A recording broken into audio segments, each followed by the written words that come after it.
honored to be the host of this day. And today, I'll be your host, Vincent, and I'm along with Crystal Newman. Very happy to be here. Whenever you put me in a room full of women, I'm like, aha, let's go. Because, no offense to the gentlemen, I believe that ladies are fantastic storytellers.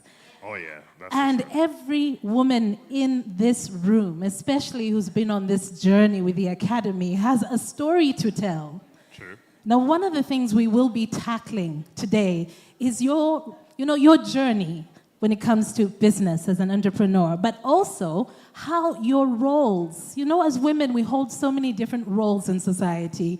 Some of us are mothers, our wives, our daughters, our sisters, and sometimes that actually impacts our journey as entrepreneurs. So that's one of the things we'll be looking at today as well.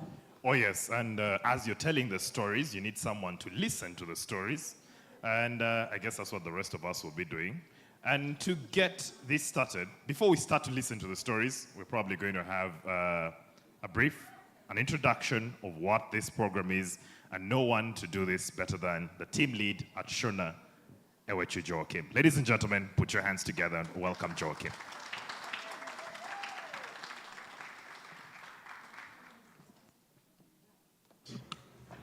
Good morning, everyone. Good morning. I'm louder than all of you, huh?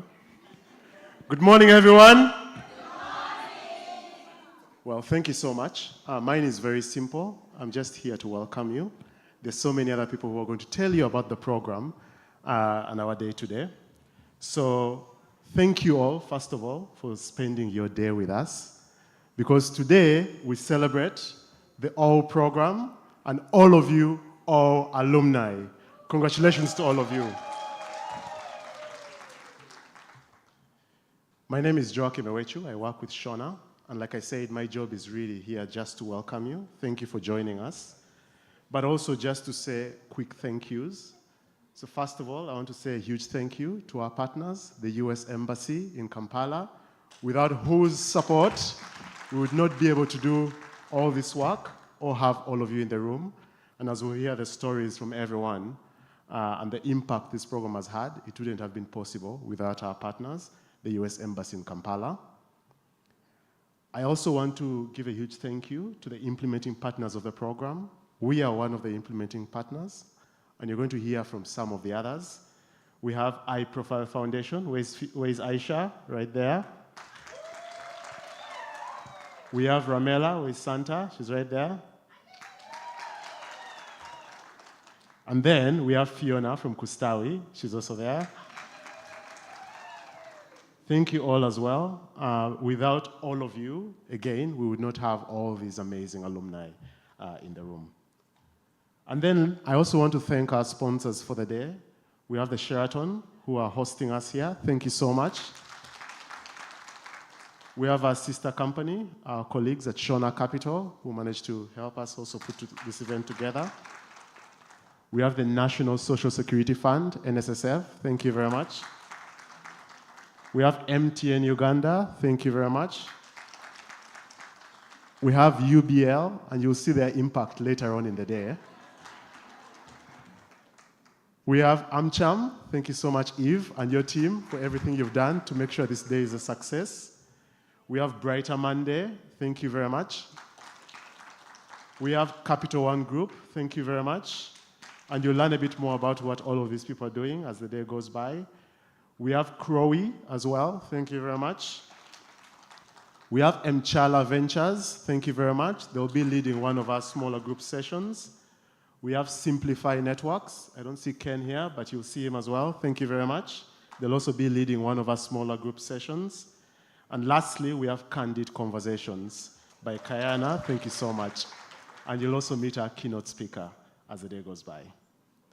Thank you all. We have a few people that are sharing opportunities with all of us. You'll also meet them. We have teams from URA, Uganda Regulatory Authority, UNBS, Uganda National Bureau of Standards, and URSB, Uganda Registration Services Bureau, who are seated outside and are ready to support you with any questions that you may have around your compliance. So feel free to pass by them and talk to them. I forgot to also give a special mention to Isoko, who are also here. They also have a table outside. Please visit them as the day goes by. Thank you to our event production team that has managed to put this together. And then lastly, thank you to our wonderful team at Shona, who have managed to put this together. When I say Shona, really, it's not just Shona. It's everyone whose brains and hands have gone into producing this event. It has really taken a village. And I cannot mention everyone one by one, but so many hands beyond me, beyond the Shona team, have gone into trying to make sure we all have a wonderful experience today. Thank you all for all your efforts, and may you be rewarded abundantly.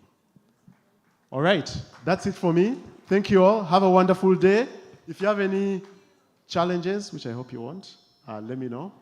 But yeah, I wish you all a wonderful day ahead. I know we're all seeing each other again, some after so long, some after just recently. And I know when you have so many other people that are similar to you come in the same room together, that there's so much energy that is generated from that. So I hope at the end of today, as you leave, that you feel re-energized and rejuvenated and celebrated to continue going. Right? Are we all going to feel rejuvenated, re-energized, and rejuvenated, re-energized to keep going? Today is a celebration. I'm not yet feeling it. Today is a celebration. Today is a celebration. Have a wonderful day, everyone. Thank you so much, Joachim. I have to say, I love the words you're using. Re-energized, rejuvenated, celebrated. Especially that last one. Women, we like to be celebrated. Eh? Oh, yeah, sure. And I think the celebration kicked in with that ululation. I know. Ah, it's typical celebration. I have to say, I'm loving the energy in the room. I'm loving your beautiful smiles. I hope that you know your beautiful smiles are actually online, too. Yes. Look at someone getting shy. Why are you shy? So we are live on YouTube right now. So that's Shona Community. That is the channel on YouTube. If someone is not here and you'd like them to see what's happening, they couldn't be here, please share that with them. Shona Community. So today we'll be live on YouTube. You can also follow on the different social networks. The hashtags are AWE Conference, UG 2024. If that is a bit long for you, there's hashtag AWE Energized and hashtag AWE in Uganda. Yeah, so please share, follow on any one of the social media platforms or all of the social media platforms that you're on. But in this room, all of us know this story from different perspectives. There's cohort 1, either way, all the way through to cohort 9, 10 maybe. So all of us have different perspectives. Now, we want to share with you a story of the whole story of the Academy of Women Entrepreneurs. Now, you don't have to listen to our voices. We have put together a video that says this.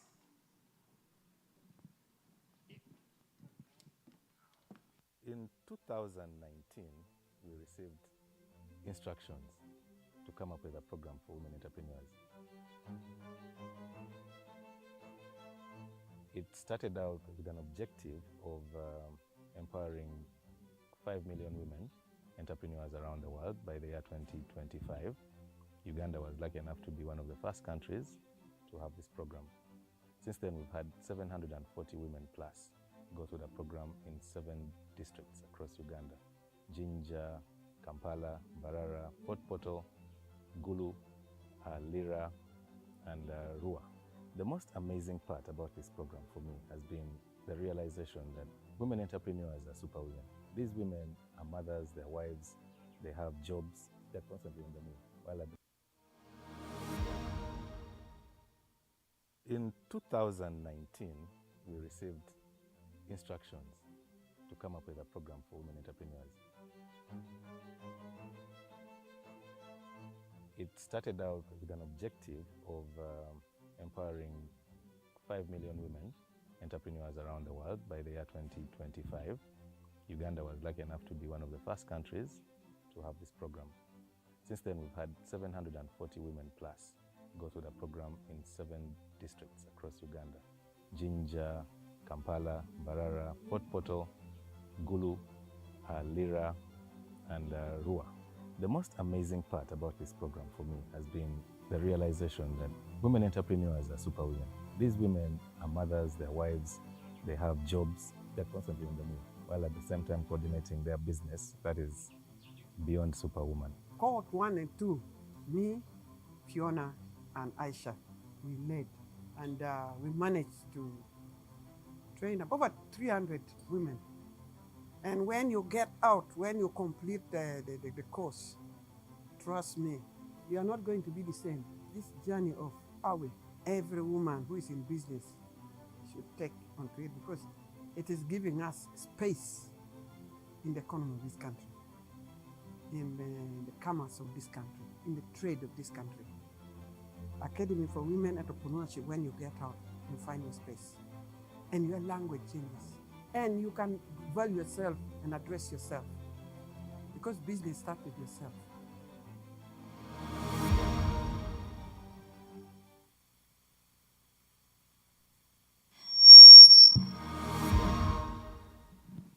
Now, as you all know, apologies. As you all know, every story has a beginning, and we've had a look at the start of this journey. I guess the next thing is to look at how it's going and where you all come in. So please direct your attention for our next video. We want to send a huge thank you to the US Embassy of Uganda for starting this program and for making sure that this program succeeds. Together, all of us have so far graduated 748 women entrepreneurs in this program in this country. Our goal is to celebrate all of you and the work you're doing, but also to showcase you to the world. I appreciate Shona and the US Mission for giving us an opportunity of being together as our alumni. I've really learned a lot from different women. Academy for Women Entrepreneurs, to me, it is not just a program, it is my turning point, because this is a program that gave me an opportunity to realize the potential within me. The day I completed the Dream Builder, that is when I realized that I can stand confident and tell people I am an entrepreneur, and I will forever be grateful to all. I was at the beginning of my business, and I felt so many gaps in what I was doing. So Awi came in at just the right time. My experience is undeniably one of the best, first of all, choices that I made. Awi totally transformed our business. It opened a door for us to relate and network. Awi presents itself as that solution, that answered prayer that you don't need money to pay for. Being in the Alumni forum, there were numerous calls for proposal that were shared on that platform, and of course we took up one of them. There was a United States African Development Fund in partnership with Stanbic. We were able to apply and we won $30,000 to actually enhance our business, and we're looking forward to do that much better. I'm really so amazed with the social network, the social capital. You know, being able to get the support from the different network members is the greatest thing ever in the Alumni forum. The products I had on market, some of them were not moving, yet there is another product that you could introduce and it actually moves faster, and that was the herbal jelly. Before I didn't have a herbal jelly, but it is now one of our very fast moving products in the market. I had only the hair products, but with Awe and with different people I connected to, they advised me, and that has really helped me as a business person.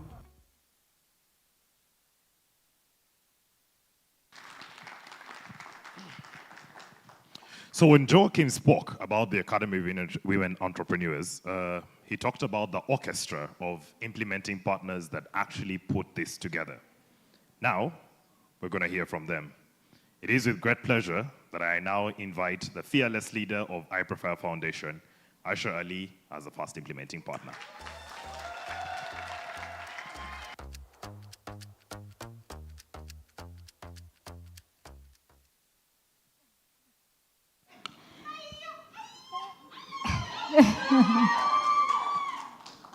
Wow, this feels surreal. You look stunning, ladies. All of you, you look amazing. Wow. Ladies and gentlemen, esteemed guests, honored, awesome alumni, and distinguished speakers and partners. Together, we gather to celebrate the unstoppable women of all. Women who have defied odds, shattered glass ceilings, and paved their own paths to success. I think of Mercy Chagara, who has revolutionized the tourism sector with her innovative approaches and warm hospitality. Her determination has created jobs and opportunities for countless others. I think of Margaret Laluyo from the North, who has transformed the shea butter industry with her entrepreneurial spirit and commitment to quality. Her products have touched lives globally. I think of Somaya from Barara, who bravely ventured into the male-dominated tech world and emerged as a leading expert. Her coding has empowered dozens of women. I think of Dr. Gonsha, who has broken barriers in healthcare, delivering life-saving solutions to rural communities. Her compassion and expertise have saved countless lives. And I think of Arjura Sharon, who turned passion for fashion into a thriving business, employing and mentoring numerous women. Her designs have graced runways worldwide. These women, and many more like them, embody the O spirit. They are trailblazers, trendsetters, and transformers. Today, we celebrate your achievements. We honor your resilience, creativity, and perseverance. As we share our stories, forge connections, and learn from each other, let's remember, empowerment is contagious. Let's spread it. Sisterhood is strength. Let's nurture it. Transformation is possible. Let's drive it. Welcome to the inaugural O Alumni Conference. Let's ignite a movement that will change the world. Thank you. Thank you very much, Aisha from iProfile. My, the words being spoken here. Did you say empowerment is contagious? Ooh, I'm going to use that. I hope you know. I'm going to use that. So just sitting at the different tables, listening to people, I'm already getting a sense of the stories. And sometimes someone did mention to me, sometimes it's not so much about the capital because you find a lot of people worry about certain things, but it's the confidence to move forward, the mentorship that you need. And our implementing partners have been amazing in terms of guidance. Allow me to invite the founder of Kustawi Africa Next. Please welcome Fiona Luswata. Welcome.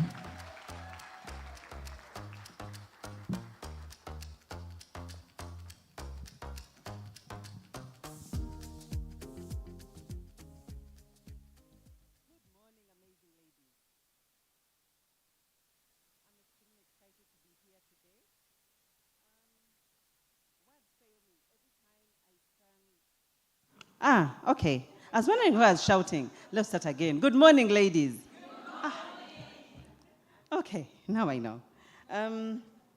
Yes, so 2019, like Peter has said, is when this journey began. 6 years later, is it 6 or 5 years later, 2024, I'm always astounded at what this journey has been. I don't think that when the idea was born to create a program for women entrepreneurs, that the US Embassy had any idea the wings that it would take up a shape and form of its own and create something that would blow their minds. So at this moment, please first clap for yourselves because what you have achieved is amazing. My sticker says, I am enough. And I was so excited to see it. Then I kept reading. Each one sticker had something different. And it spoke to who we are as entrepreneurs, as women of valor, as women who have achieved so much. We started off with Megosanta, with Aisha in 2019. 270 women in the north in Kampala. It is amazing that we are now in over 7 regions. We are in literally the whole of Uganda. We started off in 26 countries globally. Now we're in over 100. I don't even know how to express that. But for me, when I look at us here, it is those stories as you talk to each individual, and then they tell you the impact that it has done. One lady told me today at breakfast that she was profiled on one of the pages of the US Embassy. And because of that, her partners, her customers in the US just give her business because she has been profiled by the US Embassy. She must be authentic. And for us, that is what we seek to build. So I'm glad that indeed the mission of this program is being achieved. 2020 for us, I believe, was one of those years that tested us because we begin a program and we think we're going to carry it out this way, we're going to have physical sessions, but 2020, hey, totally virtual. But do you know what happened? I think that cohort has been one of the loudest on the platform. So women, I want to urge us to continue being resilient, to continue being agile, and to be able to change. That change that happened in COVID-19, when in 2020 we had to take a virtual program and the program continued, that for me was the winner. As I close out and I think again about entrepreneurship, I would like to end out with a quote from Nelson Mandela, which says, "I never lose. I win or I learn." I think that is the journey of an entrepreneur, especially in our community here in Uganda. So today, I want to welcome you again. I thank you for being here. I ask that we can grow stronger and remain united. Thank you, Shona, for bringing us together today. And thank you, the US Mission, for continuing to support the women today. Thank you, our partners, too, who are here. May you have a great, great, and fantastic day.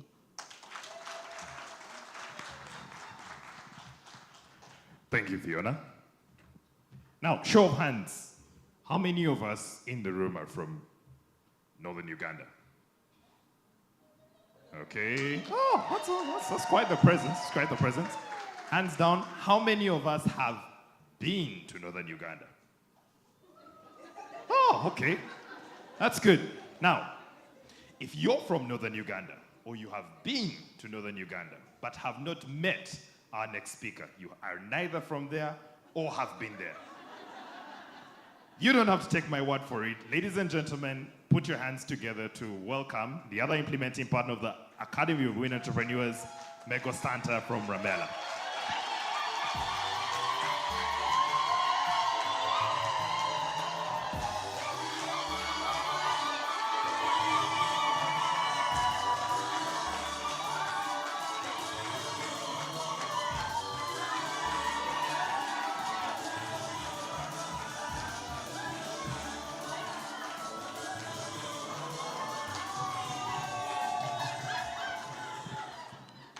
We don't have the whole time here.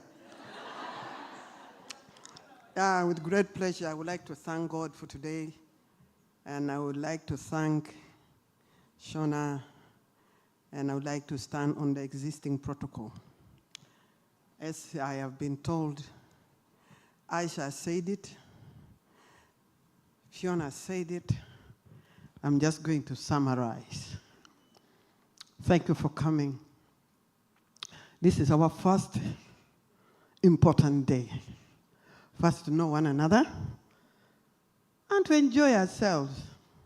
Because when you make money, part of it is to give you a good life, to give you peace, to enjoy yourself and enjoy your family.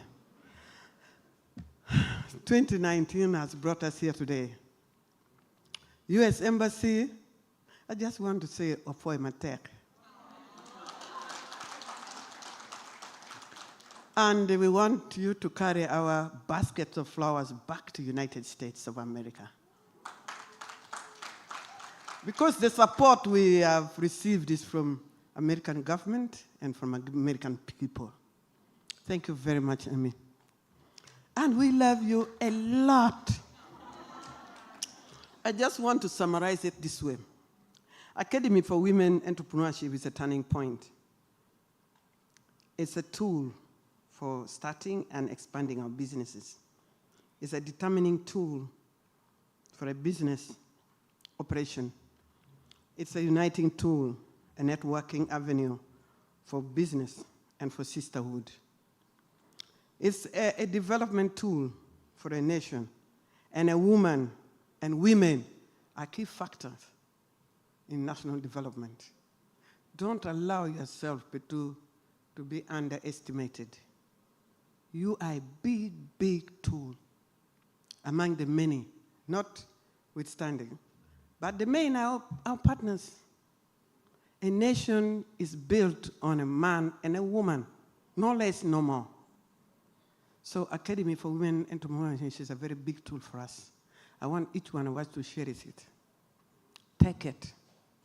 Because now you're going to network, sister-size yourself, and then ask questions.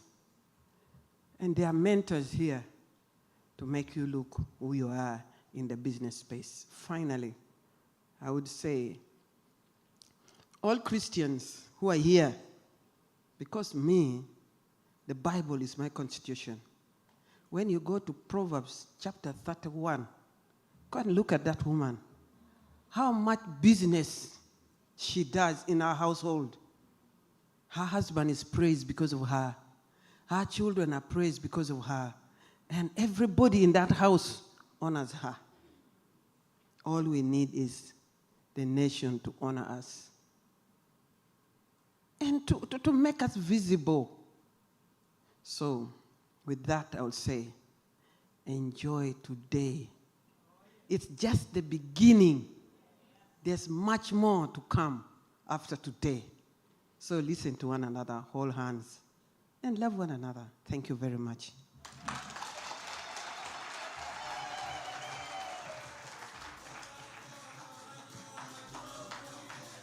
Oh my goodness. She emanates joy, right? So much joy coming out of every pore. Can I have some of that? Can I have some of that? Ladies and gentlemen, we have so many presentations that have been prepared for you, and I'd like to direct your attention to the screen for our next video. Thank you.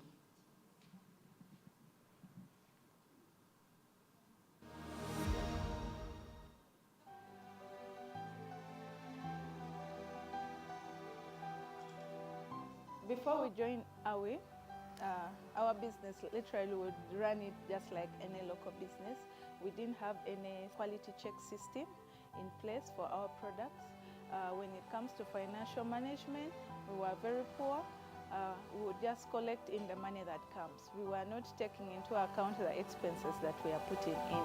After the program, we learned that it was good to have a software that would help us track our expenses. We applied for High Innovator Accelerator Program under NSF, and we won.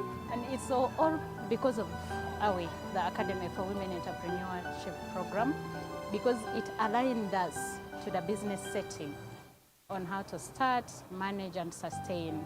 And I believe it's not only stopping here, it's going even beyond, and there are many lives that have been impacted under this program. The biggest impact for my business was that I was able to come up with a business plan and holistically look at this business now in totality. And then, because of that, then the vision became clear for me of what I wanted to now do with this business.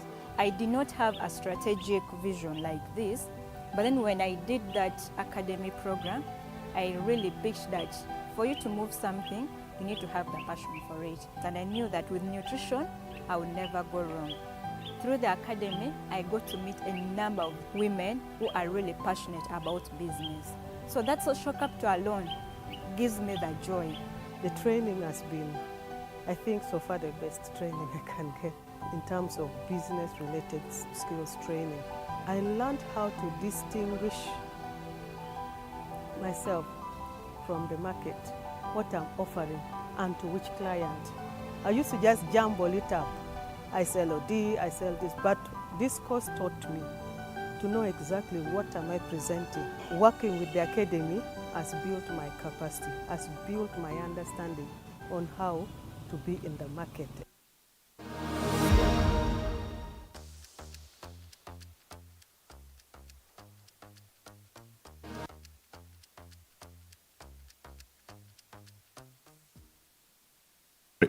All right. Good morning once again. Good morning, ladies. All right, that's the kind of energy that we're looking for. So now we're going to have a conversation, and we have a bunch of people that's going to be joining us to lead us through this conversation, whom I will invite to come and join us up here. In no particular order, I would love to start with inviting the CEO of Extra Care Pharmacies, which is a chain of pharmacies in Uganda. She is a trained pharmacist. She holds a bachelor's degree from Mackay University and a postgraduate training in pharmaceutical care from a school with a very complicated name in the US. That means she knows what she's doing. Ladies and gentlemen, Dr. Gonsha Rehema. Please put your hands together and welcome her.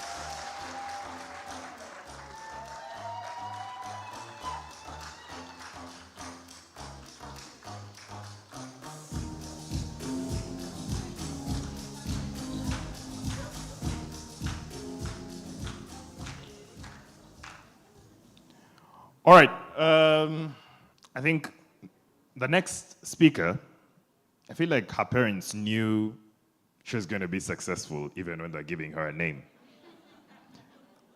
And you bear with me. So she's a social entrepreneur. Now she supports shea butter farmers in Western Uganda, in Northern Uganda, particularly in the West Nile region of Uganda.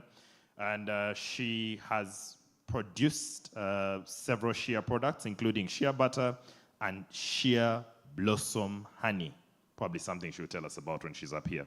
Ladies and gentlemen, I'm sure you agree with me that they will not give you a name like Lalonyo unless you're going to be successful. So put your hands together to welcome Margaret Lalonyo, who is one of the other speakers for today.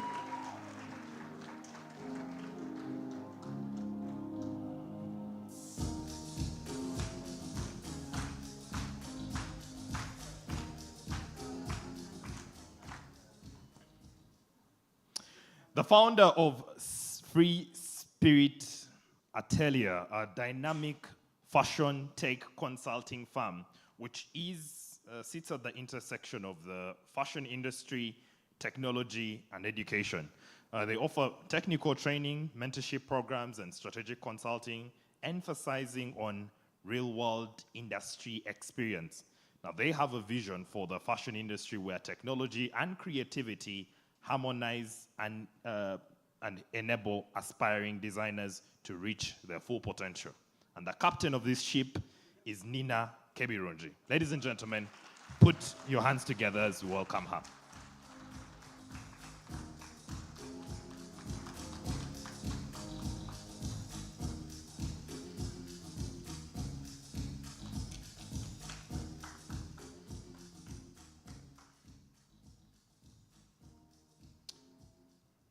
Well, there's a litany of ways to introduce the moderator for this panel.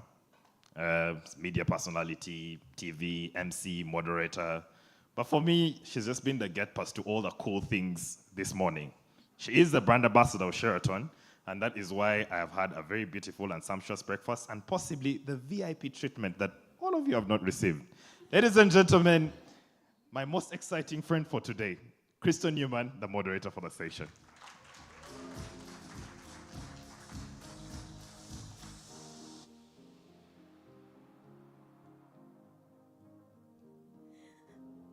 I gotta say, I don't know what you're talking about. We're all VIPs here. Every one of us at Sheraton is a VIP, but I have been working with Sheraton Kampala Hotel for, I think, about 6 years. They know me because I have a healthy appetite. I like good food. so I come very, very often. Well, thank you so much for that, Vincent. There is one more person I would like to invite to join us on the panel today for our discussion. Now, she's the CEO of GBK Super Cleaning and General Services Limited, the director of Kingsview Junior School. Now, through her business, she's also one of the grant winners under the USADF Women Entrepreneurs Africa Program and an alumna of the Academy for Women Entrepreneurs. Please welcome Gloria Charisima.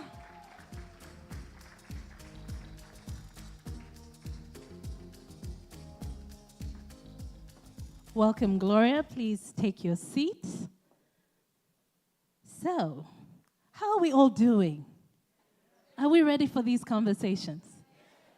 Ladies on our panel, how are you this morning? You're good? Thank you for joining us. I do hope you'll be able to share part of your journey, because being a woman is very interesting. We have so many roles that we play when it comes to our family, when it comes to society, but then some of these roles can be quite challenging when you are building a business, and would like to hear your story. I'd like to ask that you each give us a very brief introduction. Just tell us about yourself and about the business, the journey you embarked on. So if I could start with you, Gloria, please. Thank you so much. Good morning, beautiful ladies and handsome men in the room. My name is Gloria Charisima. I'm popularly known as Akajibike. I'm a mother of 3 teenagers. I'm an educationist and a professional cleaner. I offer eco-friendly and professional cleaning services and waste management. I'm an educationist. I also have a school, but I'm very much interested in the cleaning industry. At GBK, we offer eco-friendly cleaning services, and we are so much passionate about climate change. So for sustainability, we look into how well we can handle our waste. You all know how garbage is disposed of in Uganda, so this is where our passion lies. Thank you so much. Thank you very much, Gloria. And now if we could hear from you, Dr. Rehema. Thank you very much. Can you hear me? I'm called Dr. Gonsha Rehema. I'm a pharmacist by training, and I'm a top 40 under 40. I'm one of the most awarded pharmacists in Uganda. Come on. I have been awarded both locally and internationally. And the last award I got was 2 months ago, being named the best community pharmacist by the Pharmaceutical Society of Uganda. I have received that same award for 6 consecutive years. About Extra Care Pharmacy, it is a chain of pharmacies. So far, we've grown up to 6 pharmacies. We still have a vision of growing. We operate in the areas of Gayaza, Kasangati, Mutundwe, and Nalukolongo. We employ 65 workers, including my mother. Thank you. Thank you, and well done. I have to say, I love that you own your achievements, your success. That's what we need to do as women, right? And now, if we could hear from you, Nina? Yes. Yes, please. Tell us a bit about yourself. All right. Hi, everyone. Nina Kebirunji. Lovely to be here and to see all my pioneers from the away, the very first. We used to call it away. Right now, I hear it's oh. Okay. So I'll go with that. So, like I said, I'm a pioneer of O. And before I joined O, this is going to be challenging. So if I go between away and O, I was really roaming the earth, very doubtful of myself. Coming across the away program, I can say was a life-changing moment for me. I've always been a creative person, like most of us here are. And being a creative, you have specific challenges, especially that go on in your mind. You're always doubting. You're always feeling that you're not good enough. And I realized this very early on because I tried to take every other path other than my path. So I studied computer science and information technology, and I really struggled in the field. But joining the away cohort kind of married my natural God-given talents and what I had pursued as a career in computer science and information technology. And those two things together really turned me into the person that I am today. So I'm so grateful for the O. It's okay. The away platform. So my company is called Free Spirit Atelier, and I can say it was literally born out of O. And it's a fashion tech company where we focus on the digital aspect of fashion, from product development right into production. And also on my journey, a day doesn't go by where I don't bump into a young woman that tells me she's either creative, an actress, a dancer, a singer, and they don't know how to turn this into a career. So the last 2 years, I embarked on a training and mentorship program called the Future Fashion Designers Training and Mentorship Program in partnership with Motive. And in the last 2 years, we have trained over 1,000 women, majority women. And we are now embarking on a journey of creating jobs for these women as freelance designers in a way of collaborating and also merging those two fields together, fashion and technology. When those two things come together, it's very powerful, and we're able to reach even more people. So I hope I haven't rumbled, but thanks for your attention. Well, Thanks, you very Crystal. much. Thank you, Nina. And now if we can hear from you, Margaret. Margaret Laloyo, please. Thank you. It's a privilege and honor for me to even sit in front and speak to you. I'm called Margaret Laloyo. I work with Blessed Organic Release. I've been so privileged as a child. I don't know if there's anybody who has been privileged like me. I've been born in a family that did not believe in girls as children. If you have 10 girls and 1 boy, they will write in the book that you have 1 child. That's a privilege. So because of that privilege, I didn't have the privilege of my parents supporting my education. So because of that, I started doing business in P3, paying my school fees. How did I do it? I had an idea that I need to start doing something with what I have. And that is the slogan of our business, saying, stop saying, give me, start doing something with what you have. My father had a lot of sugarcane plantation that we have the privilege to go and pick it and eat it for free. And we had a lot of oranges. By then, the plastic bottles were not common. We used the glass bottles, maybe Uganda warege bottles. I would get the sugarcane, peel it, chop it, boil it, and mix it with orange and make juice. And when I take it to the market, the clients would be waiting. When they take it, they drink it. What a privilege. From P3, I learned to do business with what I have available. And that became the slogan of my business. I work with 6,000 women that I did not choose. I just went to them and said, hey, stop saying, give me, start doing something with what you have. Our people in northern Uganda, because of the war, they are drowned into dependency. So they do not see what they have, they only see what other people had. So that slogan drew their attention, and people began to look at what was available for free is sheer nut. You just go and collect it and start doing processing. And because of that privilege of where I've been born, I want to encourage you, where you're born, you did not apply, you did not choose.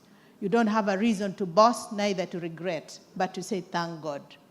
Today, I thank God we are a family that have been born in America, been born in Fort Portal, been born everywhere. So that is where I started my journey of the business from primary 3. And every woman I see, I want to say, start with what you have available. Don't look for what you do not have. And we have so much opportunity in Uganda available within reach, except we always look at what we do not have. And so that is my story of the business. I work as a founder of Blessed Organic Release. We process shea butter, shea honey, sesame organic. Thank you. Wow. Thank you so much, Margaret. I have to say, I love the switch in perception there. You've used the word privilege so powerfully. Most people would say, the challenge, the disadvantage. But you just change the way you see the world. And often we do not see the opportunities that come from the areas that we feel are challenging. And that brings me to my next question. I think I'd like to start with you, Gloria. Starting a business. Nina just said she was wandering the world doubtful, full of doubt. A lot of women have challenges starting businesses. They never even make it to that point. What is the most challenging part for you, building a business, starting it and building it? Thank you so much. That's an interesting question. Being a lady in a male-dominated industry of cleaning, that was the worst and the most important challenge I faced. People would look at me as Gloria, the lady, not GBK, the company. So it was very difficult for me at the beginning to penetrate market. By then, I remember I didn't have enough equipment. I remember I was competing with well-established companies, and you know how huge cleaning is. You know how huge waste management is. So it was a very, very big challenge. But being resilient and always wanting to break barriers professionally, I had to penetrate the market. And it is so interesting that we are doing well. So the most challenge, I want to inform you that being a lady and those with traditions and beliefs and stereotypes, it's usually difficult. It all takes resilience, hard work, professionalism to reach that goal. Yeah, thank you. Okay. Resilience, hard work, keep going. Yes? Yes. And I guess that also means even if someone says to you, why don't you just go home and take care of your babies? We do not listen to that. We don't. So speaking about going into a field that was male-dominated, I'd like to come to you. Did you face that as a pharmacist with that background? Because you've talked about the number of awards that you have won over time, and you've broken so many barriers, I imagine, for other female pharmacists out there. Is that something that you ever experienced? I hope I've understood that question so well.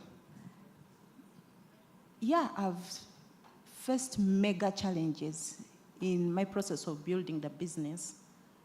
When I started the business in 2014, I didn't know I was starting a big thing.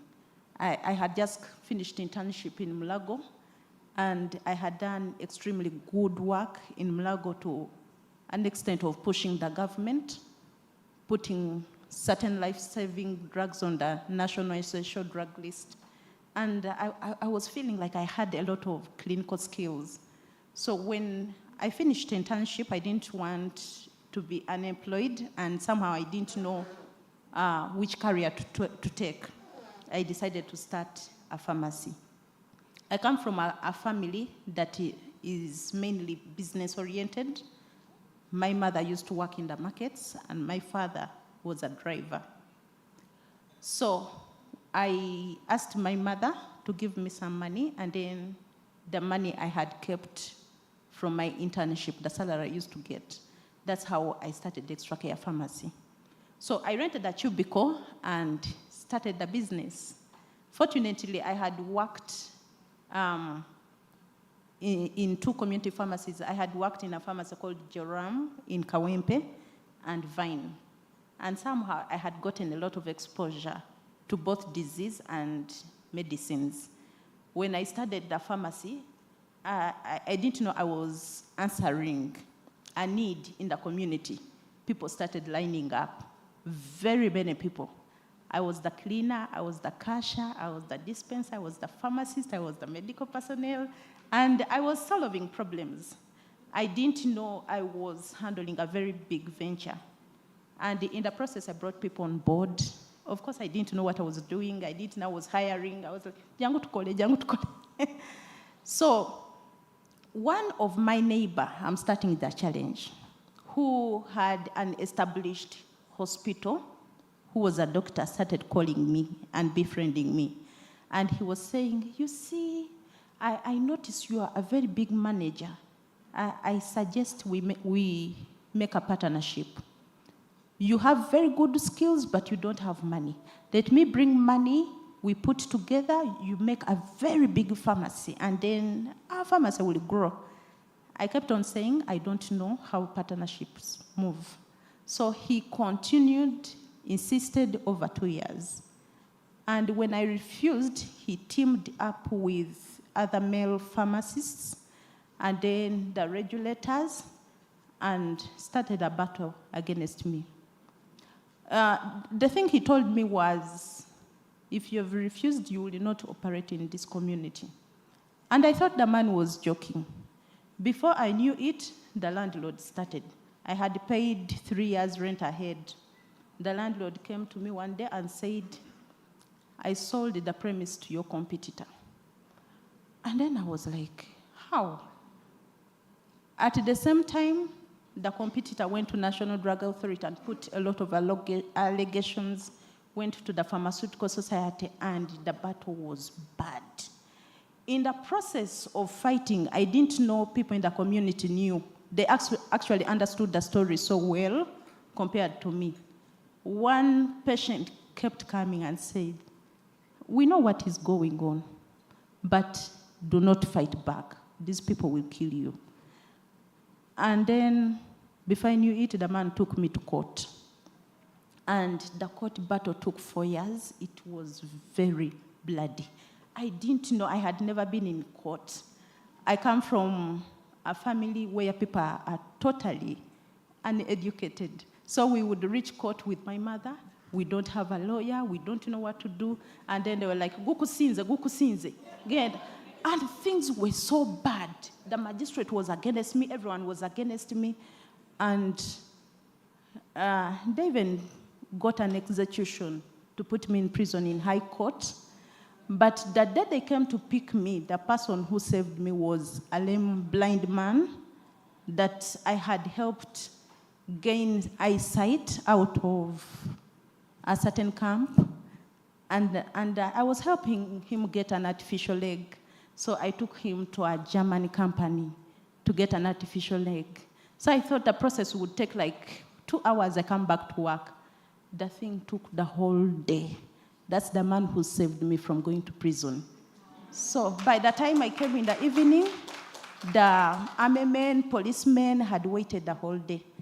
Now, that's an old story. The person who saved me out of all this fracas was a client who said, you've treated us so well, and we are not going to allow you leave this community. I'm going to give you a premise to work from. Just give me this little money. I know you're just from school, you don't have money, but moving you from here to there, a distance of just 25 meters apart. And that's how I remained operating in Gayaza. Wow. My goodness. We talk about challenges. That's a story right there. And I imagine after going through that, you only became stronger. Yeah. Now, as women, we are normally told that we have certain spaces we're supposed to be in when it comes to society. There are different roles that we have to play. So I'd like to come to you, Nina. You were talking about being a creative and how, and I've seen this as well, I've heard this as well, for many women who are in the creative space, they don't know how to monetize it. Sometimes your love for what you do makes it so difficult for you to turn it into a business. And sometimes whatever you get into, the fact that you're a woman, you're told that, well, is this really where you're supposed to be? So maybe you could let me know, in your experience, what strategies have you employed to be able to break through building your business as a woman, playing, the different roles that we're given in society?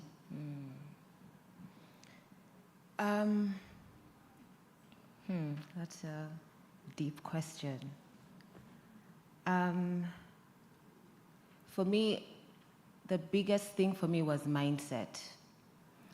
I really had to take time and change my mindset. I think initially the way I operated was from a passion and an emotional space. And as women, I think that's what we do naturally. So for me, I needed to get into a journey of a lot of self-development where I built a growth mindset whereby I had to put my passion and emotions aside and focus on what is going to build me. And having a mentor was one of the biggest things and the most important things I did for myself. I looked around for somebody who has walked the journey that I want to walk, and I came across 3 women. Some of us, I'm sure some of us know them. Santa Anzo, she's one of our icons in the fashion industry. Similar personality, and she was open, and I felt like she was somebody that I could approach. Another is Paula Butajira, and another is Brenda Maraka, both in the same industry, and I could clearly see my journey and learn from the mistakes that they had made, and they made the process much easier. So just watching them, learning from them is one of the things that really helped me have clarity into what I wanted to be in my future. Another thing is, as a woman, you know how we have the gift of multitasking. So you want to do everything. You want to be the designer, you want to be the model, you want to be behind the camera. And that was me in the start. I felt like I had to do everything. I was a little bit of control freak. Everything has to be done in a particular way and stuff like that. But through these relationships that I built with my mentors, I learned how to let go of the parts of my business that I was not that competent at. And I learned how to outsource. So things like finance, things like social media, communication, branding, marketing, I learned how to outsource those things. And they're very expensive. So initially, this is where partnerships come into play. You have colleagues that are probably also building their own companies in a field that complements yours. Like, I had a friend that was starting up a graphics design company. So we partnered together. He's the one that designed my logo and things like also fabric, and different kinds of things. Partnering was one of the things that really helped me grow my business without having to feel like I have to invest so much money. I invested mostly in building relationships and learning from other people. There was a part 2 of that question. I was asking if you had ever experienced the challenge of, as a woman, yes, being told or having pushback because you're a woman trying to break through in business. So, also as a creative, we have the privilege of, how can I put it? You can fake it till you make it. That was my motto for like the first 5 years of my business. It was walking into rooms where I have no idea. Most times I was either, especially when it came to technology, majority of the time there were very few women in the space. Other times you're the youngest. So most of the time the rooms I walked in, I had no clue what I was doing. But my thing was just walk through. Just do it even when you have no clue. And every time I left these rooms, I left when I've learned something that I could add to my business. And yeah, that's a main thing. Fake it till you make it. In these spaces where you feel like you don't belong or you're intimidated. And it took me a while to actually be able to talk for a straight 1 minute without having a panic attack or having those weird tics that kind of overwhelm you when you're not very sure of yourself. A bit of imposter syndrome. Exactly, imposter syndrome. You just have to fight through it. Just be weird, be that person. And the funny thing is that everyone feels it, even the most confident people that you see speak in their tiny corner or when you're networking. Some of them are vulnerable enough to tell you that I had to like maybe say a prayer or call my mom or do something to like zhuzh yourself up. And I realized we're all going through it, you know? We're all going through the same struggle. So just fake it until you make it. Okay, if there's a takeaway there. It's interesting when you said that as women, we're good at multitasking. And I just saw so many women here nodding like, yes. But you know, it's a good thing, but it can also be a bad thing. Because you want to do everything, right? And you have to learn how to let go and let other people sometimes take on the roles that you're talking about. Now, I'd like to come back to you, Margaret. You shared how from the age of P3, you were paying your own school fees. Mm. And that's because of your community and the expectations for girls and women. Mm-hmm. And in society, we have a lot of expectations for women that can be quite challenging. Mm-hmm. I need to understand, because you're sharing your journey, but for many of us in the room, we're like, how did you do it? Mm-hmm. How did you push through? How did you manage these expectations that were thrust on you by society? Thank you. Just like Nina had said, my biggest challenge was mindset change.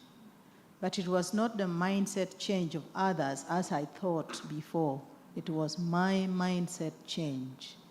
Because whatever people say or do, it depends on how you focus and how you change your mind. I ran away from being a girl for years. I didn't want to be a woman. When I sat for my exams, I was the best in mathematics, and I came home and my father said, I wish you were a boy. He didn't even say thank you. So I ran away from that for years. I went to A-level, I wanted to do engineering so that I would be accepted as just like boys. So it took years for me to change my mindset to say, this is what I am. I did not apply for it. I did not ask for it. I don't have a reason to regret no boss. So that mindset change, the moment I changed my mind, I said, it is possible for me as a woman to do. It is possible for me as a woman to get that quality. And I got a good mentor. The president of American Shea Butter Institute is called Dr. Samuel Anta. When I was naive and got 6,000 women, I was excited that they're doing something with what they have. And there was cultural norms that we had to break it, because in northern Uganda then, women do not own anything. So these women had to own the bank account. And then the quality was an issue. And they said, what can a woman do? Today, there are so many lies that we believed, that you have been repeatedly said, a woman cannot do, a woman cannot qualify to this. Those are lies. I had to overcome those mindset changes to say, hey, I can do it. And that was my biggest challenge with the community. When I did mine, I began to see other women change, to say we can achieve quality, not only for export, but also for home consumption. For us to walk this journey, because the product that I do has a long value chain, everyone must do their part well for us to get that grade A quality, which we got it in 2015 and got an award for it. But that came from the mindset change. Men did not believe it, did not encourage us. But as women, when you stand up and say, yes, we can do it, men will appreciate it later. Thank you. They'll appreciate it later. Yeah. But you must stand by it. Yes. Okay, thank you so much for that. One of the things I've already heard is how important mentorship is. I think sometimes that's why you feel like you're adrift and you're flailing, because you don't have someone who's walked the path and can also help you. Because yes, we will all make mistakes, but if there's someone out there that can help you make less mistakes, we have to look for those opportunities. Now, we've talked about setbacks. Dr. Gonsha, you talked about your setbacks in the beginning, and those were major. How have you managed setbacks? We're talking about mindset change. What is your attitude now when you have setbacks in your business? One of the things that comes out so well as I continue to serve the community is that you have to understand so well your business. So I've put a lot of effort and money into understanding my community pharmacy practice. So I've gone ahead and done market research. I want to serve not on local practice standards. I want to serve based on international standards.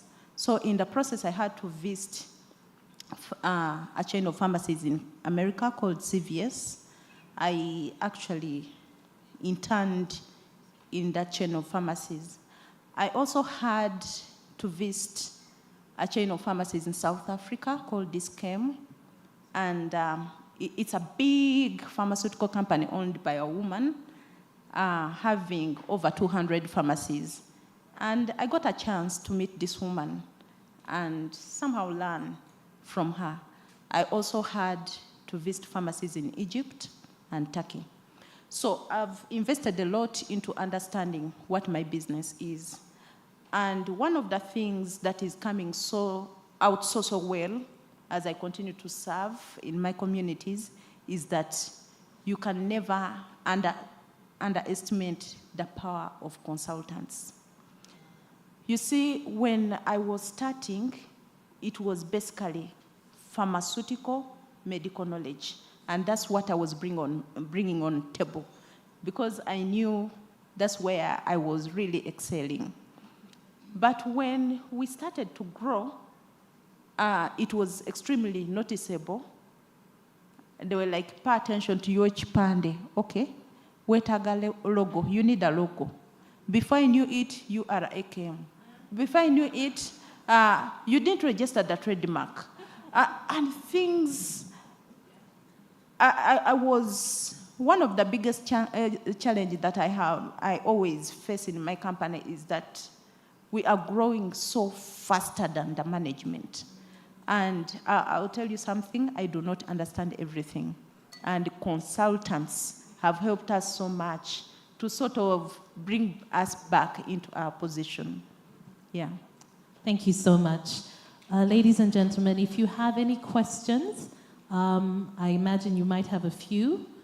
You can share them on your post-its. Vincent is here with me. Where are you, my dear? Do you have any other questions for me? So we could maybe take about 3 questions from the audience.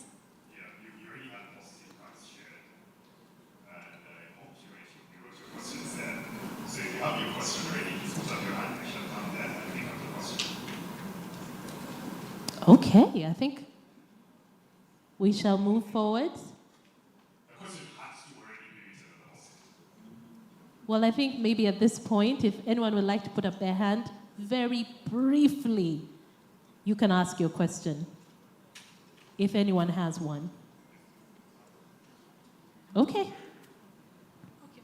Thank you very much. My name is Shamim Nirere. I have a question to Extra Care Pharmacy. I've been learning so much about franchising. Okay, not so much.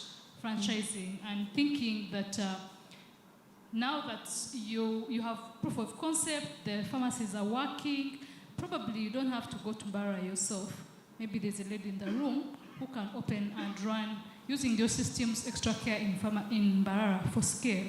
Has any of you considered franchising, and what can you share about it? I'm learning it for my work, and I would appreciate if I can learn from you or know if you guys are open to franchising.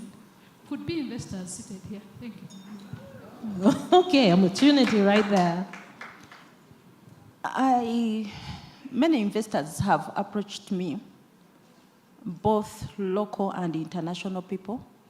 But when I was starting this company, I never thought I would bring other people on board, maybe to become owners, etc. I was doing an extra care thing that belongs to me, and that's where I am so far. However, franchising is almost the same like the branch system that we are operating. And one of the things that I have learned is do not go expanding if you have not planned for your growth. It is extremely taxing, it is extremely expensive, and it can easily be, it can easily pull you down. But one of the things that I did, number one is using consultants, but also growing a team. What I really want to encourage fellow women is choose your team very carefully.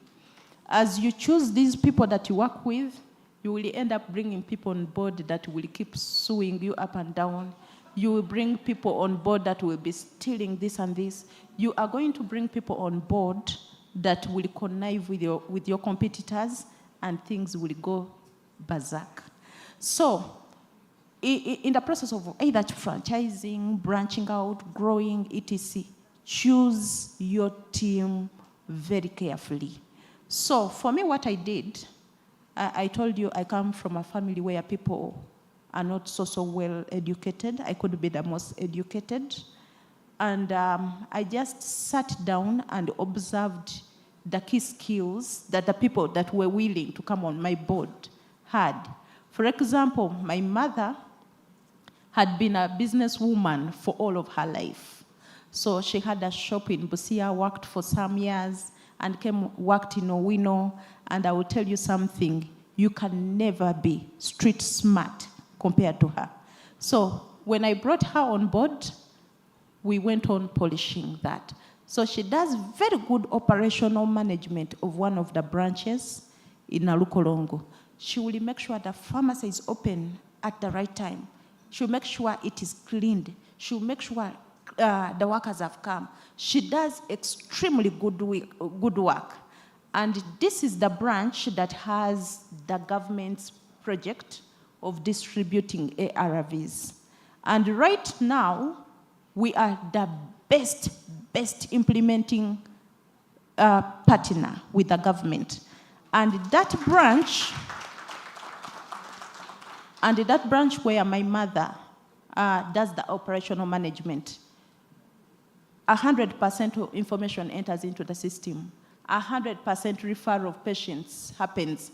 And the medicines, ARVs, will never go out. And we are being used as a model.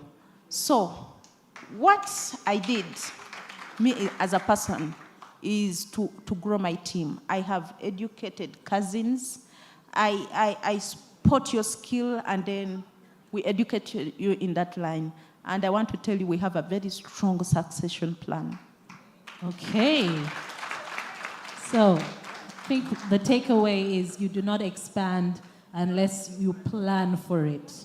You plan for it. We are almost out of time. Do we have one more question? Well, we have 3 questions, and I would love to take all of them, but unfortunately, I think I'll just take one. all right, now you're making me play God. All right, well, this is, I think, probably the briefest one, and it actually is to Nina. As a creative, how did you finally figure out what your niche is?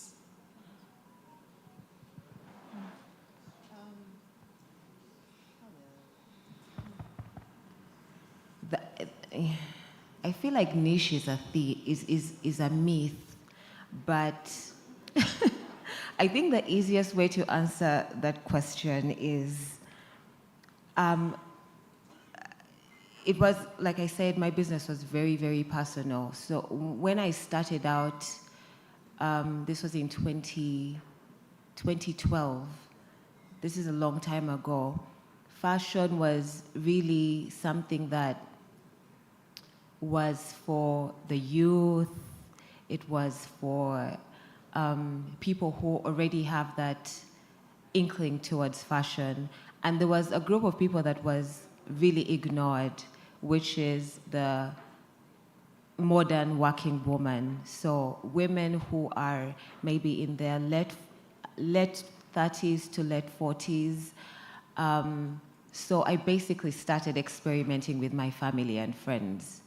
So that is how I kind of found my niche. It was kind of accidental, because I was surrounded with a community of women that were constantly talking about how they cannot find fashionable clothes that are, that look good, that cut across what they do for work and their social lives. So for me, I really, I think I focused on the community around me, and I built a bigger community around that. And that's when I started thinking, okay, how can I start to solve these women's problems? So I think for me, as opposed to figuring out what your niche is, figure out the environment or the spaces that call out to you naturally, and figure out what kind of problems are those people going through. And I feel like it's an easier or more practical way to solve problems, as opposed to looking for a niche that might be a trend. We know trends come and go. And fashion is such a delicate business. One moment you think you have it right, and the next, people have moved on to the next thing. But once you build a community of people that you are drawn to and people that are drawn to you, and you listen to what their issues are, take that feedback and create a fabulous product for them, you cannot go wrong with that approach, I think. All right, Thank you for so the question. much. So, ladies, we are just about to finish the discussion. I want to just touch on each one of our panelists. We've talked about our roles in society, and they tend to change, especially, for example, one of the most basic ones, you become a wife and a mother, but you're growing a business. Unlike men, you can continue to work all through your child coming into the world, the late nights, the breastfeeding. He will still go to work every day, but for women, that can be very, very challenging. So one of the things I picked was that support systems are very, very important, not only the people you work with, the people that you trust, but I imagine even your community, family, that's very important. Since we're wrapping up, I'd like to ask each one of you to give us, in just a few sentences, one key piece of advice that you'd like to leave everyone with today. That's starting with you, Gloria, please. Yeah, thank you so much. First of all, we need to appreciate the fact that we are women. The moment we appreciate that, we are good to go. Me as Gloria, regardless of the fact that I'm a CEO, a director, blah, blah, blah, mention those things, when I come back home, I'm someone's wife. You have to appreciate that. So there is a way we need to continue drawing lines, and we have to appreciate that the fact that we have these men at home, we must keep that respect. Still, we need to play all our roles while at home. If I'm a mother, am I paying attention to my children, their needs? Am I taking work from office to home? Am I giving attention to my friends out there? I'm a child of God. Do I go to church? Those things, we have to see how best we can cut those lines, but still appreciate the fact that we are entrepreneurs and we're doing business. And still, we have to support our men at home. Oh, they need support. They are human beings like any other person. So to me, my message is, of course, there are those societal expectations. We are no longer at that level of standing tall on people's shoulders to thrive. Me as a woman, I feel we can still stand on our own feet and break those glass ceilings. Right. But still, we must be very much supportive to our men. We must pay attention to what our children are doing with social media and all those expectations. We must keep in our lines, and still, we can still be recognized and appreciated as women. Thank you so much. Thank you so much, Dr. Gonsha. Very quickly. Balancing multiple tasks. For me, one of the things that has helped a lot is family. But it wasn't easy. Convincing people coming on board, throwing them back to school, what? Initially, it was seeming expensive, hard, but now it's paying off. So mine, it has been family. For example, I can never be without a maid. My grandmother will move from village to village looking for a maid. And the reason is a very young baby was thrown into her home. She's above 85, and she couldn't manage. So when the child was on the verge of dying, around 8 months, you remember COVID? I was one of the people who had stickers. She looked for all help and failed. And then somehow, my car went, picked the child. And I treated the child. The child came back to life. But after some months, the child started sitting, started walking. I have no biological children yet. I'm not married. But this is a situation where a child is ending up in my home. I've never had children. I've never grown babies. And somehow, it was, and it's COVID. I'm running up and down with branches. So I would wake up in the morning, put a drip, Vichy, and the child, fortunately, teafa. Before I knew it, the child started walking in my home. Before I knew it, the child started talking. No one is claiming the child. The child belongs to one of my cousins who is not even seen anywhere. And then the child makes 3 years. I had to just put her in school. And now she's 6 years. When we met at one of the funeral with the mother, I was like, hey, Madina, you know your child is at my home. And she was like, that one is not my child. Oh, and she was saying, I gave you that child long ago. that child is yours and no one should ever take the child from you. Oh. And then as we continue, the child is still at my home studying. When she asks me who is my father, I'm like, I'm your father. Who is your mother? I'm your mother. And then when the child met the mother, they were playing together, doing what? And then the child asked, who are you? She was like, I'm your cousin. Oh, wow. And so, in this situation, managing the various tasks and all these challenges that come with family has been one of the support system. And then I have learned to do effective delegation. You see, I've built a team. One of the requirements to work in my company as a relative is to go to driving school. So the first salary, you go to driving school. You cannot work with me when you can't drive. Because I know very well, I'll be called to pick things from X, what. Mm-hmm. I can't be the one driving up and down. So we've built a pool of people that have good computer skills, good driving school, good this and this and this, and that's why we are highly competitive. Thank you so much. I'm sorry, we're really out of time, but that is your child. That is your child. Nina, last piece of advice for us. I think I'll just keep it simple and say when it comes to just managing everything, just give value and give value and value other people in whatever capacity they come to you as, in professionally, personally. I'll just end by saying, what does it gain a man to gain the entire world but lose your soul trying to please each and every person? Just, find the thing that is yours and do it to the best of your capabilities. And on your journey, pay it forward. And that's how we keep the world fabulous. Fabulous, okay. And Margaret, your last piece of advice for us. Yeah, be true to who you are.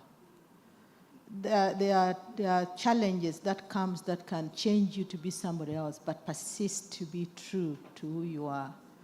Don't be selfish. The people that you see are still learning will be the people who rescue you tomorrow. The support from our family members are immense. But what I learned from the dream builder, the expectation can be so high. So be consistent and true to what you can do and what you cannot do. And choose to rest. It's your choice. Choose to rest. If you don't choose it, your husband will not choose it for you. Just choose if you to don't rest. make it happen. Make a choice for yourself.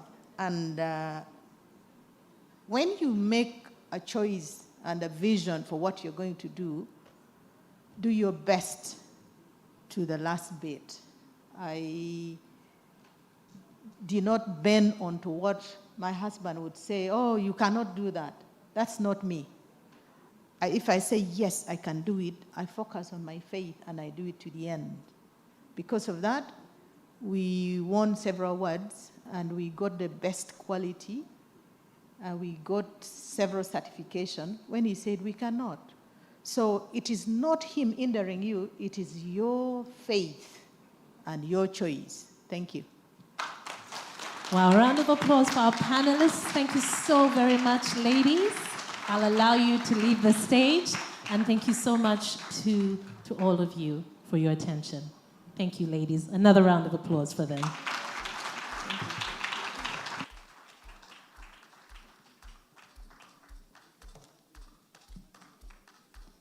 Would like a picture? Oh, I'm sorry, can I ask you to join us? So we can take a group photo.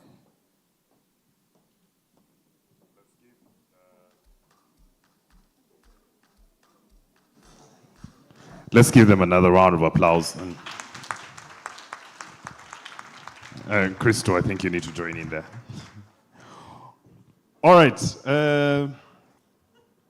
As that goes on, I hope I'm looking good enough for you to also pay some attention here. So when we've been talking about the journey for the Academy of Women Entrepreneurs, there's always a people, a body that we keep referencing back to. They conceptualized this. They didn't stop there. They pulled together a bunch of other willing partners to actually get this on the road. And they have supported this journey every step of the way. Ladies and gentlemen, let's welcome the representatives from the U.S. mission, headed by Amy Peterson, to give us a word.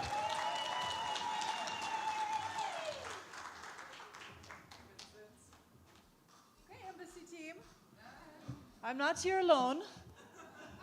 Where is Peter? Peter's on the phone. He's still working. We've got Kato. Have we got Viro?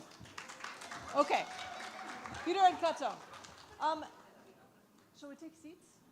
They've got nice chairs here for us. Let's take these seats. Okay.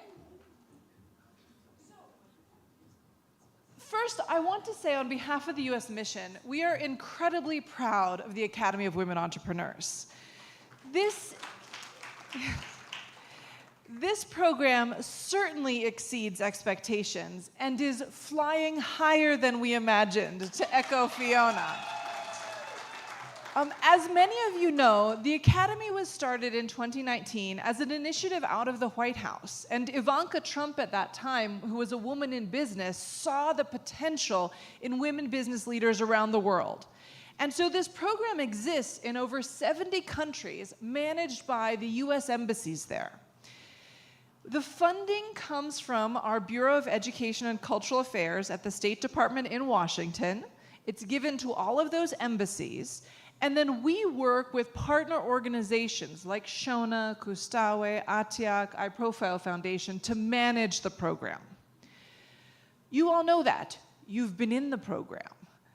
What we want to talk about now is as alumni of the program. What does that really mean? And how does this fit into the public affairs section's work? So, to give you a little background on how the embassy is structured, our team here works in the public diplomacy section of the US mission in Uganda.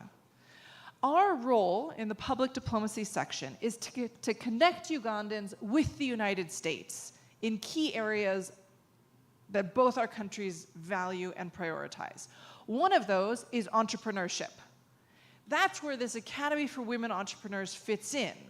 And as you know, the curriculum of that Dream Builder program is from the Thunderbird School of Management at the University of Arizona, which is one of the top business schools in the United States.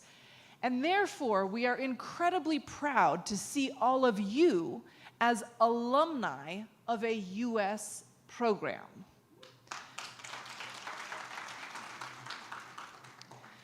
Our section doesn't only manage the Awe program. We also run exchange programs that provide more opportunities for Ugandans to connect with the United States. You may have heard of the Mandela Washington Fellowship or Young African Leaders Initiative or the Fulbright program or International Visitor Leadership program. We have a range of these professional and academic programs that send Ugandans to the United States. Our team manages those. We also run different small grant programs, similar to Awe, but doing things like STEM boot camps, journalism training,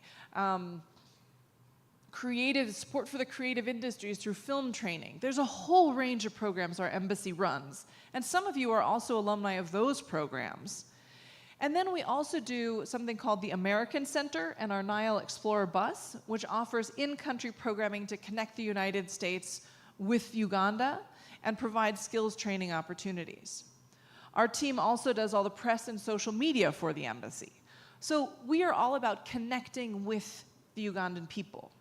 Now, the public diplomacy section is only a small part of the US mission in Uganda. Our largest agency operating in Uganda is USAID, that is our largest development partner. We have the Centers for Disease Control. We have the Department of Treasury, the Peace Corps, Department of Defense, There's about 12 US government agencies working in Uganda, and all of our work is designed to connect Ugandans with the United States for a more prosperous, healthy, secure, and democratic Uganda. So, what I want to do is introduce our team to make sure you know who we are, and then talk some about what it means to be an alumni. So first, I believe everybody in this room should know Peter Ericke.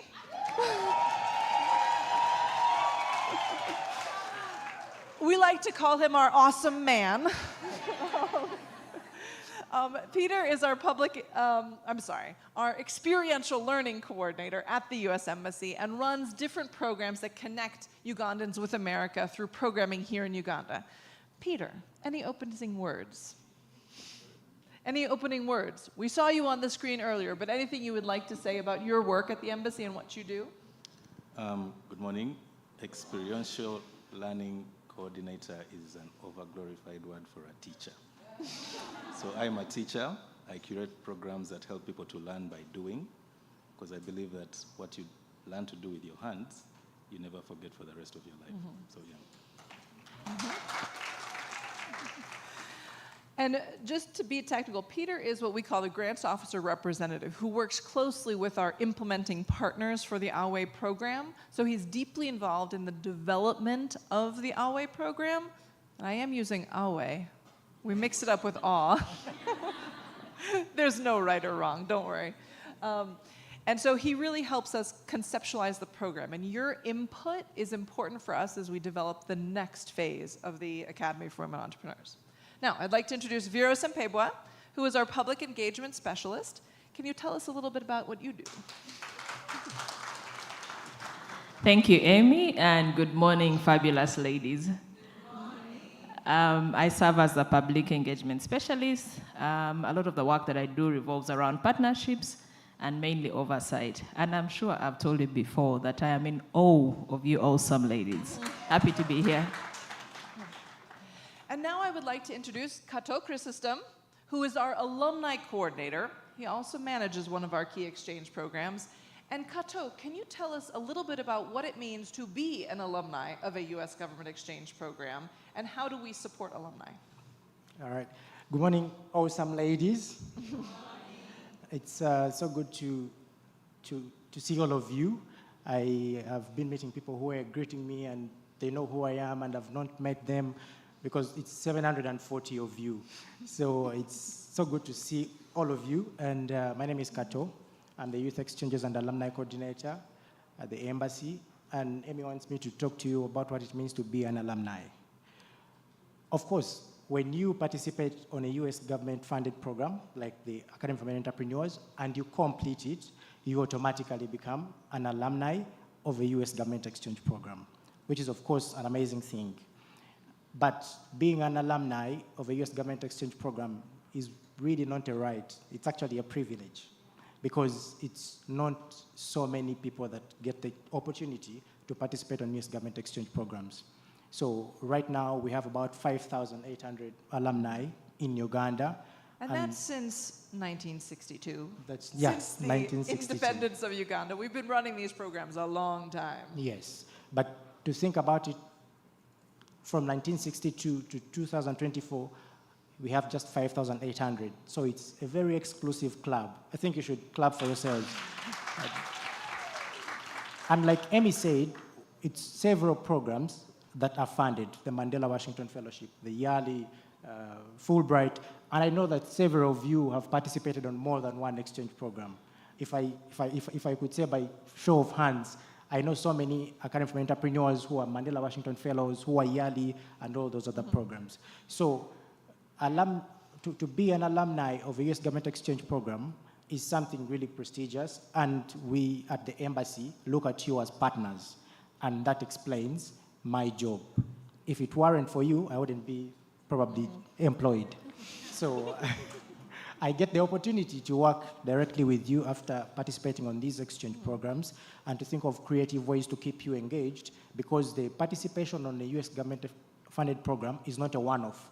We are looking at you as partners, so we want the continuity to be existent.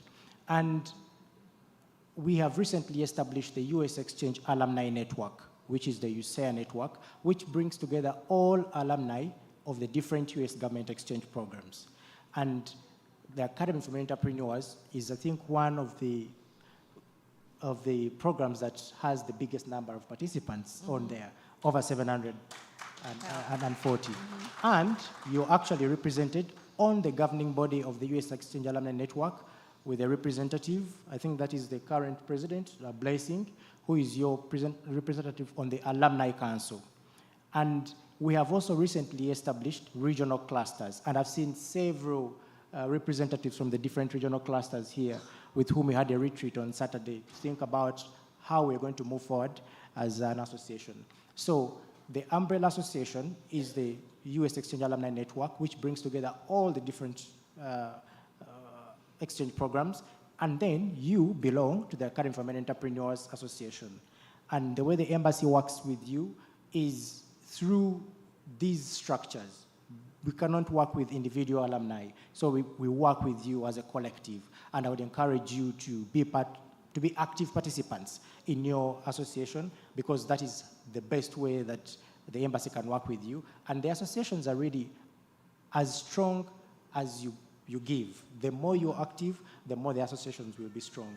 So like Amy said earlier, we give small grants to different alumni groups, and currently our Alumni Engagement Innovation Fund grant is accepting proposals, so you may want to check on the US Mission website and review the notice of funding for the Alumni Engagement Innovation Fund. This grant is purely to just alumni of US government exchange programs, and I would encourage you to apply to that. So I think briefly, that is it about the US Exchange Alumni Network and the alumni community at large. I'll wrap up and say that the U.S. Mission is incredibly proud of our alumni network. But you should know that we do not run the alumni networks, right? The alumni associations are volunteer-led and independently organized. We encourage you all to be active in how is the AWE Alumni Association organized and run. And I know there's currently a survey that's asking for input on the Academy for Women Entrepreneurs Alumni Association. Please do share your input so that you can be active voices. I want to commend the team that launched the AWE Alumni Association. That was a voluntary initiative to bring together this group, and we want to see it grow and thrive. There's also the Alumni SACO, which is one of the most amazing financial management tools that alumni have put together. And I think you guys are going to hear from those leadership teams momentarily. But I particularly want to emphasize that they are alumni-led. And for us at the embassy, that is a badge of pride. You do not need the embassy to run your networks. You do that yourself. And we are proud to see you as leaders of your own network, and we hope that you see that as connected with the U.S. mission, and we can stay connected to you through these alumni associations and future programs run by our public diplomacy team. You will see our leader, Ellen Massey, Public Affairs Counselor, this afternoon, and of course, Ambassador Pop looks forward to joining you later this afternoon. So with that, thank you all.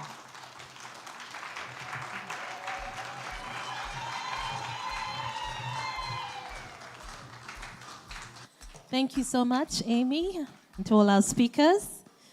How are we doing, ladies and gentlemen? There's still lots of energy in the room. Do I need you to get up, stand on one leg? Huh? Yes? Okay, get up. Everybody. But you know, some people are in flats, some people are in heels, so I'm not sure about this one-leg business. But I tend to find that, you know, just shaking loose goes a long way. Don't laugh. Seriously, shake loose. Move your body. Don't look at other things moving, but just move. One leg, another leg. Okay. Should I make you jump? There were more no's this time around. Okay, you can sit down now. Thank you, thank you. And now, ladies and gentlemen, the next person we're going to hear from is the AWE Alumni Association President. Hey, already excited. Now, as she makes her way to the stage, she actually has a video that we would like to share with you. Now, just quickly, she's the current president of the or, should I say, Alumni Association. She's also the founder of a UDA Legal Business Clinic, a specialized initiative that provides legal and business compliance support to startups and small businesses. Now, the clinic offers comprehensive services, including legal training, compliance monitoring, and assistance in navigating various regulatory requirements. Please give a warm welcome to Blessing Owomugisha.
Thank you, ladies and gentlemen, our invited guests from the embassy, our dear partners.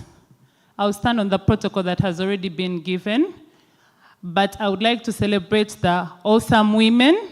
Thank you for making it today. You look very, very beautiful. My name is Owomugisha Blessing Immaculate. I am a trade facilitation lawyer. I run a fruit dry business. I also do financial literacy for children. But the most important part is that I'm a cohort 2 alumni for the Awe Academy for Women Entrepreneurs, and I'm very privileged to be talking today on behalf of the association.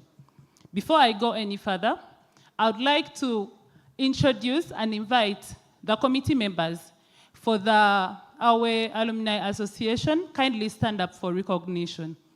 They're all over there. Wherever you see them, please reach out in case you have any information.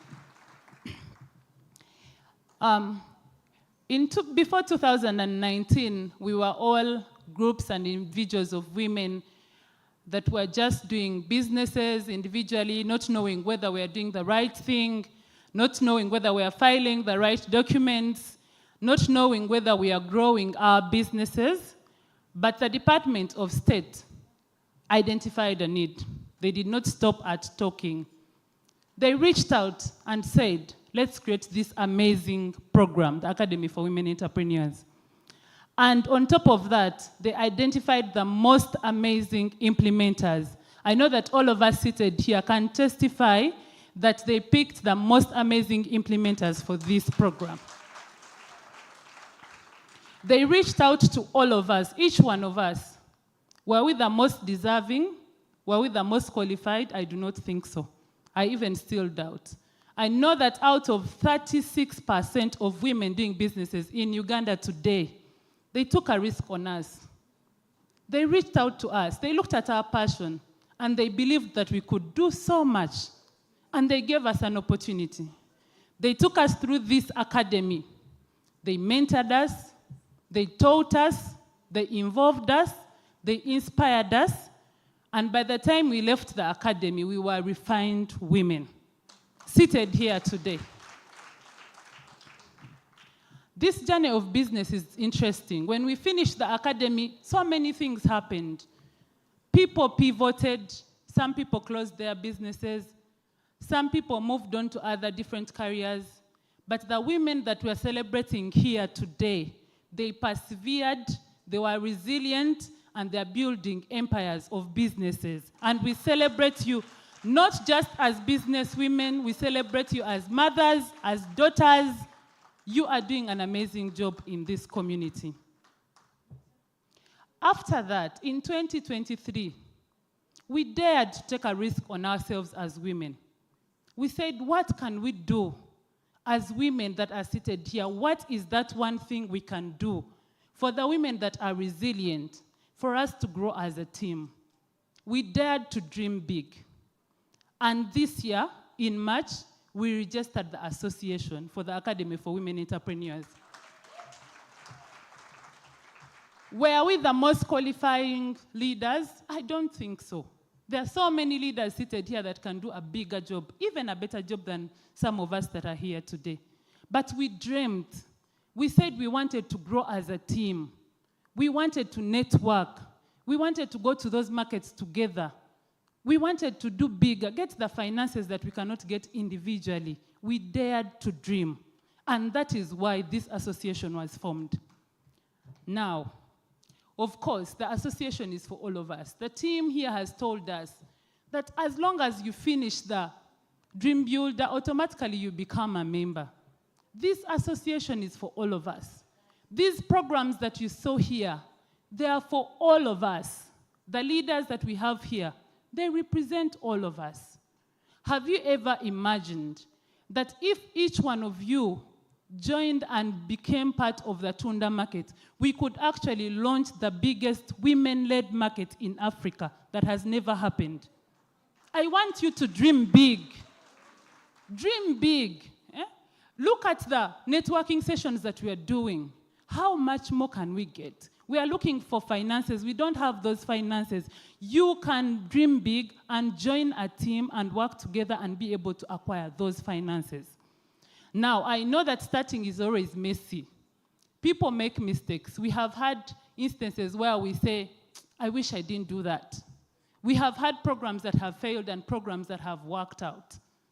But I want to let you know that this is a network that is going far. And with you as an individual, as a contributor, this network will be the biggest in the rest of Africa. So I want to encourage you today, as an individual, what are you dreaming big for? And how are you going to be part of this network? Today, as we celebrate women that are seated in this place, we're also launching one of the best things that has ever happened to the women in Uganda, not just in Uganda, in the Awe of Africa. We are launching our deal book. This is an opportunity for us to tell our success stories as women. This is an opportunity for us to be able to request for funding that we need to profile our different women. we got an opportunity and reached out, and we'd like to appreciate our partners, Uganda Investment Authority. I don't know if one of the representatives here, let's clap for them. These physical books that are being given were printed out free of charge. They did not charge us a single coin. We are telling our story. We are saying we need money. I want to invite the ladies that appear in this book because we want to launch it before our time goes. If you know that you appear in this book, we did not selectively pick these women. No. We reached out and said, this is what we want to start. We want to look for money from our different funders. And these amazing women that you see standing here said, I want to be profiled. I am looking for finances. I want to be supported. And they are here today as a living testimony that we're going to come to UDB to look for that money. We are coming. We are going to go to ends of the world to look for this money to support these women. Before you today, there is a book in front of you. It's our first edition of the deal book. Ladies that are seated here, I want you to look at these women. They are not anywhere special compared to you. You can be part of this deal book. So this is our first edition, but the next edition probably will have 100 women that will be profiling, and you will be part of them. So I want the ladies to stand there. You can obstruct me, it's okay.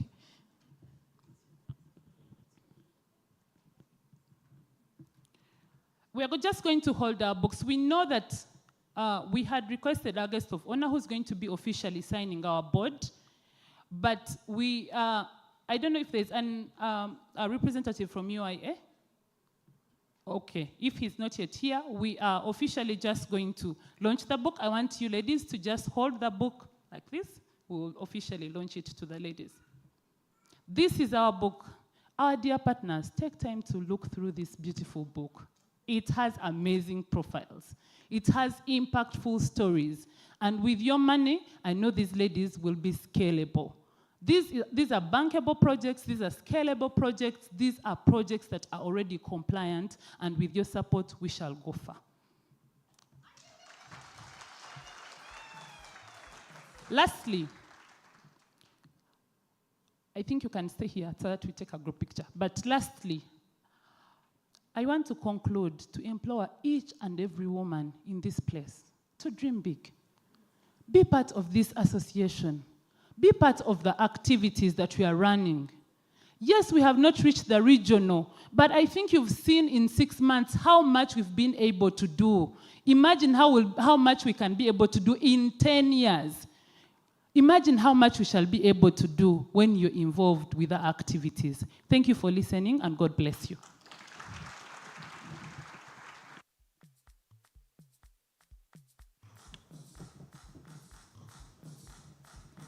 Can we take a picture? All right, I think yes. You're ready for the picture? Oh, okay, so I guess.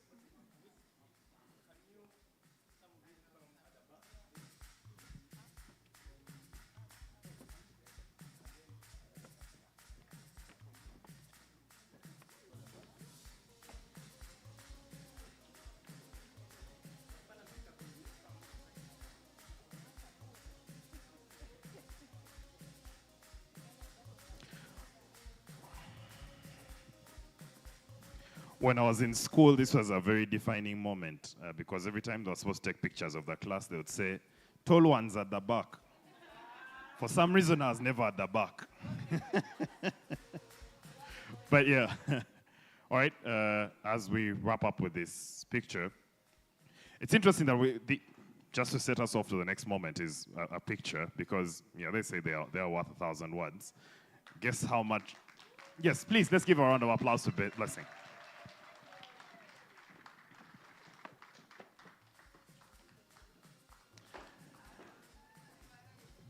So yes, I was saying, they say pictures are worth about 1,000 words. But imagine if you had to tell a story or stories of 720 women. You don't just need a picture, you need a video. And that's what we have coming up next for you. Turn your eyes to the screen.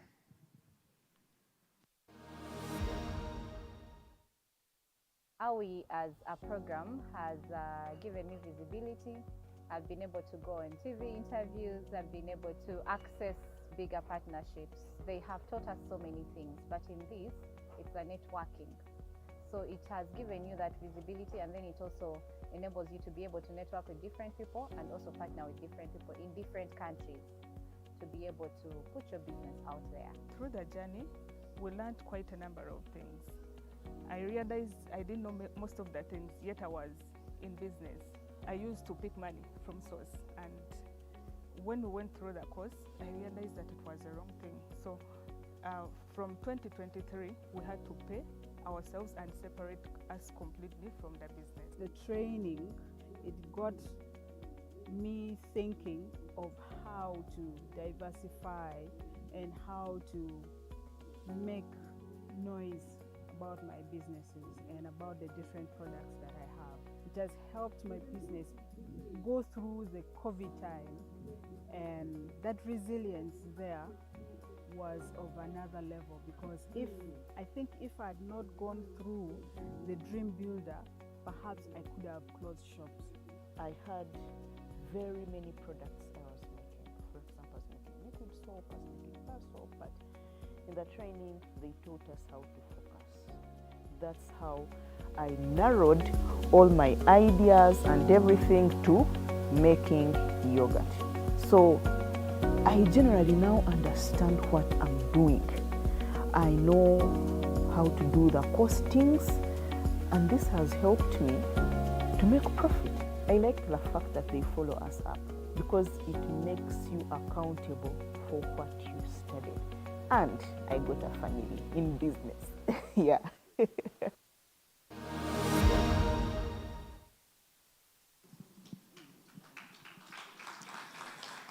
Oh, wow.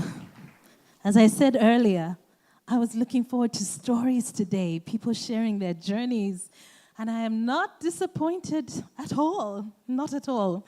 Now, today is a day to be inspired, to network, to hear from each other, and to have important conversations. So I would like to invite our panelists for the next conversation that we are going to have. Now, our first panelist is the National Director of Business Network International, that's BNI Uganda.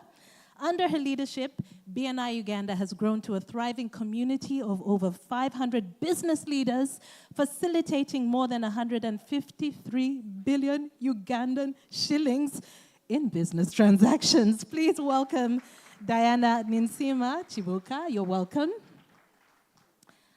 Joining us on stage next is the Managing Director of, is it Kamage Enterprises? Did I say it right? Kamage Enterprises Limited, proprietor of Hotel Lavena Limited, and the founding chairperson of Igara Buweju Tea Farmers Sacco. Now, she's also a board member with the Uganda Hotel Owners Association. Here she comes in blue, a Rotarian as well. Adrien Kobusinje, welcome. Please take a seat. Also joining us for this conversation, I'd like to invite the CEO of V Interiors Limited, a premium manufacturer of wood products in East Africa. Ooh, I love your products. Alongside this, she's also the general manager of the American Chamber of Commerce of Uganda. She is the founder of Fundi Women Initiative, a pioneering program that trains and supports women who have survived human trafficking, early marriages, and young motherhood. Please welcome Eve Zalwango. And to moderate this conversation, this gentleman has a voice. First time you hear it, you're like, eh? Okay. That is because he is a talk show host at Radio 1, that's FM 90. But he's also a passionate entrepreneur with over 10 years of experience that started in agribusiness that has led to so many other things that he's doing. And he's also my co-host today. Please welcome Vincent and Seriko. Over to you.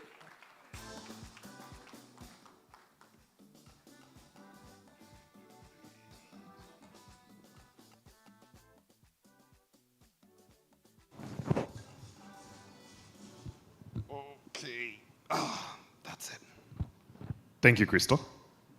I think now going forward, as a rule of thumb, anybody who invites me to moderate, I'm going to ask you to invite Crystal to welcome me because, yeah, that's probably the kindest anybody has been at an introduction for me. But, well, over to the next discussion. And I think for each and every one of you, I guess not Diana, which we shall rectify after this, I'm sure I've shared a cup of coffee with you guys.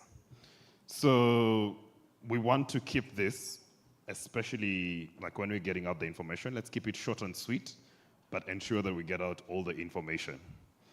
My first challenge to you, and all of you are entrepreneurs in your own right, so I'm sure you well know this, is to give us an elevator pitch of who you are.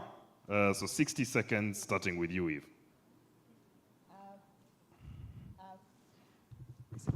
Yes. Sorry about that. I'm a carpenter. I always just like to fix things up. So, good morning, everyone. My name is Omumbeja Evelyn Zalwango. I'm a princess from Uganda, a mother of two. I'm a carpenter by profession and an interior designer. And I run an organization, Fundi Women. We train women to become carpenters. And a business that employs women, managed by women, owned by women as carpenters. Adrian? You all look amazing. My name is Adrian Kopsinje. I'm a businesswoman. I'm an entrepreneur. And Kamage being my first company, and then giving birth to Hotel Lavena.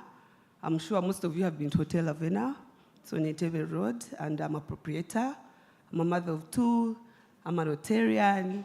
I'm an advocate for women, especially women entrepreneurs. I'm also a farmer and a tea farmer. All right, thank you, Adrian. Diana. Thank you. When is that tea? Ladies, I'm so excited to be here. I'm a community leader.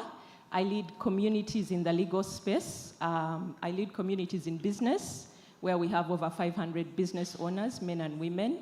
And our ecosystem has seen over close to 160 billion in over 9 years.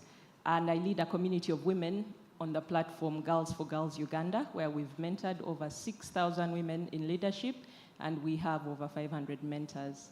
I'm glad to be here. I'm a mother of two, married to a gentleman, and I think I'm very, very passionate about women, and because of the family I grew up in, we are 5 girls and 1 boy.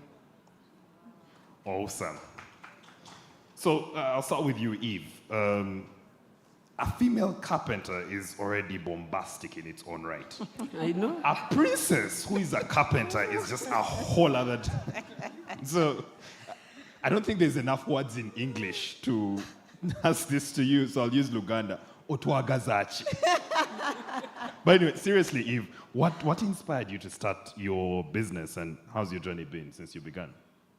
First and foremost, we call Vincent Marvin Gaye. Oh, God. So you heard his voice? A Marvin Gaye voice. Anyway, to a point of starting my business, it comes to me later on that I come from a family that is hands-on. My grandfather was a hand carver. My grandmother used to be a tailor. My dad makes shoes. My mom does home catering. She does a lot of catering. So I come from a home that does a lot of hands-on, but my schooling is actually IT. But then I remembered that when I was young, a lot of it, I used to fix things in the house. I used to be the electrician.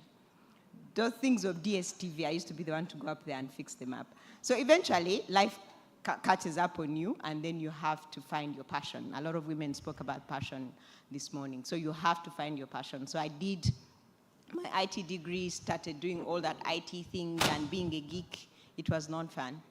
Then I eventually realized all I needed was to be a carpenter. I know in the field of male domination, I can tell you it was not easy in Uganda because I was always told, what do you want? And then I also remember my dad telling me, I wasted all my money, I took you to a university, now you've gone into a business. I have never seen a rich carpenter. So then I said, okay, fine, let me be the first one and a woman in that matter. So the inspiration really came from so many things that I like to touch and feel. I like to create spaces. I like to find things that are meaningless and making them meaningful. I think for me, that is something a lot of us women don't find, that it takes a bit of a long time for you to find your passion. And if you have found your passion now, bravo. But if you've not, find it. Thank you. Adrian, the first time I heard your story, I was going through a couple of challenges. But when I heard you talk about your life story, I felt like what I was talking about was very light. So I know this is a very difficult question, but I'll throw it your way anyway. Do you have a specific defining moment that you look at that shaped the way you look at the world, the way you lead, and the way you're growing your business? Is there a particular moment that you can point to?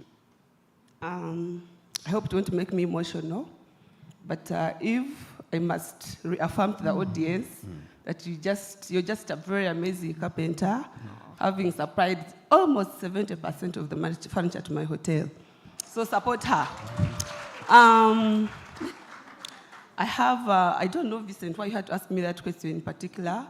And I was already copying notes from Eve. But yes, the most turning moment was in 2013, 2011, when I lost my husband to cancer. And I was just 28 years. I'd left university. I had 2 daughters. And I felt the world had closed. I felt like, why do we even have to live? Not until I had to redefine myself and say, no, life has to move on. I've had dreams that I have to achieve despite the dark moments. So immediately, I had to compose myself and move on. It wasn't easy because my self-esteem was like at 1%, moving out and like, oh, she lost a man, she lost a husband. You're like, okay. You get to an office and you're being asked, oh, who's your husband? They're like, okay. Then like, okay, it is well. So I had to compose myself and say, if the question is bounced to me, then I need to take it positively, and I had to start a life. I started business then. I just walked out of my house and said, I'm going to do business. And I talked to a friend who said, are you sure? Okay, I'll give you $700,000. That was around $200. And I just walked straight to NASA. I don't know why NASA of all places. I think the industry called me, and I started walking into people's offices saying, I want a room for rent. I didn't want a room, I wanted a table. So finally, I landed into someone's shop and offered a table of $100,000 and paid for 3 months and stayed with a $400,000 for my transport and capital. And that was the beginning of where I am now, thanks to that person, Mike and Agatha. So my business journey started then.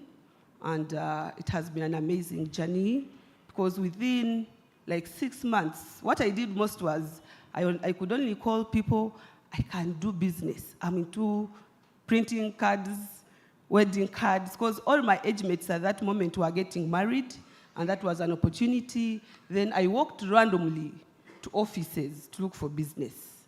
And what makes it special is that being a woman, you attract that empathy. You attract that. There's that emotional intelligence that we have. And it wasn't a very hard journey when I started, because within 6 months, I landed a deal of like 20 million. And within 6 months, I was like 10 million rich. And I paid back the 700,000. And that is when I discovered that I was in the right industry. Otherwise, I still had like, because I left university, I had my papers, my friends were getting jobs. I cannot forget a day one of my friends came to my office, my small table, which was my office, and she was getting married, and I had to do her cards. So we're doing locally cards. She found me putting ribbons on her card, and she was like, Adrian, you went to school to come and do this? And I'm like, oh. She was working in a bank. But like 4 months after, I had like 80 million in my account, and I went directly to her table and like, can I see my balance? And when she checked out my balance, she was like, hey, so you make money from putting those ribbons on cards. So to me, that was an affirmation that I was in the right industry, and I gave it all my best, and I took advantage of all the age mates, the OGs, the OBs that were getting married, that were fresh in office, the family, and friends. And that has been my journey of Kamage, which is apparently, I think our turnover is around 5 billion around there, which is not bad, around 2 million USD, and we are doing well. And along the way, it has given birth to one of the most amazing hotels, which is Hotel Lavena. And people don't believe it. When you tell the story, when you're there, they're like, how? It can't be for a woman. Everyone walks in like, is this for a woman? I've had so many people walking like, this man did well. And I'm like, why should it be the man? Then they are told, no, it's actually for a woman. And by the way, young woman, they're like, how? She has men. There must be a man behind her. So I can proudly say that as a woman, it's been an amazing journey in business. And being a woman has been a competitive advantage. I've been sharing with one of my neighbors. They said, it's no longer about being a woman. And if they asked me, what challenges have you faced as a woman, I would actually ask Vincent to rephrase the question and tell him, ask me what I have enjoyed being a woman in my business. Because I have attracted the empathy, I have been consistent, I have understood who I am. But I've always told myself I wouldn't want to sit on a panel to talk about business when I've not talked about my father and my journey. I know you don't have enough time, but I'll summarize it a bit. Yeah. This again comes from a journey, being a firstborn of 12, and from a very humble family. And my father ran a shop, and at the age of 8, I worked with him in a shop. But he only told me, when my daughter goes to school, you have to come and fight poverty. To the extent that a term would reach and my siblings have to stop for me to proceed and go to school because of fees. I would go to school and try to do any business. I sold chapatis, I sold mandazi when I was in school, just to go and buy a bag of cement to cement our house. And my father kept telling me, my daughter, that affirmation from my father of telling me when I grow, I have to fight poverty in his house, in his home, has made me what I am today. To date, I work to fight for poverty, I look for money, and I can gladly say, look at me, sitting in front of all of you talking about money. You do not talk about money when you don't have it. Yeah. You cannot have the confidence too. So by the time I sit here talk about money, it means my minimum balance should be smiling a bit. And I'm looking at an audience very thirsty for money, very ready to make money. If I had a chance then to have to be part of such an audience, I don't know where I would be. Maybe I would be owning this Sheraton now, but it is not too late. I still hope to do the same. So guys, you're in the right platform, right audience. We are women, and being a woman is not just ordinary. It is our competitive advantage. Let us not be sympathetic, but instead thrive on our womanhood and make it. All right. Thank you. Thank you, Edwin. Diana, so last year, probably, these two know, you don't, I got married. Before that, we were having a discussion with my then fiance, late now wife, and we're talking about roles that we'll be, playing when we eventually got married. And I was chest stamping, and I was like, you need to do this, and you need to do this, and you also need to do this, and you need to. So she tells me, calm down. First of all, just, running the home and running the family involves this, and it involves this, and it involves this. Now, by the time she was done with that list, I was so humble, and I couldn't even believe how our mothers were doing this. So, Diana, how do you do the balance? especially from where you stand. You have over 500 entrepreneurs that you work with in BNI, many of whom are women. So how do you do that balance between family, personal, and professional roles where the world expects you to always be performing 100% in all three departments? Thank you. So first of all, I met my husband when we were in S4. Okay. So I think I've been fortunate that I have walked a long journey with this gentleman. And he's my partner, he's my support system.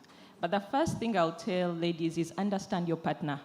My husband would not come into this room to be part of this, to sit there, you know. But when I'm leaving in the morning and I say I have an engagement, he'll be like, you've got this.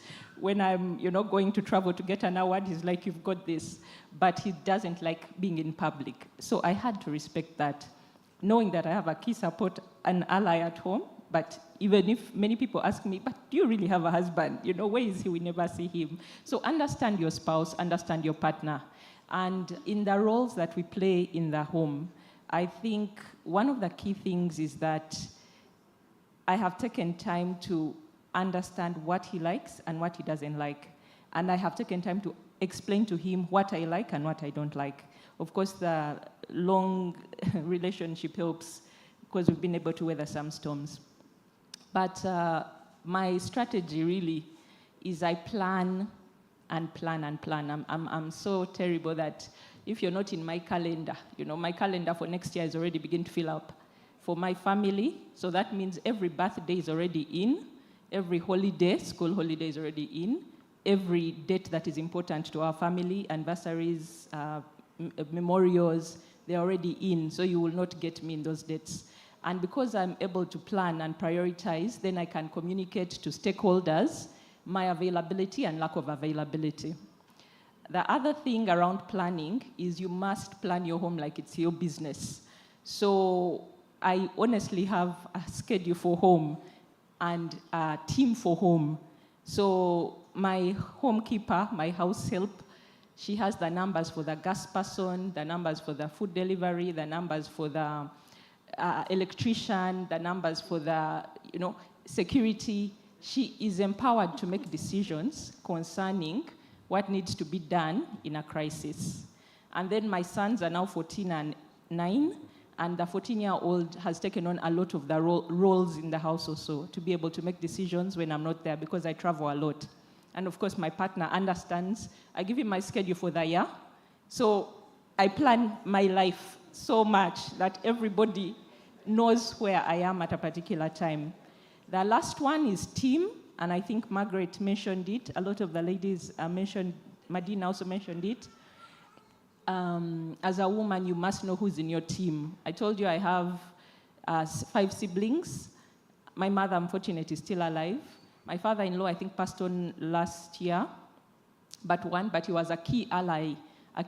Whenever I was doing any business strategy, I would go and talk to my father-in-law.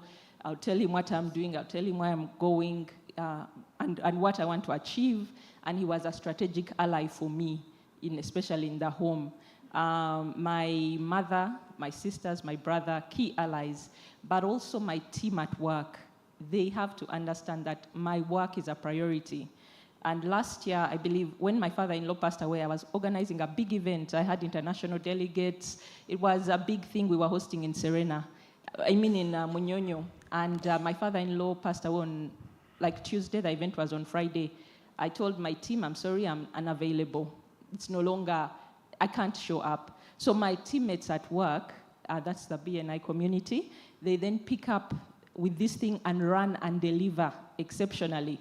Even if I wasn't there, all the international guests were wowed. So how well can your team operate without you being there to pull and push? And for me, it's bringing them in on the vision. They know what we want to achieve, and we celebrate every small win, and we push together through the hard things. Thank you. Someone at the back say amen. So maybe just before we continue, you can be part of the discussion. I'm sure there are post-its that are being sent around. Please just put your question on there and make sure you get it to Crystal because she'll see and ensure which we put any of your questions to our panelists here. But back to you, Eve. Eve, are there, and I know we're always aspiring to, make it a level playing field. I have worked very disproportionately with more women entrepreneurs, even just women in the workplace. But even from where I stand, even from myself, I still feel like there are certain things, certain challenges that are unique to women entrepreneurs, and I'm just not suited to help them through that. So are there certain challenges that you have faced that you believe are unique to women entrepreneurs, that, and maybe how do you overcome those? I would say, first of all, I would say the world was never ready for females in business. It has never been ready. And I can tell you even now, it's not yet ready. So there will be a lot of challenges where the doors are not going to open. But how do you take that mantle as a woman and open that door? Some of those things would mean, as I speak, the entrepreneurship journey is lonely. Very lonely. I can tell you, you can be in your circle. You can be in your WhatsApp group. But that journey, when it hits, it hits you hard. And some of those challenges for me, where I come from, the business circle where I come from, which is a male-dominated circle, I think when I started out, a lot of the men were asking me, what do I want in their industry? What do I want to challenge? And that challenge also, it came from my father himself. He told me, what do you want from carpentry? Who have you ever seen getting rich from there? So first of all, the mindset, like Margaret talked about, that mindset where everybody keeps telling you, you're not good enough. You cannot be able to do it. So that's one of the biggest challenges women are facing. They are being told you're not good enough. But how do you stand and tell yourself, I am good enough? We are talking about support system. That is one of the first things that you have to look at, the support system. The second challenge we face as women is finances. For where I come from, my business is capital intensive. I can tell you, to date, I have approached 24 investors for my business, and I have 0. Why? Because I come from a business. 1, it is a passion business, people tell me. 2, it is very capital intensive. That's the journey I chose. And 3, it needs a proper infrastructure and needs better skilled people. The journey where I am in carpentry, the most, I would say, most complicated people are people that use their hands to work. Carpenters, tailors. You can mention them all. I know everybody here has a problem with a tailor, has a problem with a carpenter. And I can tell you some of those challenges are not challenges that people want to deliver to you, but it's because of the environment where they are.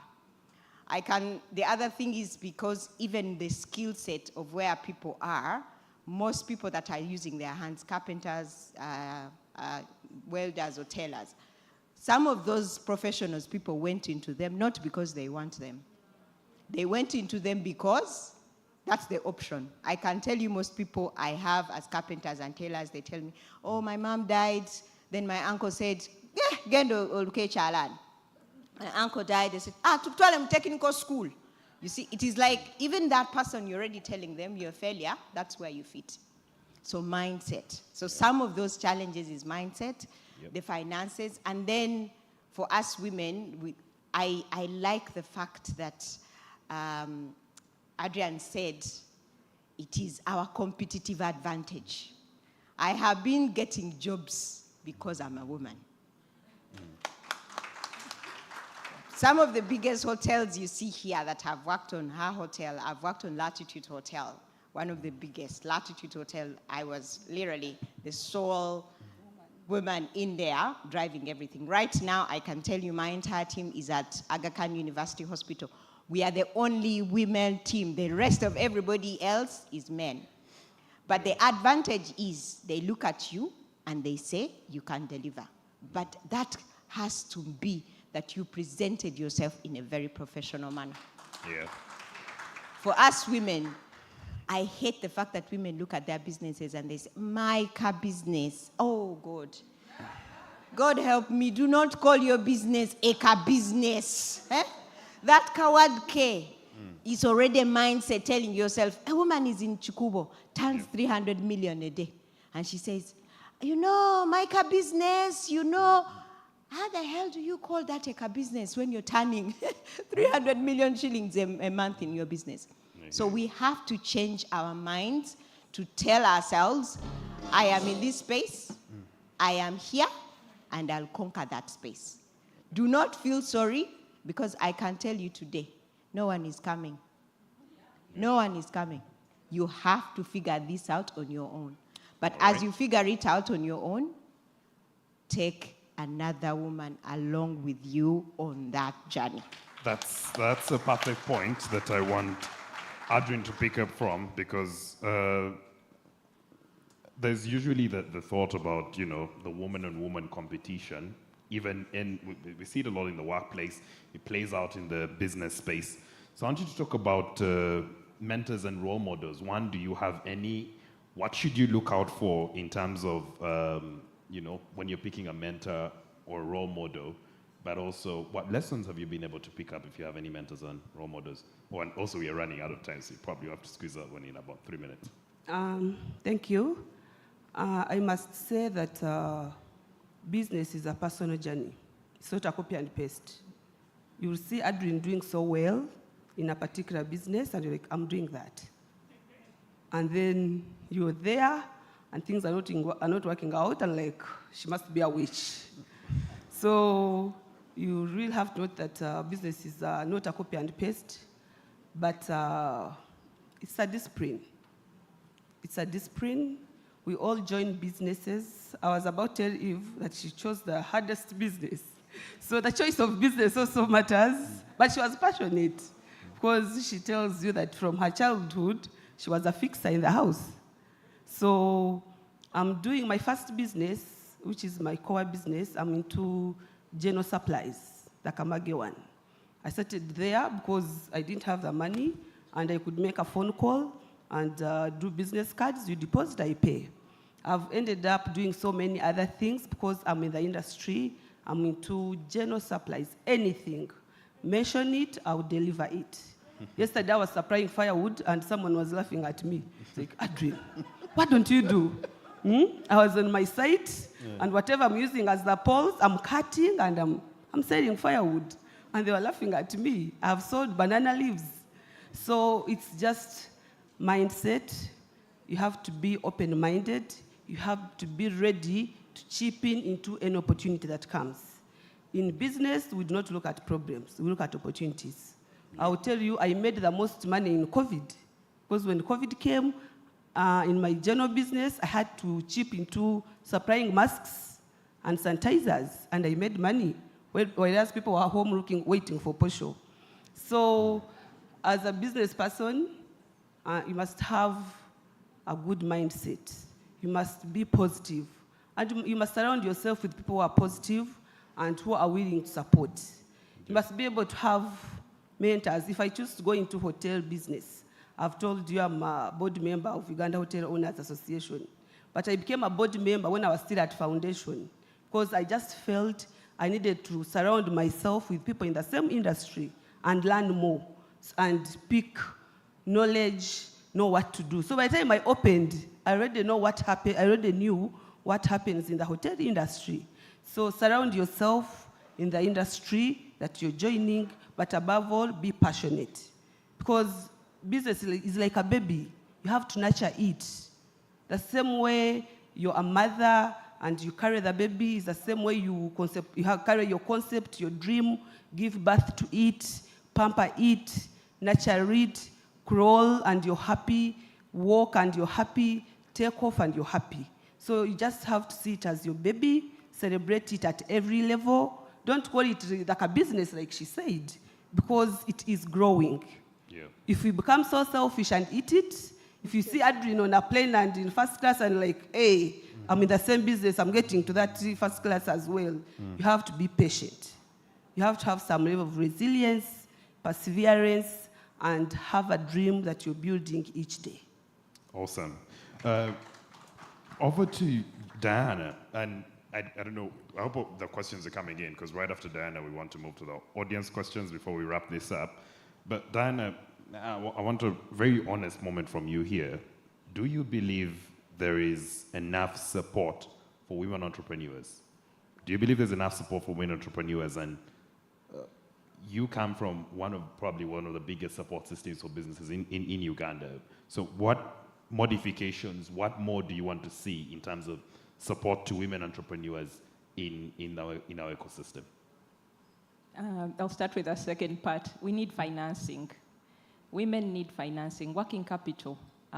They don't own the assets of production sometimes, the land, many times, and they are really working. First, many times they are meeting a need. You know, I'm just borrowing from Adrian's story. She just needs to feed her children, full stop.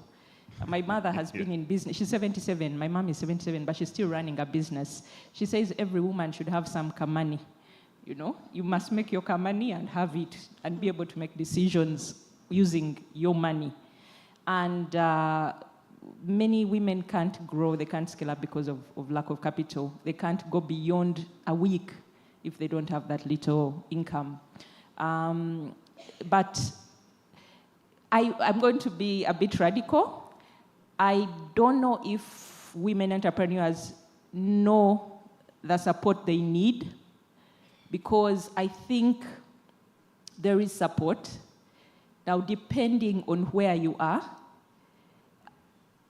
there are many community initiatives. I used to sit on the board of Pelam, an agriculture organization, and we used to have a very huge target towards women. But I don't think they know this support exists, and many times they don't know the nature of this support. So I would push more for awareness. I think that we need to have a more concerted effort on reaching women in the grassroots, reaching women in the offices, because many of them are running side hustles. Yeah. But they're so caught up in the day-to-day grind that they have no awareness. So how do we increase awareness? In Business Network International, many women say there's an access to entry because there's a price you pay. So I know our way is free. I don't know if many women entrepreneurs are aware of the free ecosystems that they can plug into. And I don't know if our also supports them navigate, and other ecosystems help them navigate the social side of owning, beginning to own and manage money. Just looking at my mom's example, she has always run small businesses, small groceries. And her ability to stay in business has been her credibility with suppliers. So suppliers bring products and she sells and then pays them after a certain window of time. So I think women entrepreneurs especially, if we can also focus a lot on the social skills, because they must manage so much outside of the business, and they must negotiate very narrowly the line between, family, in-laws, the local leaders, and many times their efforts are choked in that space, in spite of how positive they are. If they don't have a champion like a father, a brother, an uncle to really leverage that. Yeah. So I think we need more skilling on the social side. For entrepreneurs, how do you negotiate? How do you strategize? And we're trying to do that under the other hat I wear called Girls for Girls, where we mentor women in leadership. But the biggest need women entrepreneurs actually need to translate these dreams into bigger ideas is capital, working capital. And again, I've seen a very simple model downtown Owino. I have a sister who runs a microfinance where they lend women 100,000, 500,000 at the beginning of the day, and they pay it in the evening, or they pay it within the course of a week. So can we find something like that for middle, not bottom of the pyramid, but can we find something which can allow women in business working capital, which they can quickly turn over and live up to it? Of course, along with all those trainings for systems and everything, but many women in business lack that. All right, we have to wrap that there. Crystal, do we have any questions already? I do have one question. I'm sure you can choose who will answer it. All right.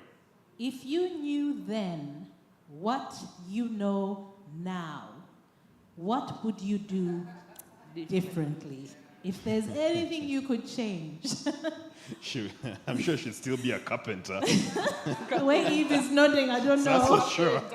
There's no debate on that one, so it's a debate between do we have Adrian answer that or Diana? But since we just had Diana speak, Adrian, if you knew then, if you knew now what you if you knew then what you know now. Sorry, I said it the wrong way.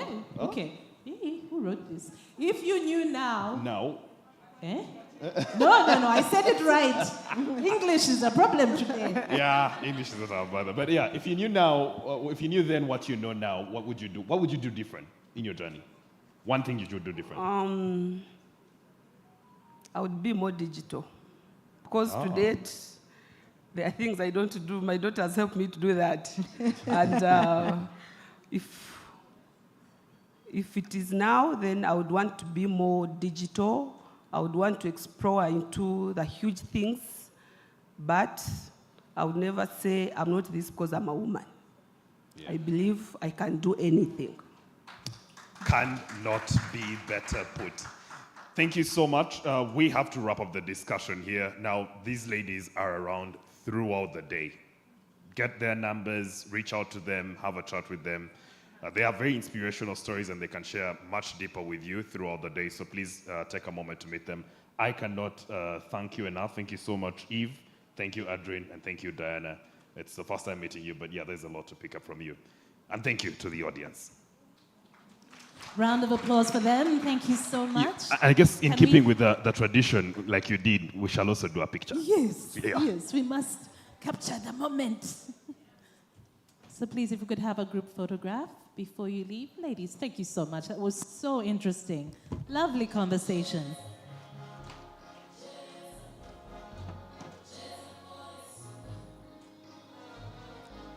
So to our photographers, are you happy? Are they looking at the right camera? Are we smiling? Vincent, are you doing all right?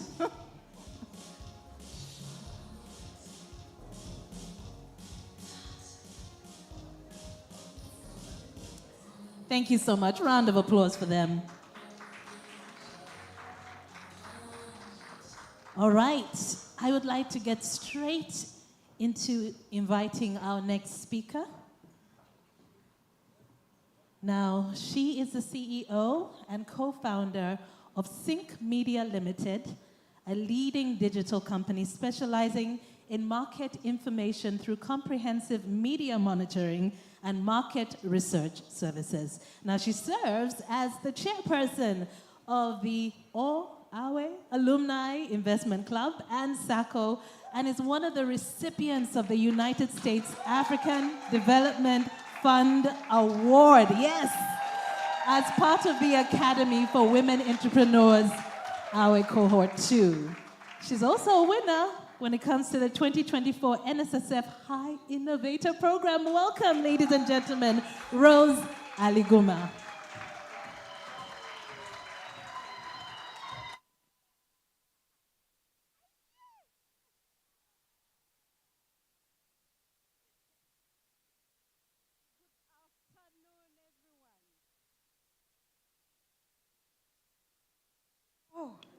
Technology. Good afternoon, everyone. I think they have said what I do, but there is something that I do better, and that is making sure that every member of this community joins the circle. Ladies and gentlemen, my name is Rose Aliguma. I'm the CEO for Sync Media, like they have said.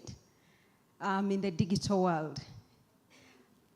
And I'm also a consultant. I do market research. So ladies who have businesses and you need to know if your product is going to make sense out there, I am the person for you.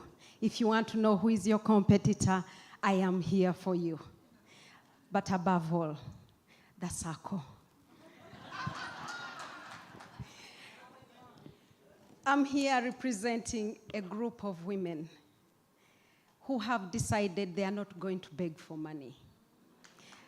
The women that were taught by all, thanks to the US mission, thanks to our facilitators, Kustawi, iProfile. Mama Santa, you and that beautiful business. Where Lamela. We know Mama Santa and Monica. Thank you for all the information that you gave us. You built us to be who we are. Ladies, I do not want to stand here alone. We started a very beautiful circle. It's not just a circle for money. It's a circle of friends, a circle of sisterhood. And I want to call all the members, the executive committee that is so committed, that volunteers on a daily to mobilize, to come. And your lane it is. Your lane. Ladies, show up.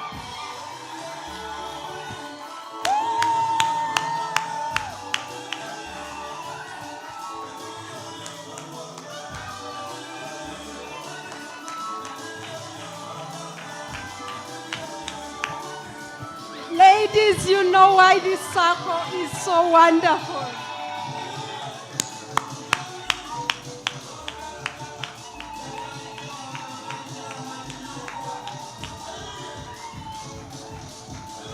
I'm requesting our facilitators, Mama Santa, I think you know the Yoleng better than anyone. I'm requesting you lead our facilitators to just stand up for 1 minute.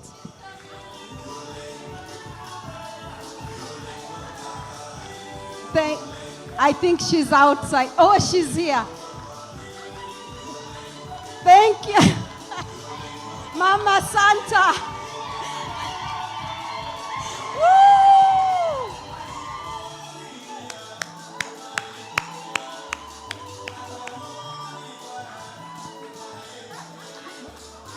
Aisha, I don't know where Aisha is. Oh, no. Monica, where are you? Monica. Please, Monica, join us.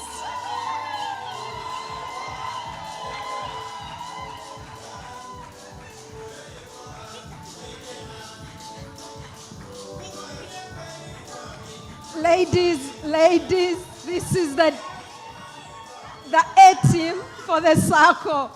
Thank you so much. There is one man who is the awesome man called Peter. Peter. Hi. Thank you very much, ladies. Ladies, I'm going to request that they stay here. They are my support system. Ladies, we wake up every day to go do the grind. They have said we shouldn't call our businesses car business.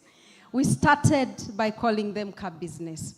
And because we are looking for all the money we can get, we could never have, at individual level, managed to create money good enough to run our businesses. We united. The O Circle, which started in 2022 November, was a call for funding. I won the USAID fund. Not everyone was able to win. And because we all need the money, we decided, why don't we just put together a pool of money and save and give each other around to boost our businesses. Ladies, I would like to announce that last year when we launched our circle in March, we promised ourselves that we are going to make it. We promised that we'll raise 200 million in these 2 years, and we have exceeded that money. Currently, and that is because we are collecting as little as we can. We've grown our numbers from just 30 people to 171 members. Ladies, we have gone ahead to inspire and give women loans to build their dreams. There are ladies here, I see some people who are here and they are smiling. They have benefited from the loans that we give them. These loans are short-term loans. You take a loan, however small, and come back for more once you feel you want to boost your business more.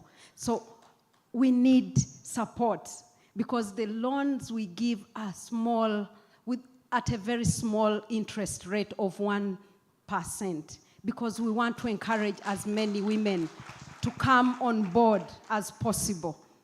I'm sorry, I'm one of those who had once borrowed from a money lender for business at 15% per month. That is per month. I was almost dragged out of my office, but I got the money to pay because, you know, suppliers fail to pay you very fast. You have a deal, you want money, you can't pay, you can't do the job. You get money from a money lender, and then the next thing you know, the client has delayed to pay. Hey, and the money lender comes to your door. I want my money. And then you see red eyes, right? You see red eyes, or you beg. If you're like me, we know how to make the cat eyes. Please, give me time. But the issue is, we have managed to raise funds to give our ladies money. And so far, we have lent out about 81 million to ladies. We also got someone who loved us from the time we set up and said, you are good. And that is ACE Health Foundation from the US. They gave us a donation. We have celebrated with that donation across this country, thanks to Shona. Shona, you gave us a platform to take the money that we had, the money that we really wanted to give out to these ladies, and we celebrated with you on the premixer. We have given out about over 18 million to over 35 members. I'm being told, but I'm running out of time. We have done investments, and we are earning interest from different investments. The next thing we want to do is buy land for women. We are going to save for land so that members can have that collateral. Meanwhile, our loans do not come with collateral. We have what we call partners, accountability partners, who become your guarantors, and they make you pay back that money. We have 0 levels of default for our money. So all the money comes back. I would like to just say one thing, that we are here to support you. I'm calling upon each and every member here. Please sign up. Sign up for the circle. Good things are coming. Together, we can achieve a lot. Thank you very much, ladies. Another Yoleng session as they go back.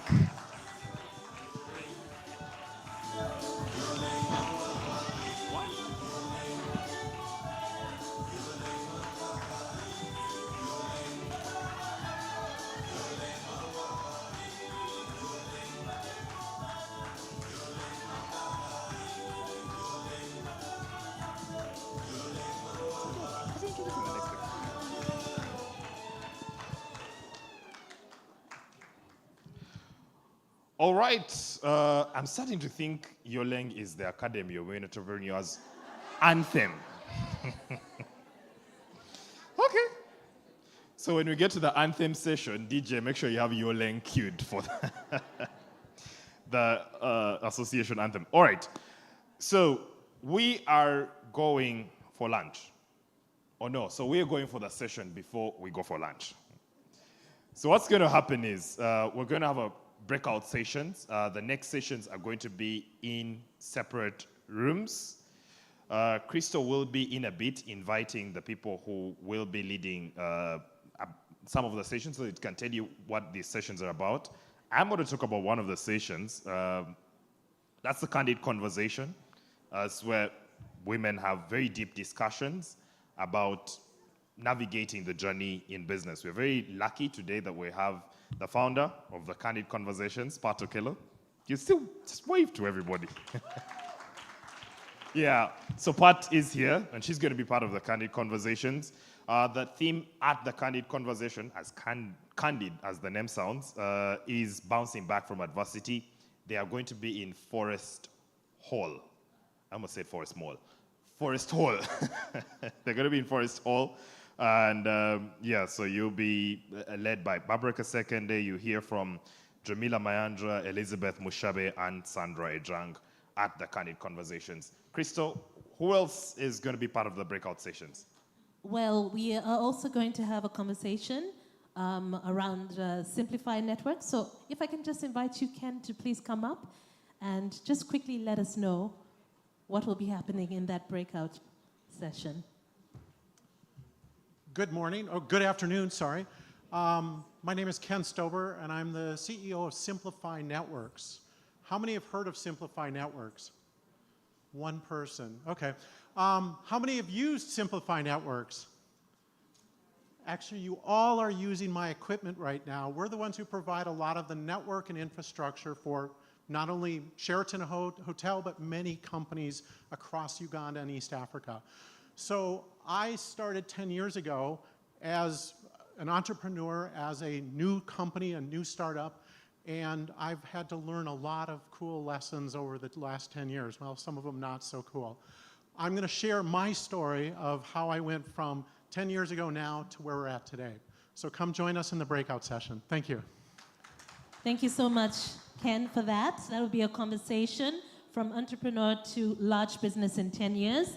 And our third breakout room session will be about women-led solutions to increasing access to business growth resources by Mchala Ventures. So, Carol, if you could please just come up and quickly let our people know what you have planned.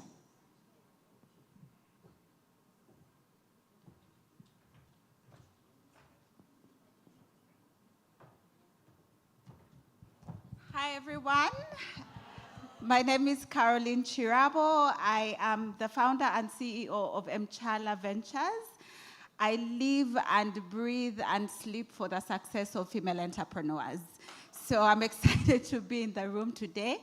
Everyone has been telling you a lot of initiatives and stories, but in our session, you get to do all the talking and all the solution building. So when you are ready to join us, just come to that end of the room. We will sit in circles, and we're going to have a very engaging session. I'm excited to see you all. Thank you. All right, thank you, Carl.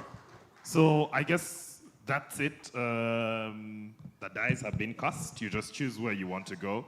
There is the option of going to Forest Hall to join, join the Candid Conversations, though I'm being reliably informed. The people who are choosing to do the Candid Conversations signed up as they were coming in. So if you signed up to do the Candid Conversations, just make your way to the Forest Hall. I have to keep refusing to say mall. Sorry, Forest Room 1. Forest Room 1. With Ken, yes? Oh, no, sorry. Forest Room 1 is with Ken? Yes, and Ken Candid Conversations is Lake Room, I believe. Yes, Lake Room then. Lake Room is Candid Conversations, and then Forest Room 1 is Ken, simply business from 0 to 10 years. Yes, and Mchala Ventures is going to be at the back of this room. Mchala, yes, you just stay here in this room. Oh, okay, we'll stay in the room here. Oh, yes. Oh, you have just 1 hour for these sessions, and you're the one standing between us and lunchtime. So, good luck. So, Yes, please, we can get moving to the different rooms. we can make our way to the different rooms. We'll try to wrap up quickly and then go for lunch, ladies and gentlemen. Oh, and you'll be receiving your lunch directions from the rooms. So just stay put in the rooms. They'll be giving you where you will be going for lunch.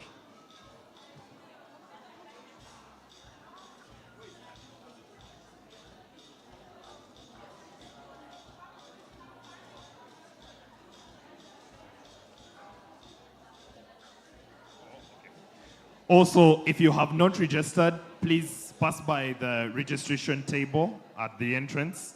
Make sure you register. We have a record of you being here before you proceed to the breakout session. Candid Conversations is in Lake Room 1, and then Ken is in Forest Room 1. Thank you.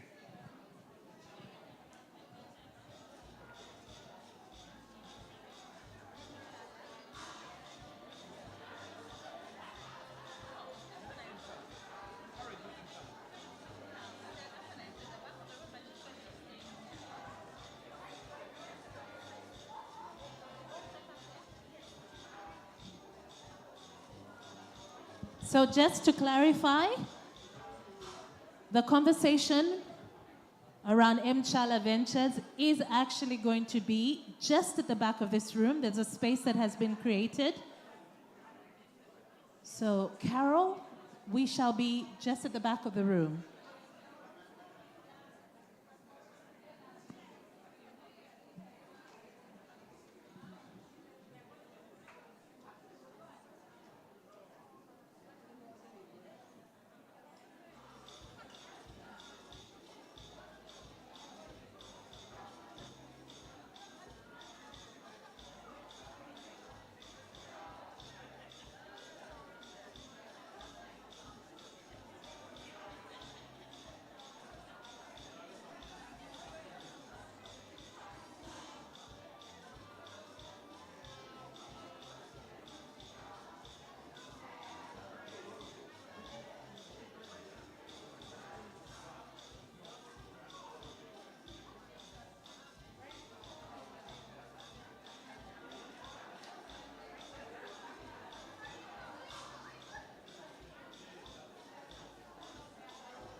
So hello.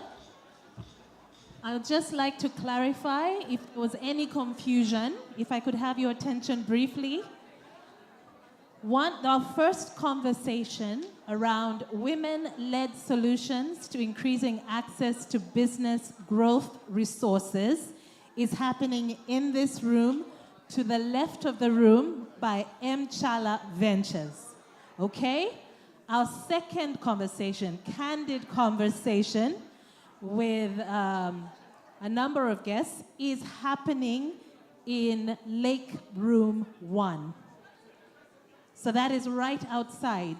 As you exit this hall, you'll find a door on your left, and through there we have meeting rooms. Okay? And our third conversation, courtesy of Simplify Networks with Ken, which is from entrepreneur to large business in 10 years, that is also in the same area. So you can choose which one of these sessions to be a part of.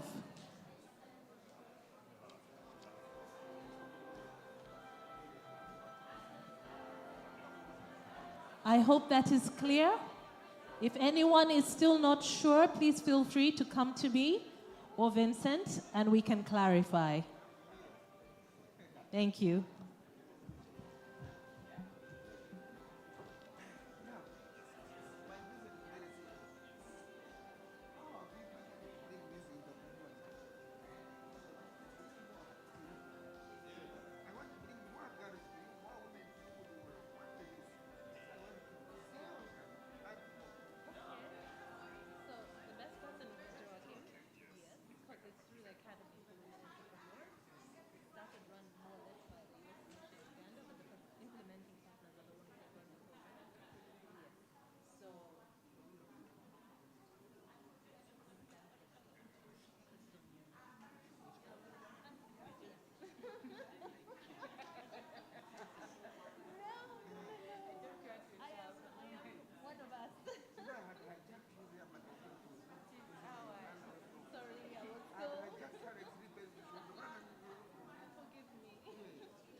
Taken care of. We're no longer at that boat. It's too much pressure these days.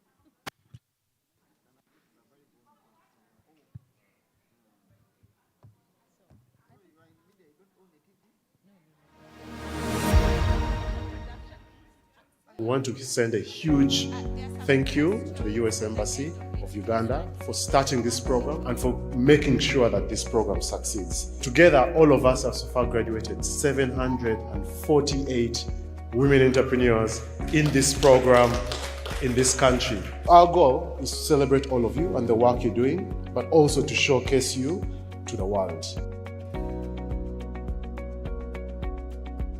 I appreciate Shona and the U.S. Mission for giving us an opportunity of being together as our alumni. I've really learned a lot from different women, Academy for Women Entrepreneurs. To me, it is not just a program, it is my turning point, because this is a program that gave me an opportunity to realize the potential within me. The day I completed the Dream Builder, that is when I realized that I can stand confident and tell people I am an entrepreneur, and I will forever be grateful to all. I was at the beginning of my business, and I felt so many gaps in what I was doing. So Awi came in at just the right time. My experience is undeniably one of the best, first of all, choices that I made. Awi totally transformed our business.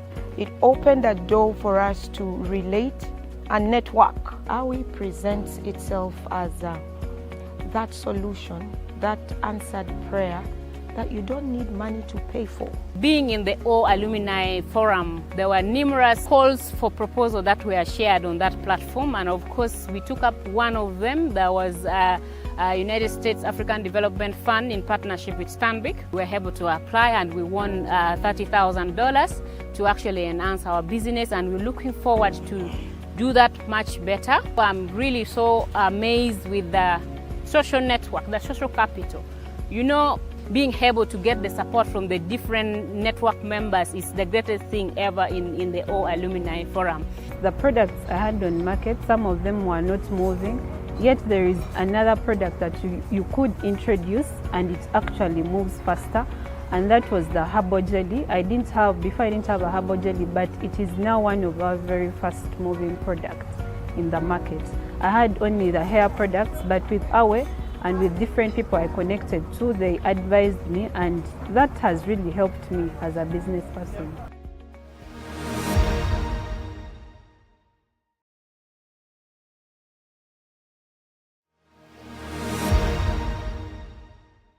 We want to send a huge thank you to the US Embassy of Uganda for starting this program and for making sure that this program succeeds. Together, all of us have so far graduated 748 women entrepreneurs in this program in this country. Our goal is to celebrate all of you and the work you're doing, but also to showcase you to the world. I appreciate Shona and the US Mission for giving us an opportunity of being together as our alumni. I've really learned a lot from different women. Academy for Women Entrepreneurs, to me, it is not just a program, it is my turning point. Because this is a program that gave me an opportunity to realize the potential within me. The day I completed the Dream Builder, that is when I realized that I can stand confident and tell people I am an entrepreneur, and I will forever be grateful to all. I was at the beginning of my business, and I felt so many gaps in what I was doing. So Awi came in at just the right time. My experience is undeniably one of the best, first of all, choices that I made. Awi totally transformed our business. It opened a door for us to relate and network. Awi presents itself as that solution, that answered prayer that you don't need money to pay for. Being in the Alumni forum, there were numerous calls for proposal that were shared on that platform, and of course we took up one of them. There was United States African Development Fund in partnership with Stanbic. We were able to apply and we won $30,000 to actually enhance our business, and we're looking forward to do that much better. I'm really so amazed with the social network, the social capital. You know, being able to get the support from the different network members is the greatest thing ever in the Alumni forum. The products I had on market, some of them were not moving, yet there is another product that you could introduce and it actually moves faster, and that was the herbal jelly. Before I didn't have a herbal jelly, but it is now one of our very fast moving products in the market. I had only the hair products, but with Awe and with different people I connected to, they advised me, and that has really helped me as a business person.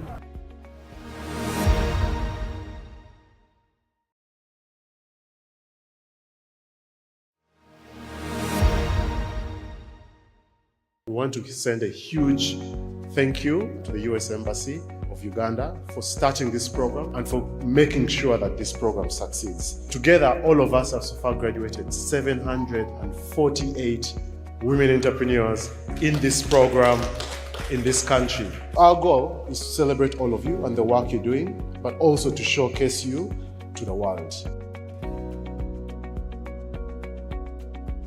I appreciate Shona and the US Mission for giving us an opportunity of being together as our alumni. I've really learned a lot from different women. Academy for Women Entrepreneurs, to me, it is not just a program, it is my turning point. Because this is a program that gave me an opportunity to realize the potential within me.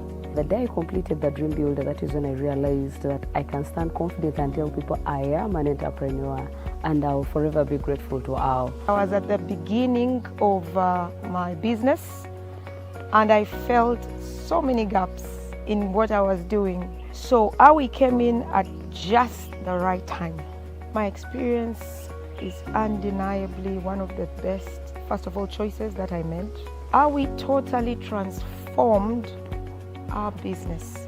It opened a door for us to relate and network. Awi presents itself as that solution, that answered prayer that you don't need money to pay for. Being in the Alumni forum, there were numerous calls for proposal that were shared on that platform, and of course we took up one of them. There was United States African Development Fund in partnership with Stanbic. We were able to apply and we won $30,000 to actually enhance our business, and we're looking forward to do that much better. I'm really so amazed with the social network, the social capital. You know, being able to get the support from the different network members is the greatest thing ever in the O Alumni Forum. The products I had on market, some of them were not moving, yet there is another product that you could introduce and it actually moves faster, and that was the herbal jelly. Before I didn't have a herbal jelly, but it is now one of our very fast moving products in the market. I had only the hair products, but with Awe and with different people I connected to, they advised me, and that has really helped me as a business person.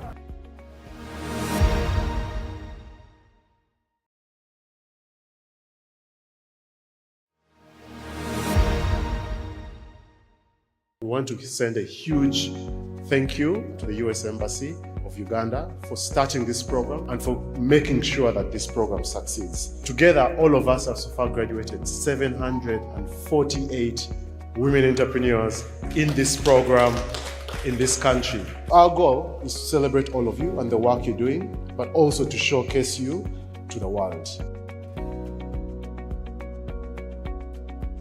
I appreciate Shona and the US Mission for giving us an opportunity of being together as our alumni. I've really learned a lot from different women, Academy for Women Entrepreneurs. To me, it is not just a program, it is my turning point, because this is a program that gave me an opportunity to realize the potential within me.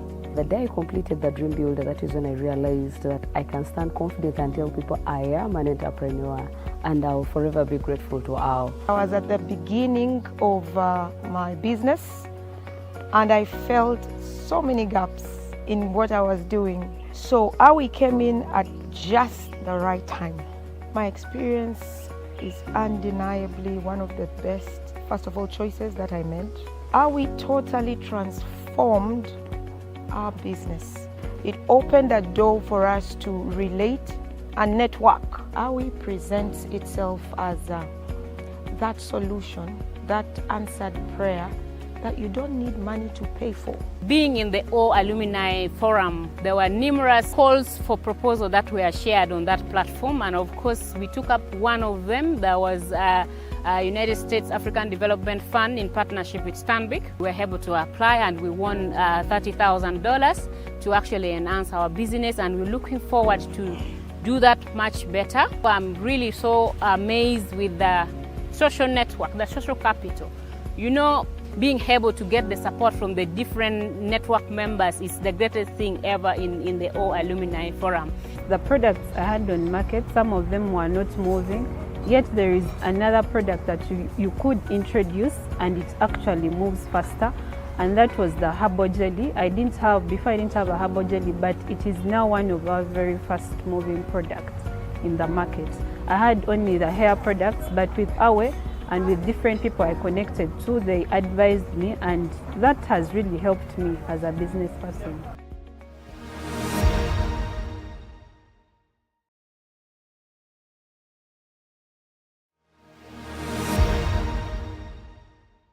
We want to send a huge thank you to the US Embassy of Uganda for starting this program and for making sure that this program succeeds. Together, all of us have so far graduated 748 women entrepreneurs in this program in this country. Our goal is to celebrate all of you and the work you're doing, but also to showcase you to the world. I appreciate Shona and the US Mission for giving us an opportunity of being together as our alumni. I've really learned a lot from different women, Academy for Women Entrepreneurs. To me, it is not just a program, it is my turning point, because this is a program that gave me an opportunity to realize the potential within me. The day I completed the Dream Builder, that is when I realized that I can stand confident and tell people I am an entrepreneur, and I will forever be grateful to all. I was at the beginning of my business, and I felt so many gaps in what I was doing. So Awi came in at just the right time. My experience is undeniably one of the best, first of all, choices that I made. Awi totally transformed our business. It opened a door for us to relate and network. Awi presents itself as that solution, that answered prayer that you don't need money to pay for. Being in the O Alumni Forum, there were numerous calls for proposal that were shared on that platform, and of course we took up one of them. There was a United States African Development Fund in partnership with Stanbic. We were able to apply and we won $30,000 to actually enhance our business, and we're looking forward to do that much better. I'm really so amazed with the social network, the social capital. You know, being able to get the support from the different network members is the greatest thing ever in the O Alumni Forum. The products I had on market, some of them were not moving, yet there is another product that you could introduce and it actually moves faster, and that was the herbal jelly. Before I didn't have a herbal jelly, but it is now one of our very fast moving products in the market. I had only the hair products, but with Awe and with different people I connected to, they advised me, and that has really helped me as a business person.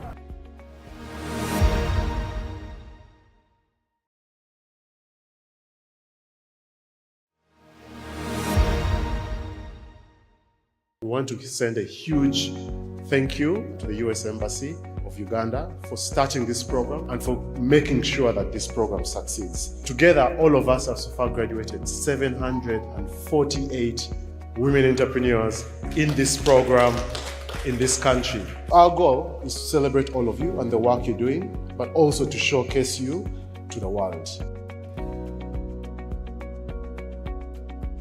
I appreciate Shona and the US Mission for giving us an opportunity of being together as our alumni. I've really learned a lot from different women, Academy for Women Entrepreneurs.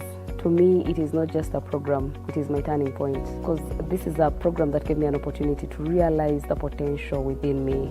The day I completed the Dream Builder, that is when I realized that I can stand confident and tell people I am an entrepreneur, and I will forever be grateful to all. I was at the beginning of my business, and I felt so many gaps in what I was doing. So Awi came in at just the right time. My experience is undeniably one of the best, first of all, choices that I made. Awi totally transformed our business.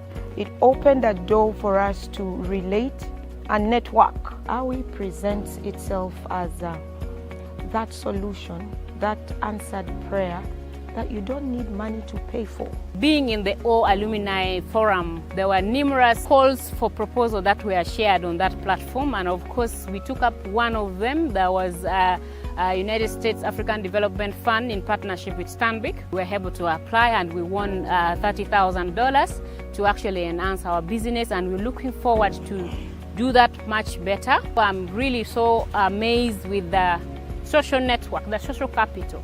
You know, being able to get the support from the different network members is the greatest thing ever in the O Alumni Forum.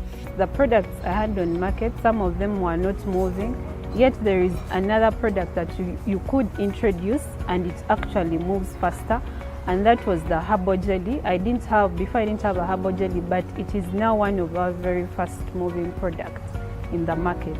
I had only the hair products, but with Awe and with different people I connected to, they advised me, and that has really helped me as a business person.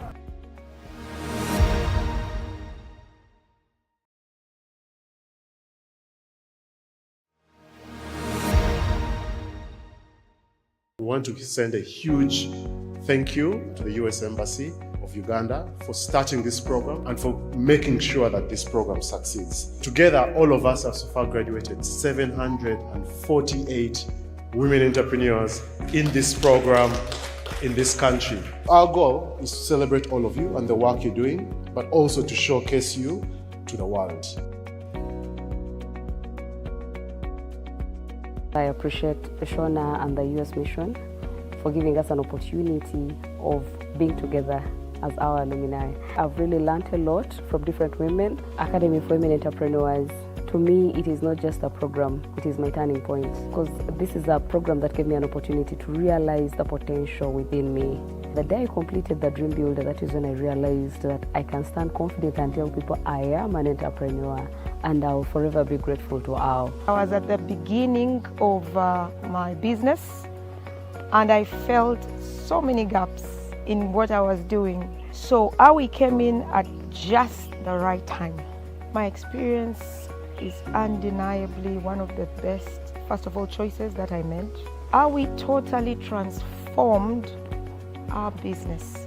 It opened a door for us to relate and network. AWI presents itself as that solution, that answered prayer that you don't need money to pay for. Being in the Alumni forum, there were numerous calls for proposal that were shared on that platform, and of course we took up one of them. There was a United States African Development Fund in partnership with Stanbic. We were able to apply and we won $30,000 to actually enhance our business, and we're looking forward to do that much better. I'm really so amazed with the social network, the social capital.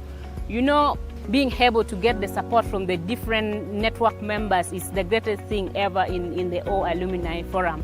The products I had on market, some of them were not moving, yet there is another product that you could introduce and it actually moves faster, and that was the herbal jelly. Before I didn't have a herbal jelly, but it is now one of our very fast moving products in the market.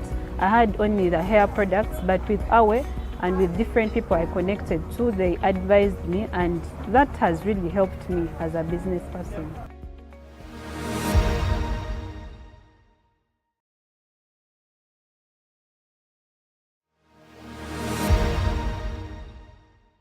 We want to send a huge thank you to the US Embassy of Uganda for starting this program and for making sure that this program succeeds. Together, all of us have so far graduated 748 women entrepreneurs in this program in this country. Our goal is to celebrate all of you and the work you're doing, but also to showcase you to the world. I appreciate Shona and the US Mission for giving us an opportunity of being together as our alumni. I've really learned a lot from different women, Academy for Women Entrepreneurs. To me, it is not just a program, it is my turning point, because this is a program that gave me an opportunity to realize the potential within me. The day I completed the Dream Builder, that is when I realized that I can stand confident and tell people I am an entrepreneur, and I will forever be grateful to AWI. I was at the beginning of my business, and I felt so many gaps in what I was doing. So AWI came in at just the right time. My experience is undeniably one of the best, first of all, choices that I made. AWI totally transformed our business. It opened a door for us to relate and network. AWI presents itself as that solution, that answered prayer that you don't need money to pay for. Being in the Alumni forum, there were numerous calls for proposal that were shared on that platform, and of course we took up one of them. There was a United States African Development Fund in partnership with Stanbic. We were able to apply and we won $30,000 to actually enhance our business, and we're looking forward to do that much better. I'm really so amazed with the social network, the social capital. You know, being able to get the support from the different network members is the greatest thing ever in the Alumni forum. The products I had on market, some of them were not moving, yet there is another product that you could introduce and it actually moves faster, and that was the herbal jelly. Before I didn't have a herbal jelly, but it is now one of our very fast moving products in the market. I had only the hair products, but with AWI and with different people I connected to, they advised me, and that has really helped me as a business person.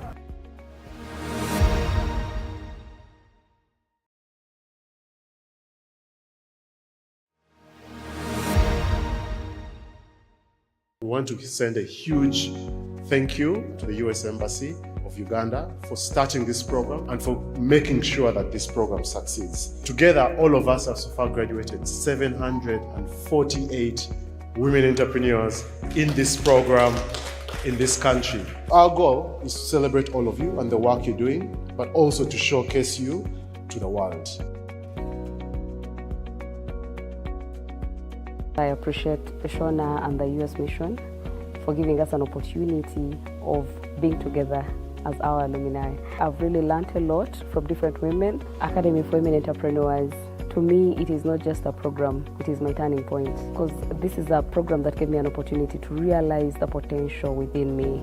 The day I completed the Dream Builder, that is when I realized that I can stand confident and tell people I am an entrepreneur, and I will forever be grateful to all. I was at the beginning of my business, and I felt so many gaps in what I was doing. So Awi came in at just the right time. My experience is undeniably one of the best, first of all, choices that I made.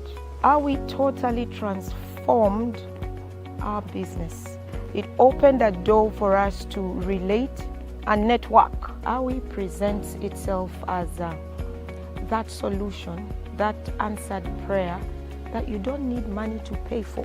Being in the Alumni forum, there were numerous calls for proposal that were shared on that platform, and of course we took up one of them. There was a United States African Development Fund in partnership with Stanbic. We were able to apply and we won $30,000 to actually enhance our business, and we're looking forward to do that much better. I'm really so amazed with the social network, the social capital. You know, being able to get the support from the different network members is the greatest thing ever in the Alumni forum. The products I had on market, some of them were not moving, yet there is another product that you could introduce and it actually moves faster, and that was the herbal jelly. Before I didn't have a herbal jelly, but it is now one of our very fast moving products in the market. I had only the hair products, but with Awe and with different people I connected to, they advised me, and that has really helped me as a business person.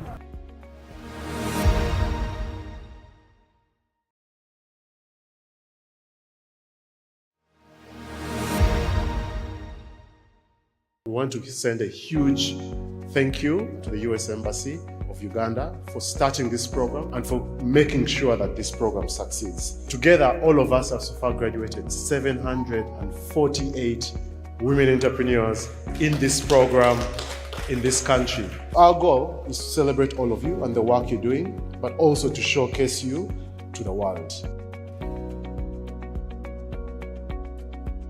I appreciate Shona and the US Mission for giving us an opportunity of being together as our alumni. I've really learned a lot from different women, Academy for Women Entrepreneurs.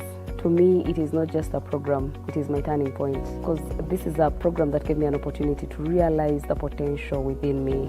The day I completed the Dream Builder, that is when I realized that I can stand confident and tell people I am an entrepreneur, and I will forever be grateful to all. I was at the beginning of my business, and I felt so many gaps in what I was doing. So Awi came in at just the right time.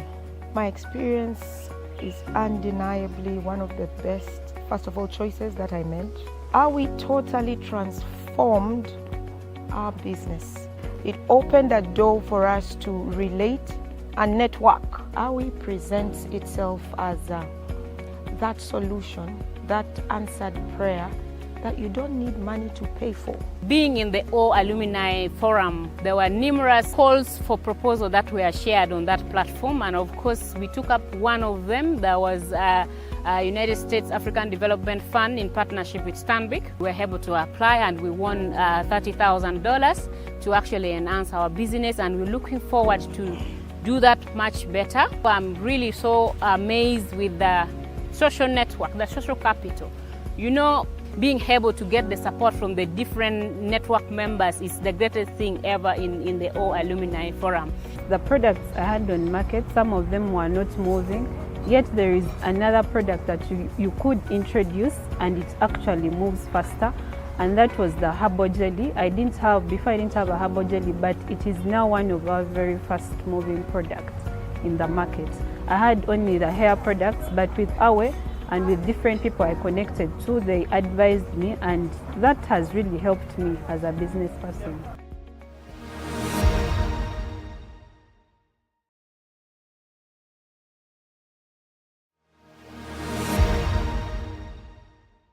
We want to send a huge thank you to the US Embassy of Uganda for starting this program and for making sure that this program succeeds. Together, all of us have so far graduated 748 women entrepreneurs in this program in this country. Our goal is to celebrate all of you and the work you're doing, but also to showcase you to the world. I appreciate Shona and the US Mission for giving us an opportunity of being together as our alumni. I've really learned a lot from different women, Academy for Women Entrepreneurs. To me, it is not just a program, it is my turning point, because this is a program that gave me an opportunity to realize the potential within me. The day I completed the Dream Builder, that is when I realized that I can stand confident and tell people I am an entrepreneur, and I will forever be grateful to all. I was at the beginning of my business, and I felt so many gaps in what I was doing. So Awi came in at just the right time. My experience is undeniably one of the best, first of all, choices that I made. Awi totally transformed our business. It opened a door for us to relate and network. Awi presents itself as that solution, that answered prayer that you don't need money to pay for. Being in the Alumni forum, there were numerous calls for proposal that were shared on that platform, and of course we took up one of them. There was a United States African Development Fund in partnership with Stanbic. We were able to apply and we won $30,000 to actually enhance our business, and we're looking forward to do that much better. I'm really so amazed with the social network, the social capital. You know, being able to get the support from the different network members is the greatest thing ever in the Alumni forum. The products I had on market, some of them were not moving, yet there is another product that you could introduce and it actually moves faster, and that was the herbal jelly. Before I didn't have a herbal jelly, but it is now one of our very fast moving products in the market. I had only the hair products, but with Awe and with different people I connected to, they advised me, and that has really helped me as a business person.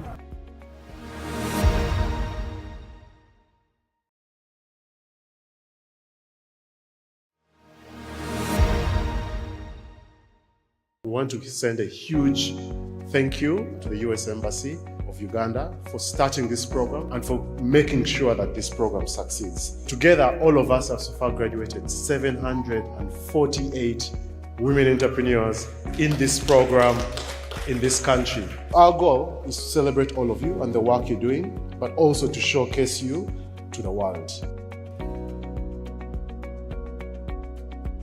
I appreciate Shona and the US Mission for giving us an opportunity of being together as our alumni. I've really learned a lot from different women, Academy for Women Entrepreneurs.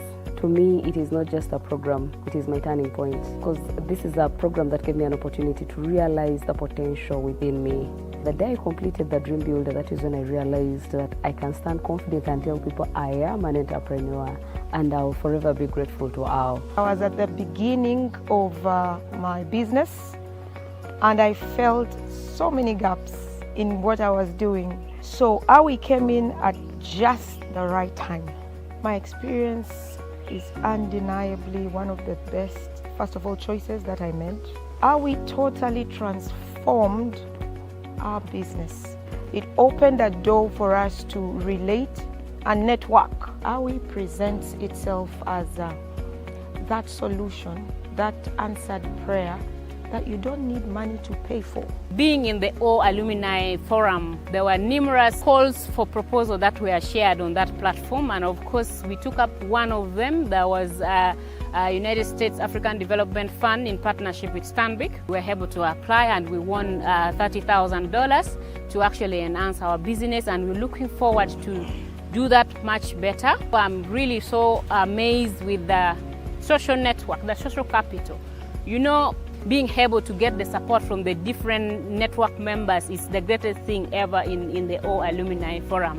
The products I had on market, some of them were not moving, yet there is another product that you could introduce and it actually moves faster, and that was the herbal jelly. Before I didn't have a herbal jelly, but it is now one of our very fast moving products in the market. I had only the hair products, but with Awe and with different people I connected to, they advised me, and that has really helped me as a business person.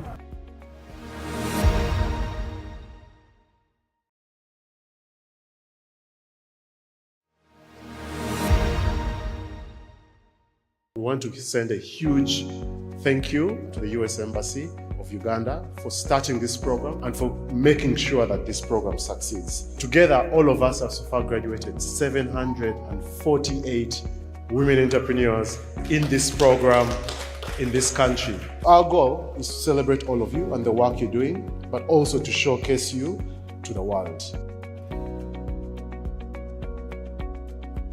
I appreciate Shona and the US Mission for giving us an opportunity of being together as our alumni. I've really learned a lot from different women, Academy for Women Entrepreneurs. To me, it is not just a program, it is my turning point, because this is a program that gave me an opportunity to realize the potential within me. The day I completed the Dream Builder, that is when I realized that I can stand confident and tell people I am an entrepreneur, and I will forever be grateful to all. I was at the beginning of my business, and I felt so many gaps in what I was doing. So Awi came in at just the right time. My experience is undeniably one of the best, first of all, choices that I made. Awi totally transformed our business. It opened a door for us to relate and network. Awi presents itself as that solution, that answered prayer that you don't need money to pay for. Being in the Alumni forum, there were numerous calls for proposal that were shared on that platform, and of course we took up one of them. There was a United States African Development Fund in partnership with Stanbic. We were able to apply and we won $30,000 to actually enhance our business, and we're looking forward to do that much better. I'm really so amazed with the social network, the social capital. You know, being able to get the support from the different network members is the greatest thing ever in the Alumni forum. The products I had on market, some of them were not moving, yet there is another product that you could introduce and it actually moves faster, and that was the herbal jelly. Before I didn't have a herbal jelly, but it is now one of our very fast moving products in the market. I had only the hair products, but with Awe and with different people I connected to, they advised me, and that has really helped me as a business person.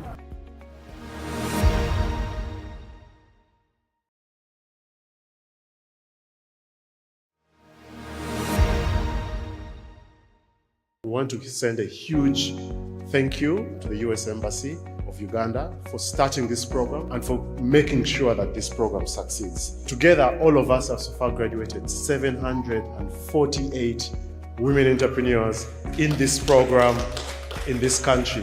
Our goal is to celebrate all of you and the work you're doing, but also to showcase you to the world. I appreciate Shona and the US Mission for giving us an opportunity of being together as our alumni. I've really learned a lot from different women, Academy for Women Entrepreneurs. To me, it is not just a program, it is my turning point, because this is a program that gave me an opportunity to realize the potential within me. The day I completed the Dream Builder, that is when I realized that I can stand confident and tell people I am an entrepreneur, and I will forever be grateful to all. I was at the beginning of my business, and I felt so many gaps in what I was doing. So Awi came in at just the right time. My experience is undeniably one of the best, first of all, choices that I made. Awi totally transformed our business. It opened a door for us to relate and network. Awi presents itself as that solution, that answered prayer that you don't need money to pay for. Being in the Alumni forum, there were numerous calls for proposal that were shared on that platform, and of course we took up one of them. There was a United States African Development Fund in partnership with Stanbic. We were able to apply and we won $30,000 to actually enhance our business, and we're looking forward to do that much better. I'm really so amazed with the social network, the social capital. You know, being able to get the support from the different network members is the greatest thing ever in the Alumni Forum. The products I had on market, some of them were not moving, yet there is another product that you could introduce and it actually moves faster, and that was the herbal jelly. Before I didn't have a herbal jelly, but it is now one of our very fast moving products in the market. I had only the hair products, but with Awe and with different people I connected to, they advised me, and that has really helped me as a business person.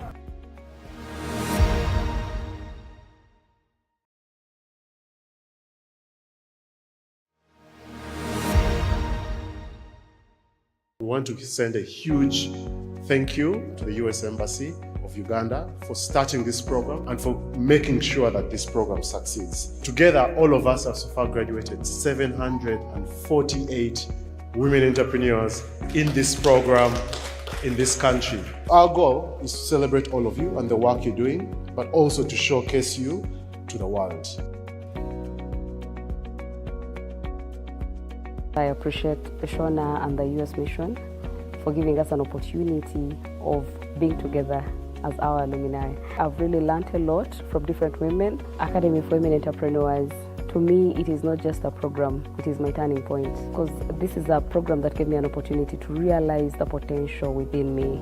The day I completed the Dream Builder, that is when I realized that I can stand confident and tell people I am an entrepreneur, and I will forever be grateful to all. I was at the beginning of my business, and I felt so many gaps in what I was doing. So Awi came in at just the right time. My experience is undeniably one of the best, first of all, choices that I made. Awi totally transformed our business. It opened a door for us to relate and network. Awi presents itself as that solution, that answered prayer that you don't need money to pay for. Being in the Alumni Forum, there were numerous calls for proposal that were shared on that platform, and of course we took up one of them. There was United States African Development Fund in partnership with Stanbic. We were able to apply and we won $30,000 to actually enhance our business, and we're looking forward to do that much better. I'm really so amazed with the social network, the social capital. You know, being able to get the support from the different network members is the greatest thing ever in the Alumni Forum. The products I had on market, some of them were not moving, yet there is another product that you could introduce and it actually moves faster, and that was the herbal jelly. Before I didn't have a herbal jelly, but it is now one of our very fast moving products in the market. I had only the hair products, but with Awe and with different people I connected to, they advised me, and that has really helped me as a business person.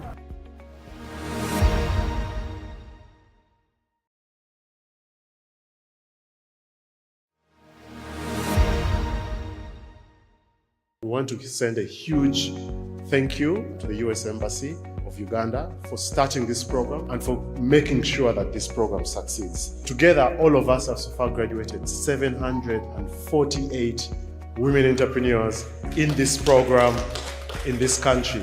Our goal is to celebrate all of you and the work you're doing, but also to showcase you to the world. I appreciate Shona and the US Mission for giving us an opportunity of being together as our alumni. I've really learned a lot from different women, Academy for Women Entrepreneurs. To me, it is not just a program, it is my turning point, because this is a program that gave me an opportunity to realize the potential within me. The day I completed the Dream Builder, that is when I realized that I can stand confident and tell people I am an entrepreneur, and I will forever be grateful to all. I was at the beginning of my business, and I felt so many gaps in what I was doing. So Awi came in at just the right time. My experience is undeniably one of the best, first of all, choices that I made. Awi totally transformed our business. It opened a door for us to relate and network. AWI presents itself as that solution, that answered prayer that you don't need money to pay for. Being in the Alumni forum, there were numerous calls for proposal that were shared on that platform, and of course we took up one of them. There was United States African Development Fund in partnership with Stanbic. We were able to apply and we won $30,000 to actually enhance our business, and we're looking forward to do that much better. I'm really so amazed with the social network, the social capital. You know, being able to get the support from the different network members is the greatest thing ever in the Alumni forum. The products I had on market, some of them were not moving, yet there is another product that you could introduce and it actually moves faster, and that was the herbal jelly. Before I didn't have a herbal jelly, but it is now one of our very fast moving products in the market. I had only the hair products, but with AWI and with different people I connected to, they advised me, and that has really helped me as a business person.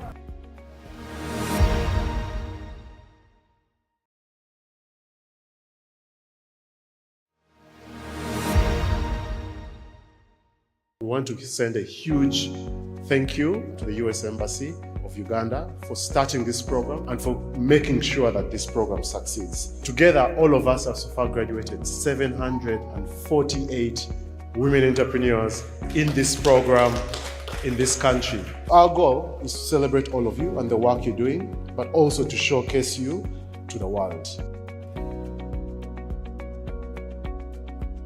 I appreciate Shona and the US Mission for giving us an opportunity of being together as our alumni. I've really learned a lot from different women, Academy for Women Entrepreneurs. To me, it is not just a program, it is my turning point, because this is a program that gave me an opportunity to realize the potential within me. The day I completed the Dream Builder, that is when I realized that I can stand confident and tell people I am an entrepreneur, and I will forever be grateful to AWI. I was at the beginning of my business, and I felt so many gaps in what I was doing. So AWI came in at just the right time. My experience is undeniably one of the best, first of all, choices that I made. AWI totally transformed our business. It opened a door for us to relate and network. AWI presents itself as that solution, that answered prayer that you don't need money to pay for. Being in the Alumni forum, there were numerous calls for proposal that were shared on that platform, and of course we took up one of them. There was United States African Development Fund in partnership with Stanbic. We were able to apply and we won $30,000 to actually enhance our business, and we're looking forward to do that much better. I'm really so amazed with the social network, the social capital. You know, being able to get the support from the different network members is the greatest thing ever in the Alumni forum. The products I had on market, some of them were not moving, yet there is another product that you could introduce and it actually moves faster, and that was the herbal jelly. Before I didn't have a herbal jelly, but it is now one of our very fast moving products in the market. I had only the hair products, but with AWI and with different people I connected to, they advised me, and that has really helped me as a business person.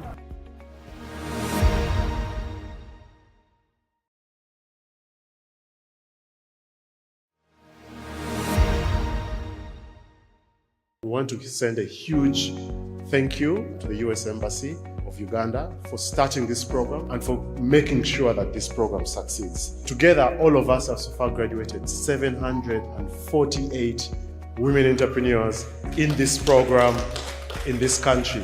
Our goal is to celebrate all of you and the work you're doing, but also to showcase you to the world. I appreciate Shona and the US Mission for giving us an opportunity of being together as our alumni. I've really learned a lot from different women, Academy for Women Entrepreneurs. To me, it is not just a program, it is my turning point, because this is a program that gave me an opportunity to realize the potential within me.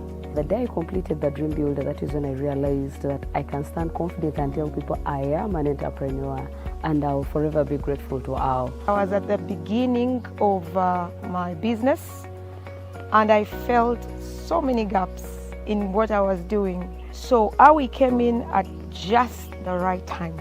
My experience is undeniably one of the best, first of all, choices that I made. Awi totally transformed our business. It opened a door for us to relate and network. Awi presents itself as that solution, that answered prayer that you don't need money to pay for. Being in the Alumni forum, there were numerous calls for proposal that were shared on that platform, and of course we took up one of them. There was United States African Development Fund in partnership with Stanbic. We were able to apply and we won $30,000 to actually enhance our business, and we're looking forward to do that much better. I'm really so amazed with the social network, the social capital. You know, being able to get the support from the different network members is the greatest thing ever in the Alumni forum. The products I had on market, some of them were not moving, yet there is another product that you could introduce and it actually moves faster, and that was the herbal jelly. Before I didn't have a herbal jelly, but it is now one of our very fast moving products in the market. I had only the hair products, but with Awe and with different people I connected to, they advised me, and that has really helped me as a business person.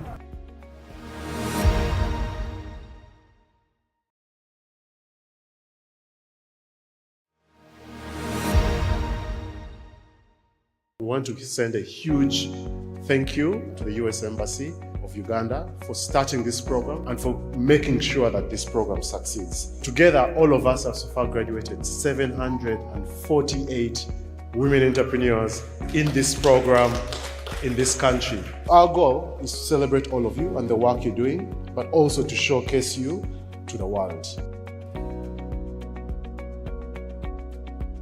I appreciate Shona and the US Mission for giving us an opportunity of being together as our alumni. I've really learned a lot from different women, Academy for Women Entrepreneurs. To me, it is not just a program, it is my turning point, because this is a program that gave me an opportunity to realize the potential within me. The day I completed the Dream Builder, that is when I realized that I can stand confident and tell people I am an entrepreneur, and I will forever be grateful to all. I was at the beginning of my business and I felt so many gaps in what I was doing. So Awi came in at just the right time. My experience is undeniably one of the best, first of all, choices that I made. Awi totally transformed our business. It opened a door for us to relate and network. Awi presents itself as that solution, that answered prayer that you don't need money to pay for. Being in the Alumni forum, there were numerous calls for proposal that were shared on that platform, and of course we took up one of them. There was United States African Development Fund in partnership with Stanbic. We were able to apply and we won $30,000 to actually enhance our business, and we're looking forward to do that much better. I'm really so amazed with the social network, the social capital. You know, being able to get the support from the different network members is the greatest thing ever in the Alumni forum. The products I had on market, some of them were not moving, yet there is another product that you could introduce and it actually moves faster, and that was the herbal jelly. Before I didn't have a herbal jelly, but it is now one of our very fast moving products in the market. I had only the hair products, but with Awe and with different people I connected to, they advised me, and that has really helped me as a business person.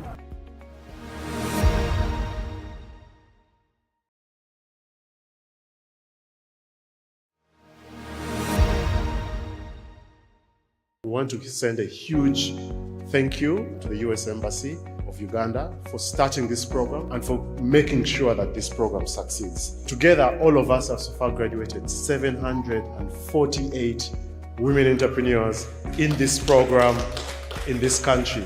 Our goal is to celebrate all of you and the work you're doing, but also to showcase you to the world. I appreciate Shona and the US Mission for giving us an opportunity of being together as our alumni. I've really learned a lot from different women. Academy for Women Entrepreneurs, to me, it is not just a program, it is my turning point, because this is a program that gave me an opportunity to realize the potential within me.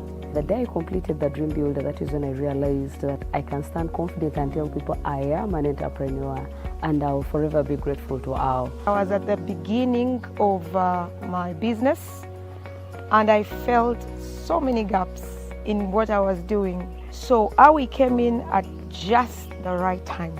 My experience is undeniably one of the best, first of all, choices that I made. Awi totally transformed our business.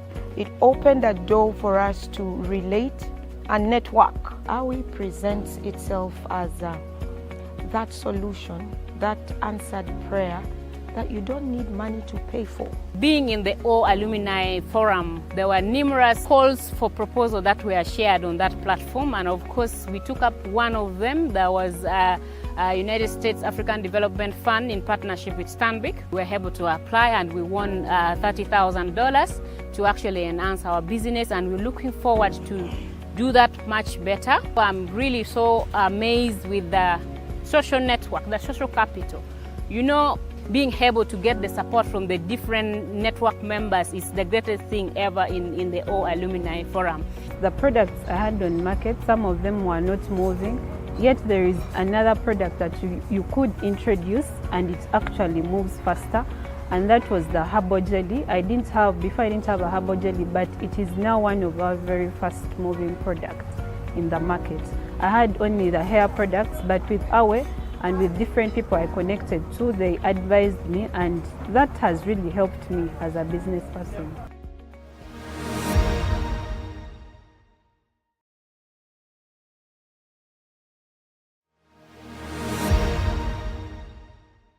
We want to send a huge thank you to the US Embassy of Uganda for starting this program and for making sure that this program succeeds. Together, all of us have so far graduated 748 women entrepreneurs in this program in this country. Our goal is to celebrate all of you and the work you're doing, but also to showcase you to the world.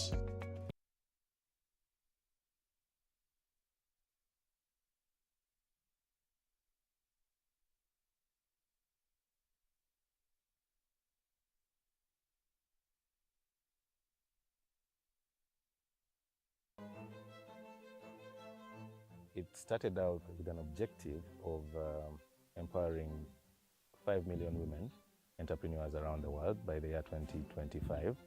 Uganda was lucky enough to be one of the first countries to have this program. Since then, we've had 740 women plus go through the program in 7 districts across Uganda: Jinja, Kampala, Barara, Fort Portal, Gulu, Lira, and Rua. The most amazing part about this program for me has been the realization that women entrepreneurs are superwomen. These women are mothers, they're wives, they have jobs, they're constantly on the move, while at the same time coordinating their business that is beyond superwoman. Cohort 1 and 2, me, Fiona, and Aisha, we led, and we managed to train over 300 women. And when you get out, when you complete the course, trust me, you are not going to be the same. This journey of Awe, every woman who is in business will take onto it, because it is giving us space in the economy of this country, in the commerce of this country, in the trade of this country. Academy for Women Entrepreneurship, when you get out, you find your space. And your language changes. And you can value yourself and address yourself.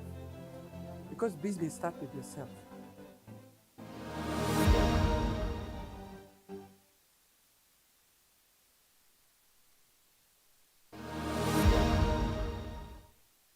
We want to send a huge thank you to the US Embassy of Uganda for starting this program and for making sure that this program succeeds. Together, all of us have so far graduated 748 women entrepreneurs in this program in this country. Our goal is to celebrate all of you and the work you're doing, but but also to showcase you to the world.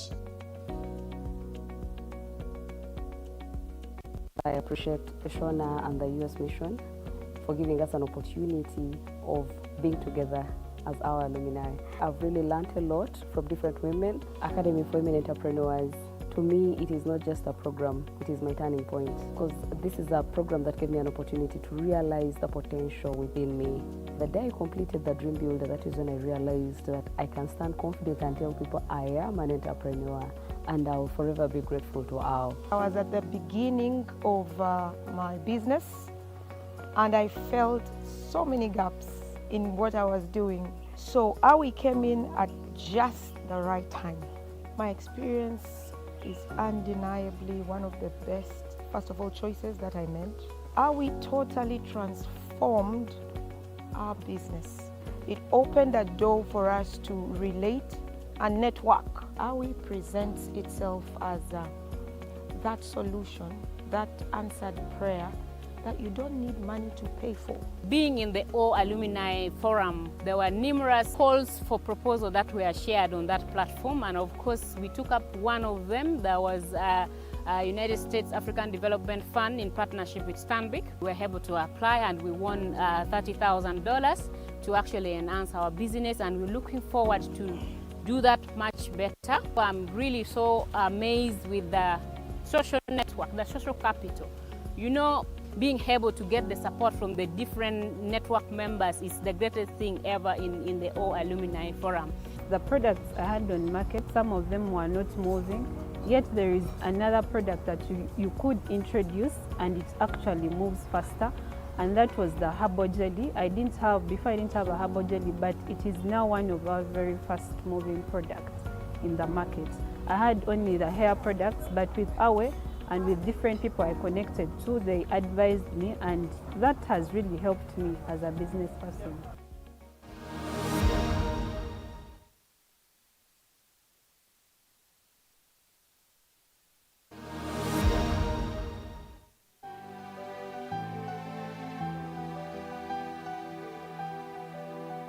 Before we joined Awe, our business literally would run it just like any local business. We didn't have any quality check system in place for our products. When it comes to financial management, we were very poor. We would just collect in the money that comes. We were not taking into account the expenses that we are putting in. After the program, we learned that it was good to have a software that would help us track our expenses. We applied for High Innovator Accelerator Program under NSF, and we won. And it's all because of AWE, the Academy for Women Entrepreneurship Program, because it aligned us to the business setting on how to start, manage, and sustain. And I believe it's not only stopping here, it's going even beyond, and there are many lives that have been impacted under this program. The biggest impact for my business was that I was able to come up with a business plan and holistically look at this business now in totality. And then, because of that, then the vision became clear for me of what I wanted to now do with this business. I did not have a strategic vision like this, but then when I did that academy program, I really pitched that for you to move something, you need to have the passion for it. And I knew that with nutrition, I would never go wrong. Through the academy, I got to meet a number of women who are really passionate about business. So that social capital alone gives me the joy. The training has been, I think, so far the best training I can get in terms of business-related skills training. I learned how to distinguish myself from the market, what I'm offering, and to which client. I used to just jumble it up. I sell OD, I sell this, but this course taught me to know exactly what am I presenting. Working with the academy has built my capacity, has built my understanding on how to be in the market.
AWI as a program has given me visibility.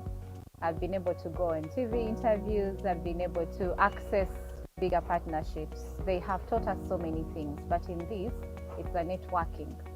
So it has given you that visibility, and then it also enables you to be able to network with different people and also partner with different people in different countries to be able to put your business out there. Through the journey, we learned quite a number of things. I realized I didn't know most of the things, yet I was in business. I used to pick money from source, and when we went through the course, I realized that it was the wrong thing. So from 2023, we had to pay ourselves and separate us completely from the business. The training, it got me thinking of how to diversify and how to make noise about my businesses and about the different products that I have. It has helped my business go through the COVID time, and that resilience there was of another level, because I think if I had not gone through the Dream Builder, perhaps I could have closed shops. I had very many products I was making. For example, I was making liquid soap, I was making bar soap, but in the training, they taught us how to focus. That's how I narrowed all my ideas and everything to making yogurt. So I generally now understand what I'm doing.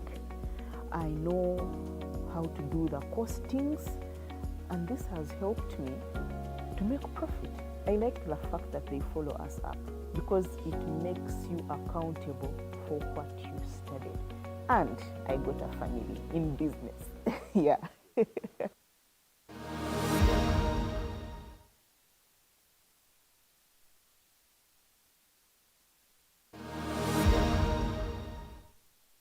In 2019, we received instructions to come up with a program for women entrepreneurs. It started out with an objective of empowering 5 million women entrepreneurs around the world by the year 2025. Uganda was lucky enough to be one of the first countries to have this program. Since then, we've had 740 women plus go through the program in 7 districts across Uganda: Jinja, Kampala, Mbarara, Fort Portal, Gulu, Lira, and Rua. The most amazing part about this program for me has been the realization that women entrepreneurs are superwomen. These women are mothers, they're wives, they have jobs, they're constantly on the move, while at the same time coordinating their business that is beyond superwoman. Cohort 1 and 2, me, Fiona, and Aisha, we led, and we managed to train over 300 women. And when you get out, when you complete the course, trust me, you are not going to be the same. This journey of AWI, every woman who is in business will take onto it, because it is giving us space in the economy of this country, in the commerce of this country, in the trade of this country. Academy for Women Entrepreneurship, when you get out, you find your space. And your language changes. And you can value yourself and address yourself. Because business starts with yourself.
In 2019, we received instructions to come up with a program for women entrepreneurs.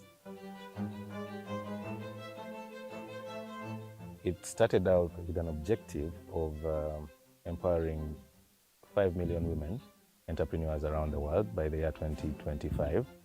Uganda was lucky enough to be one of the first countries to have this program. Since then, we've had 740 women plus go through the program in 7 districts across Uganda: Jinja, Kampala, Barara, Fort Portal, Gulu, Lira, and Rua.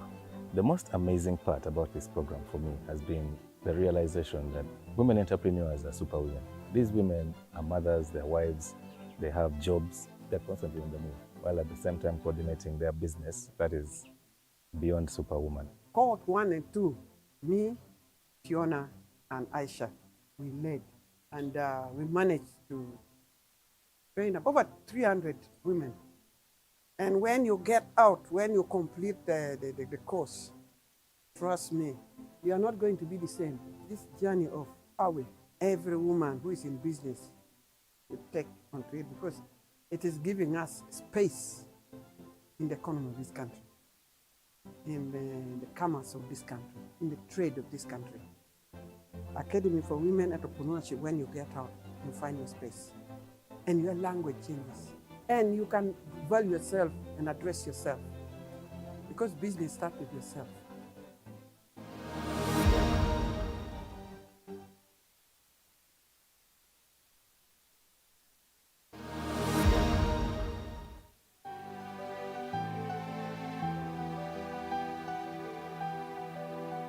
Before we joined Awe, our business literally would run it just like any local business. We didn't have any quality check system in place for our products. When it comes to financial management, we were very poor. We would just collect in the money that comes. We were not taking into account the expenses that we are putting in. After the program, we learned that it was good to have a software that would help us track our expenses. We applied for High Innovator Accelerator Program under NSF, and we won. And it's all because of AWE, the Academy for Women Entrepreneurship Program, because it aligned us to the business setting on how to start, manage, and sustain. And I believe it's not only stopping here, it's going even beyond, and there are many lives that have been impacted under this program. The biggest impact for my business was that I was able to come up with a business plan and holistically look at this business now in totality. And then, because of that, then the vision became clear for me of what I wanted to now do with this business. I did not have a strategic vision like this, but then when I did that academy program, I really picked that for you to move something, you need to have the passion for it. And I knew that with nutrition, I would never go wrong. Through the academy, I got to meet a number of women who are really passionate about business. So that social capital alone gives me that joy. The training has been, I think, so far the best training I can get in terms of business-related skills training. I learned how to distinguish myself from the market, what I'm offering, and to which client.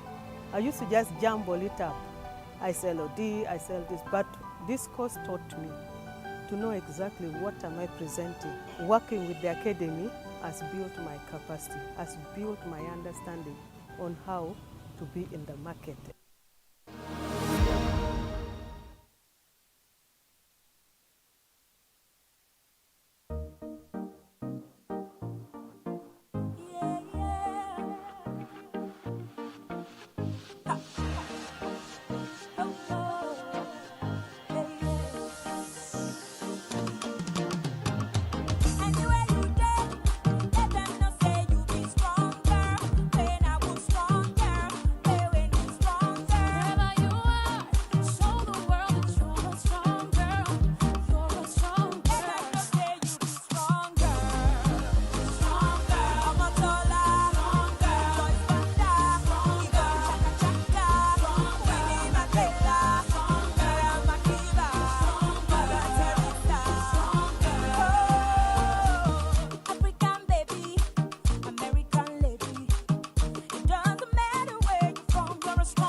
Before we joined Awe, our business literally would run it just like any local business. We didn't have any quality check system in place for our products. When it comes to financial management, we were very poor. We would just collect in the money that comes. We were not taking into account the expenses that we are putting in. After the program, we learned that it was good to have a software that would help us track our expenses. We applied for High Innovator Accelerator Program under NSF and we won.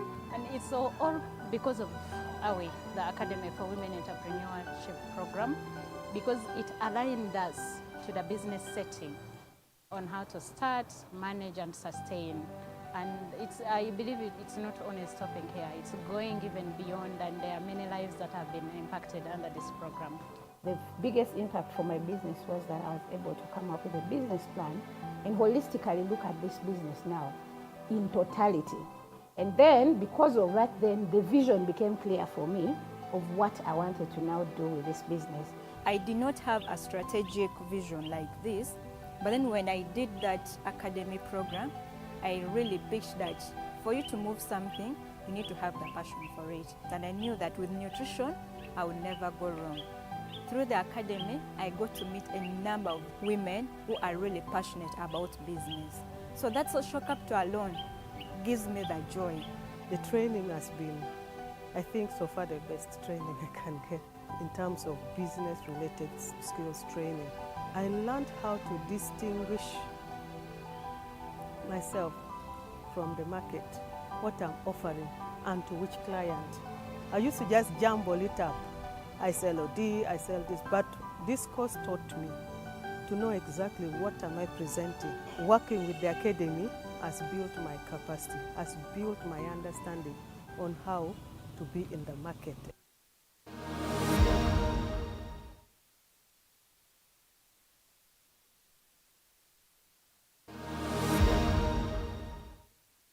In 2019, we received instructions to come up with a program for women entrepreneurs. It started out with an objective of empowering 5 million women entrepreneurs around the world by the year 2025. Uganda was lucky enough to be one of the first countries to have this program.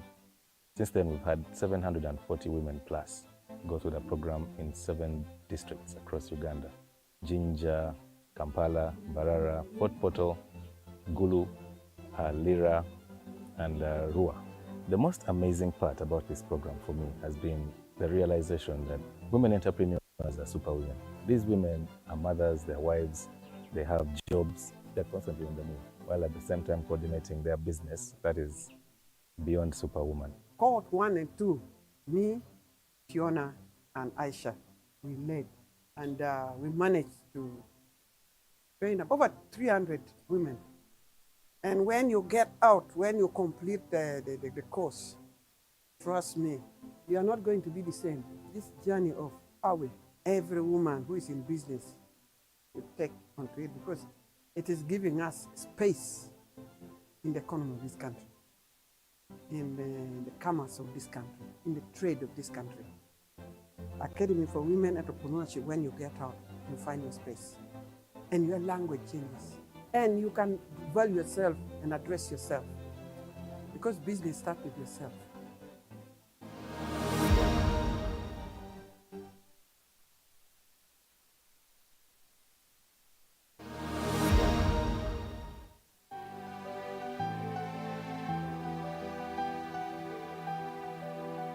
Before we joined AWE, our business literally would run it just like any local business.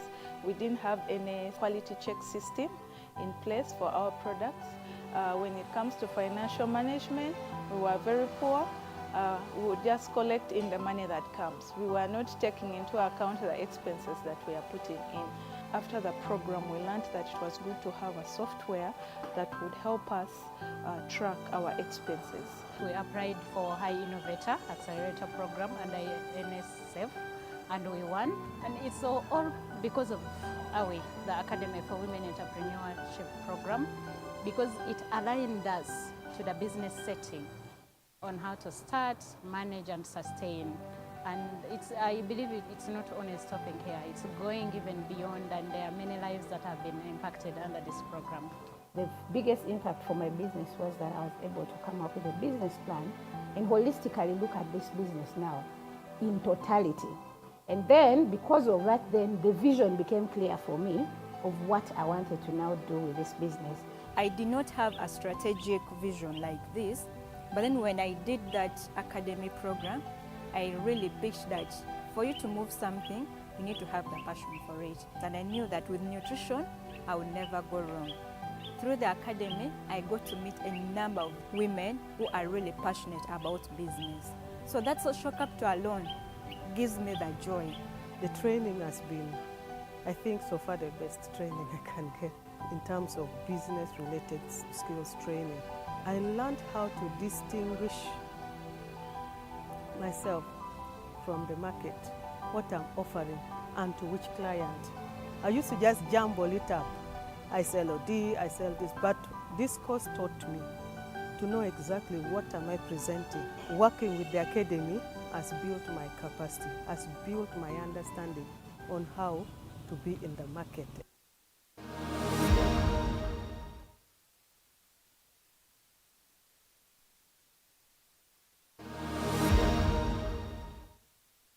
AWI as a program has given me visibility. I've been able to go on TV interviews, I've been able to access bigger partnerships. They have taught us so many things, but in this, it's a networking. So it has given you that visibility, and then it also enables you to be able to network with different people and also partner with different people in different countries to be able to put your business out there. Through the journey, we learned quite a number of things. I realized I didn't know most of the things, yet I was in business.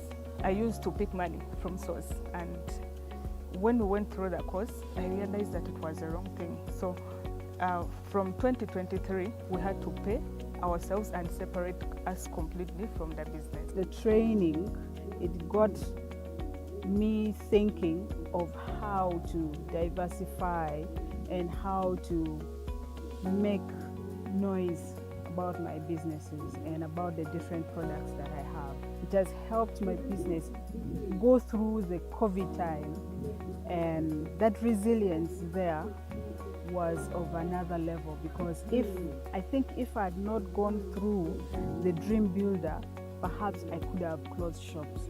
I had very many products I was making. For example, I was making liquid soap, I was making bar soap, but in the training, they taught us how to focus. That's how I narrowed all my ideas and everything to making yogurt. So I generally now understand what I'm doing. I know how to do the costings, and this has helped me to make profit. I like the fact that they follow us up because it makes you accountable for what you studied. And I got a family in business. Yeah.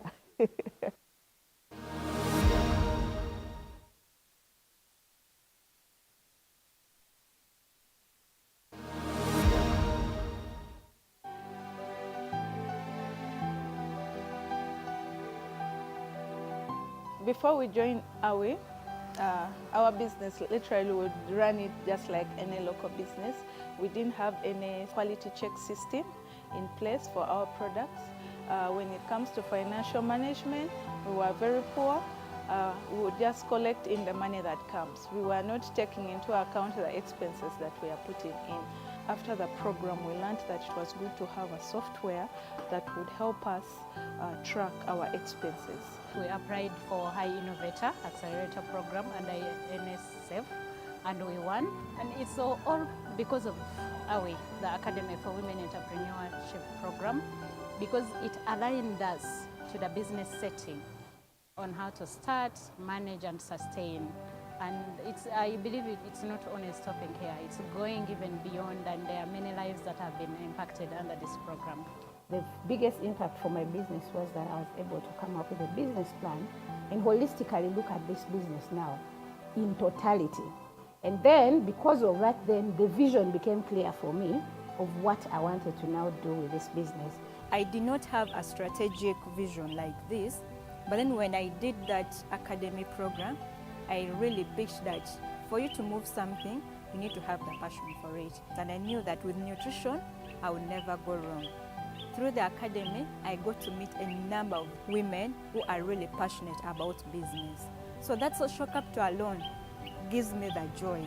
The training has been, I think, so far the best training I can get in terms of business-related skills training. I learned how to distinguish myself from the market, what I'm offering, and to which client. I used to just jumble it up. I sell OD, I sell this, but this course taught me to know exactly what am I presenting. Working with the academy has built my capacity, has built my understanding on how to be in the market.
In 2019, we received instructions to come up with a program for women entrepreneurs.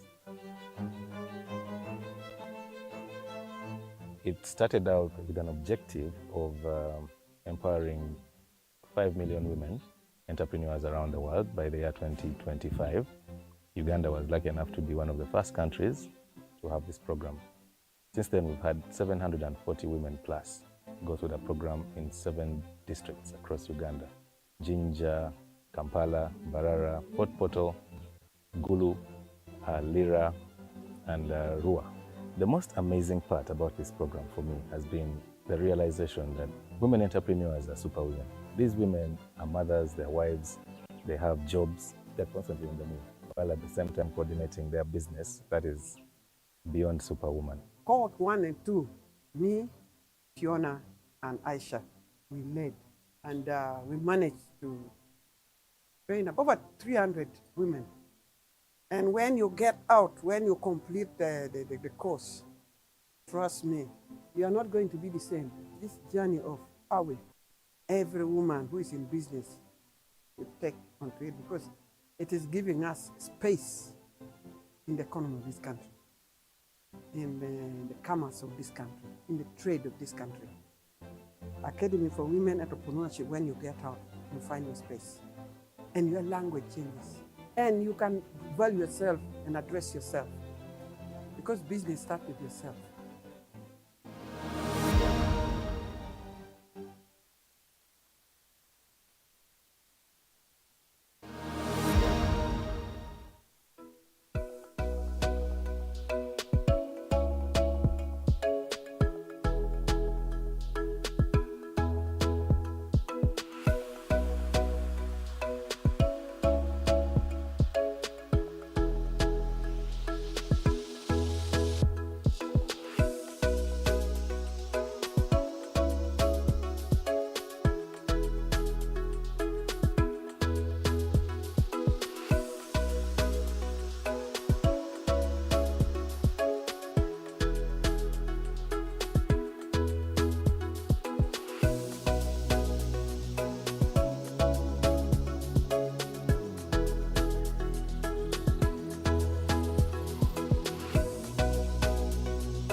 In 2019, we received instructions to come up with a program for women entrepreneurs. It started out with an objective of empowering 5 million women entrepreneurs around the world by the year 2025. Uganda was lucky enough to be one of the first countries to have this program.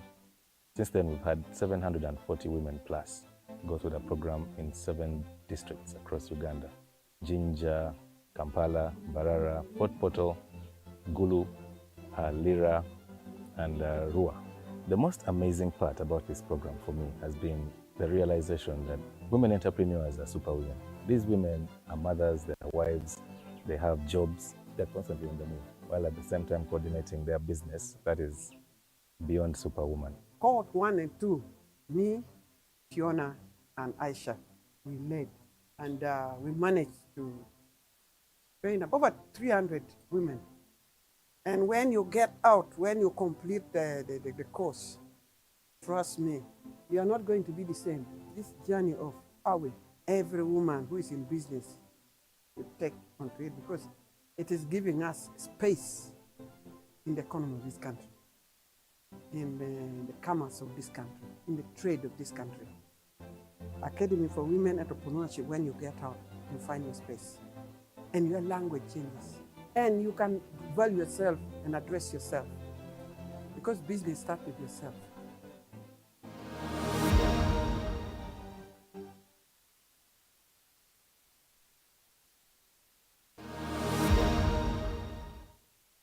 We want to send a huge thank you to the US Embassy of Uganda for starting this program and for making sure that this program succeeds. Together, all of us have so far graduated 748 women entrepreneurs in this program in this country. Our goal is to celebrate all of you and the work you're doing, but also to showcase you to the world.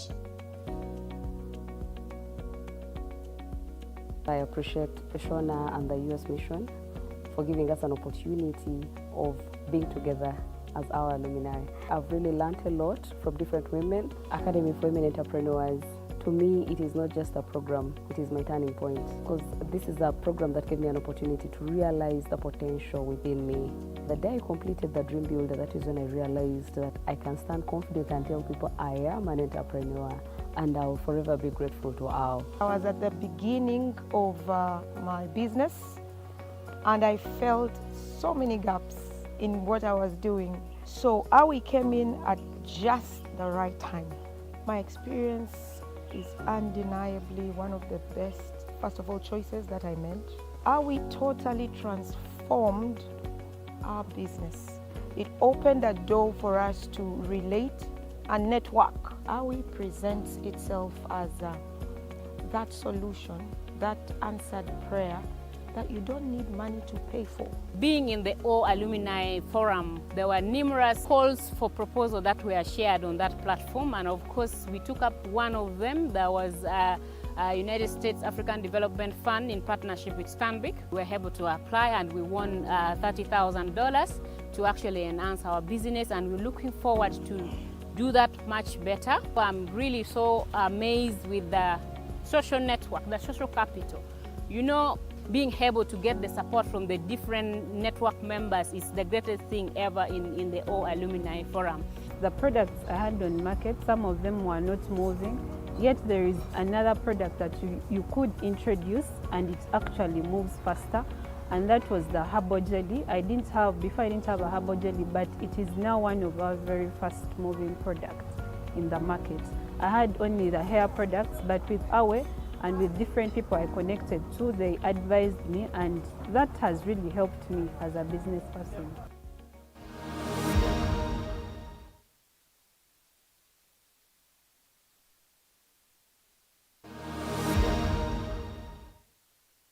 AWI as a program has given me visibility. I've been able to go on TV interviews. I've been able to access bigger partnerships. They have taught us so many things, but in this, it's a networking. So it has given you that visibility, and then it also enables you to be able to network with different people and also partner with different people in different countries to be able to put your business out there. Through the journey, we learned quite a number of things. I realized I didn't know most of the things, yet I was in business. I used to pick money from source, and when we went through the course, I realized that it was the wrong thing. So from 2023, we had to pay ourselves and separate us completely from the business. The training, it got me thinking of how to diversify and how to make noise about my businesses and about the different products that I have. It has helped my business go through the COVID time, and that resilience there was of another level, because I think if I had not gone through the Dream Builder, perhaps I could have closed shops. I had very many products I was making. For example, I was making liquid soap, I was making bar soap, but in the training, they taught us how to focus. That's how I narrowed all my ideas and everything to making yogurt. So I generally now understand what I'm doing. I know how to do the costings, and this has helped me to make profit. I like the fact that they follow us up because it makes you accountable for what you studied. And I got a family in business. Yeah.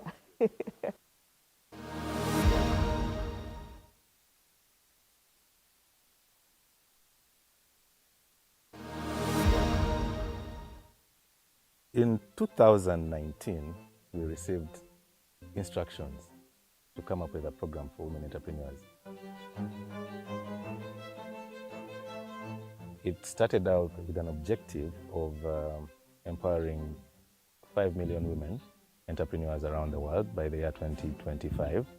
Uganda was lucky enough to be one of the first countries to have this program. Since then, we've had 740 women plus go through the program in 7 districts across Uganda: Jinja, Kampala, Barara, Port Portal, Gulu, Lira, and Rua.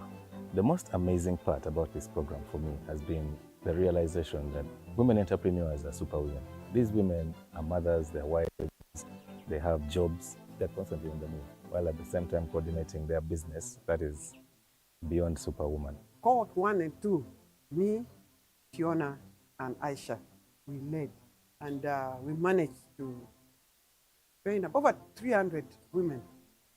And when you get out, when you complete the course, trust me, you are not going to be the same. This journey of AWI, every woman who is in business will take onto it, because it is giving us space in the economy of this country, in the commerce of this country, in the trade of this country. Academy for Women Entrepreneurship, when you get out, you find your space. And your language changes. And you can value yourself and address yourself. Because business starts with yourself.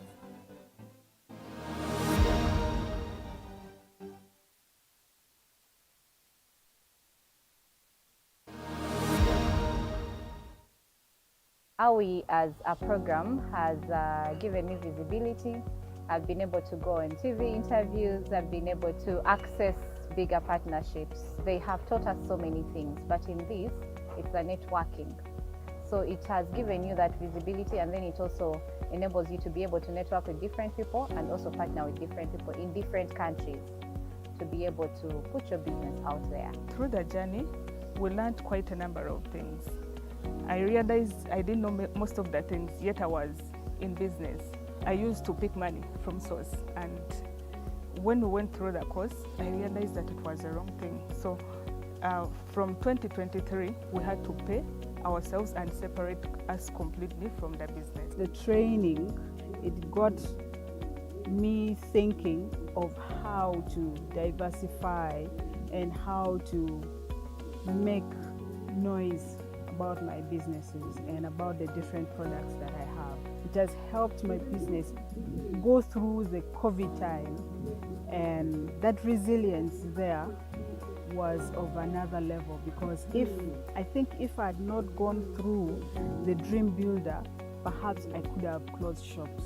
I had very many products I was making. For example, I was making liquid soap, I was making bar soap, but in the training, they taught us how to focus.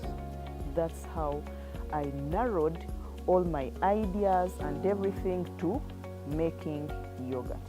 So I generally now understand what I'm doing. I know how to do the costings, and this has helped me to make profit.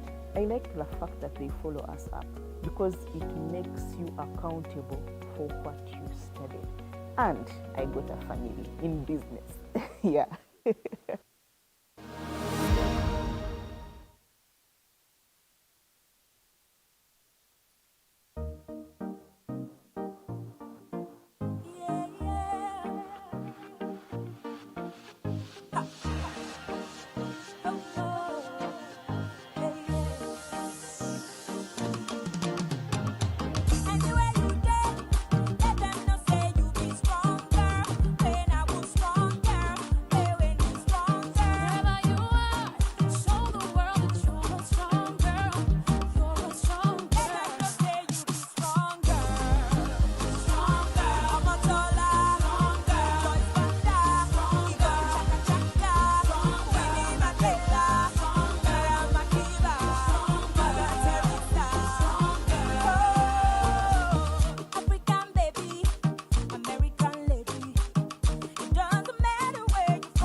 AWI as a program has given me visibility.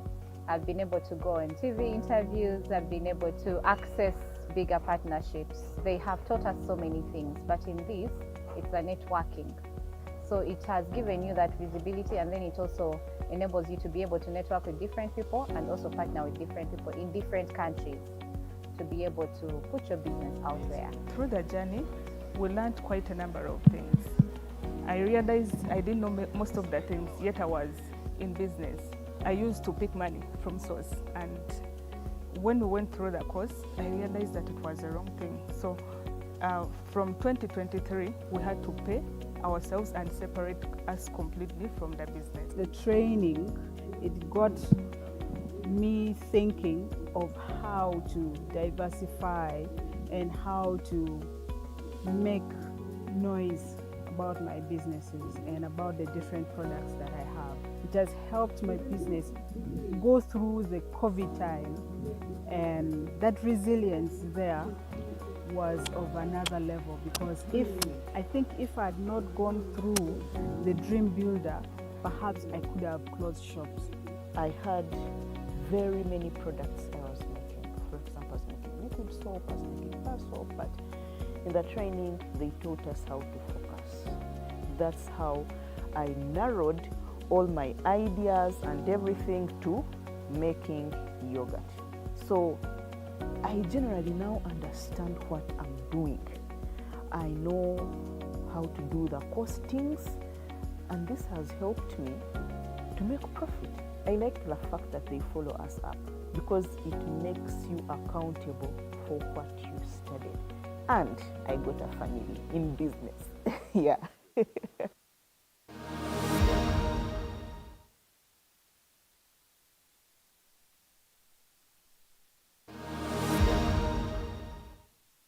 We want to send a huge thank you to the US Embassy of Uganda for starting this program and for making sure that this program succeeds. Together, all of us have so far graduated 748 women entrepreneurs in this program in this country. Our goal is to celebrate all of you and the work you're doing, but also to showcase you to the world. I appreciate Shona and the US Mission for giving us an opportunity of being together as our alumni. I've really learned a lot from different women, Academy for Women Entrepreneurs. To me, it is not just a program, it is my turning point, because this is a program that gave me an opportunity to realize the potential within me. The day I completed the Dream Builder, that is when I realized that I can stand confident and tell people I am an entrepreneur, and I will forever be grateful to all. I was at the beginning of my business, and I felt so many gaps in what I was doing. So AWI came in at just the right time. My experience is undeniably one of the best, first of all, choices that I made. AWI totally transformed our business. It opened a door for us to relate and network. AWI presents itself as that solution, that answered prayer that you don't need money to pay for. Being in the Alumni forum, there were numerous calls for proposal that were shared on that platform, and of course we took up one of them. There was United States African Development Fund in partnership with Stanbic. We were able to apply and we won $30,000 to actually enhance our business, and we're looking forward to do that much better. I'm really so amazed with the social network, the social capital. You know, being able to get the support from the different network members is the greatest thing ever in the Alumni forum. The products I had on market, some of them were not moving, yet there is another product that you could introduce and it actually moves faster, and that was the herbal jelly. Before I didn't have a herbal jelly, but it is now one of our very fast moving products in the market. I had only the hair products, but with AWE and with different people I connected to, they advised me, and that has really helped me as a business person.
want to send a huge thank you to the US Embassy of Uganda for starting this program and for making sure that this program succeeds. Together, all of us have so far graduated 748 women entrepreneurs in this program in this country. Our goal is to celebrate all of you and the work you're doing, but also to showcase you to the world. I appreciate Shona and the US Mission for giving us an opportunity of being together as our alumni. I've really learned a lot from different women, Academy for Women Entrepreneurs. To me, it is not just a program, it is my turning point, because this is a program that gave me an opportunity to realize the potential within me. The day I completed the Dream Builder, that is when I realized that I can stand confident and tell people I am an entrepreneur, and I will forever be grateful to all. I was at the beginning of my business, and I felt so many gaps in what I was doing. So Awi came in at just the right time. My experience is undeniably one of the best, first of all, choices that I made. Awi totally transformed our business. It opened a door for us to relate and network. Awi presents itself as that solution, that answered prayer that you don't need money to pay for. Being in the Alumni forum, there were numerous calls for proposal that were shared on that platform, and of course we took up one of them. There was a United States African Development Fund in partnership with Stanbic. We were able to apply and we won $30,000 to actually enhance our business, and we're looking forward to do that much better. I'm really so amazed with the social network, the social capital. You know, being able to get the support from the different network members is the greatest thing ever in the Alumni forum. The products I had on market, some of them were not moving, yet there is another product that you could introduce and it actually moves faster, and that was the herbal jelly. Before I didn't have a herbal jelly, but it is now one of our very fast moving products in the market. I had only the hair products, but with Awe and with different people I connected to, they advised me, and that has really helped me as a business person.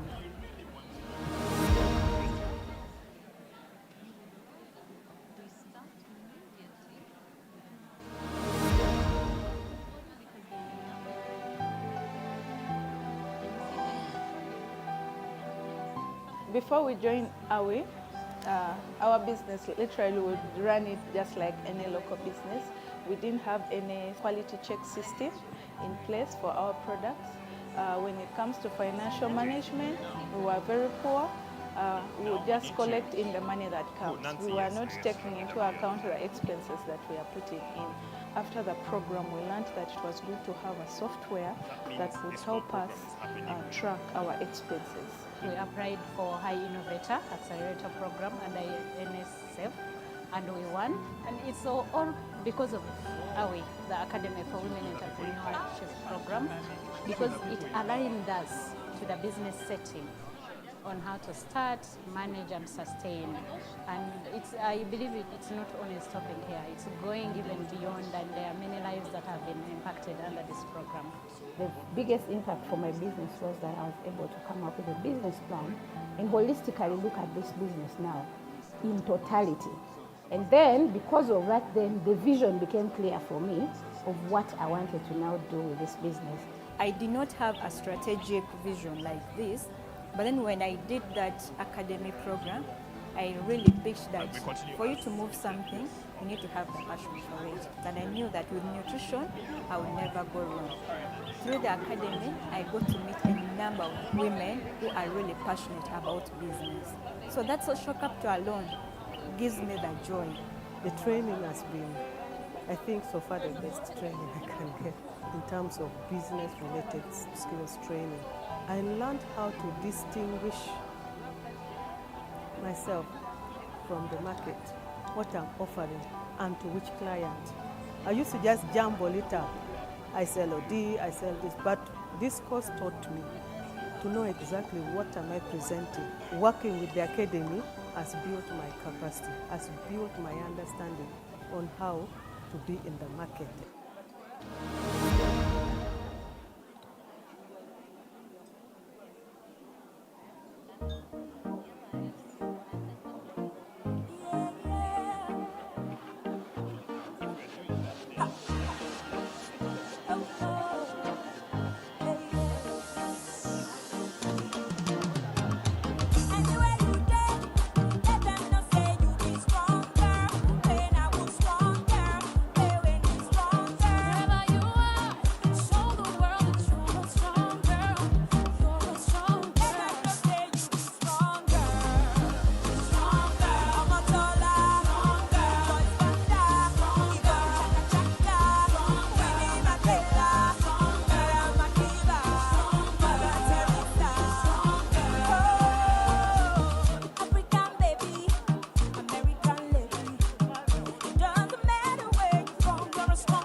AWI as a program has given me visibility.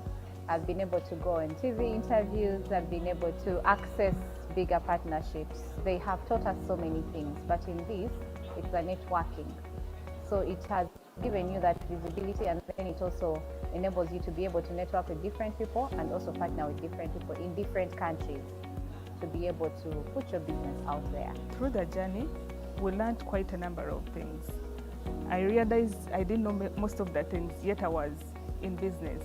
I used to pick money from source, and when we went through the course, I realized that it was the wrong thing. So from 2023, we had to pay ourselves and separate us completely from the business. The training, it got me thinking of how to diversify and how to make noise about my businesses and about the different products that I have. It has helped my business go through the COVID time, and that resilience there was of another level, because I think if I had not gone through the dream builder, perhaps I could have closed shops.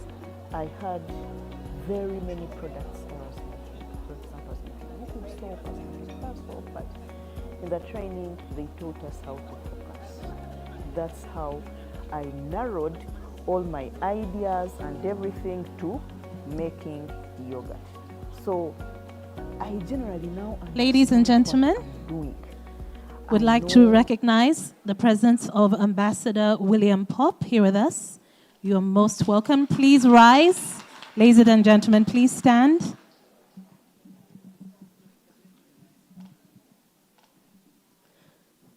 We do have Nancy Cherukut on the cello. She's part of the 8th cohort, I believe, and we'll start with the anthems.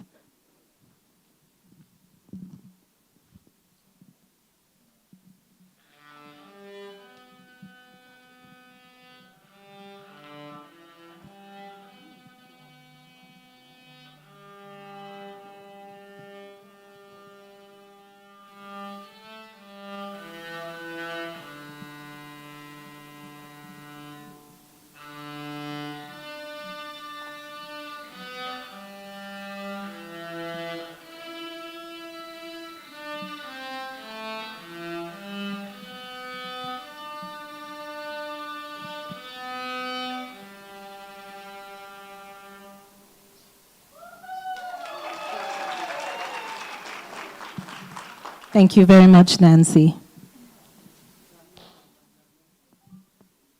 We'll now have the American anthem.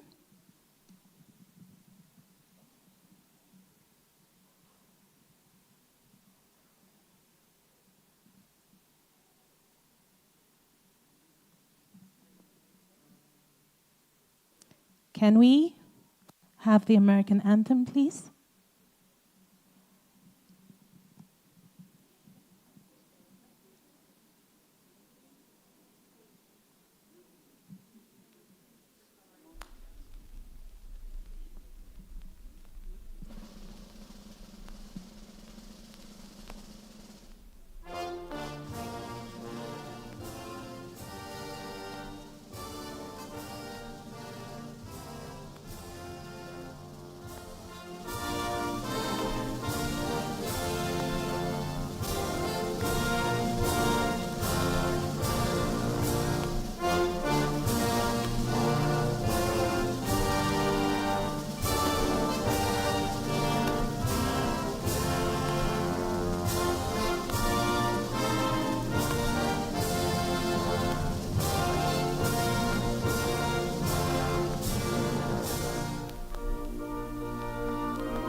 You may take your seats. Thank you so much.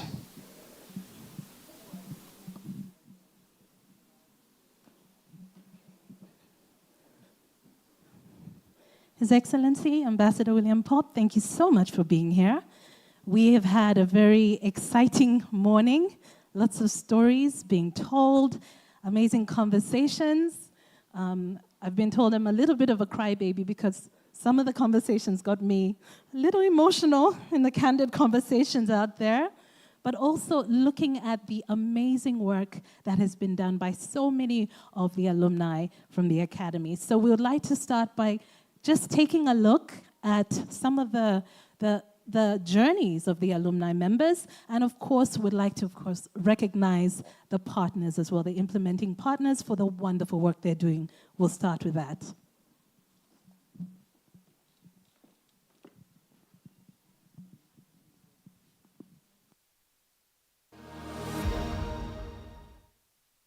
AWI as a program has given me visibility.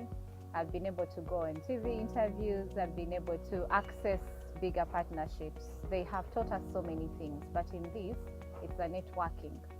So it has given you that visibility, and then it also enables you to be able to network with different people and also partner with different people in different countries to be able to put your business out there. Through the journey, we learned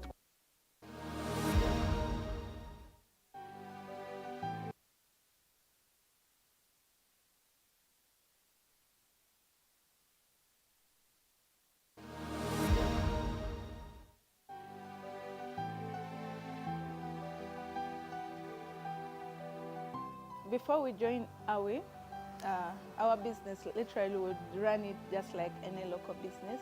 We didn't have any quality check system in place for our products. When it comes to financial management, we were very poor. We would just collect in the money that comes. We were not taking into account the expenses that we are putting in.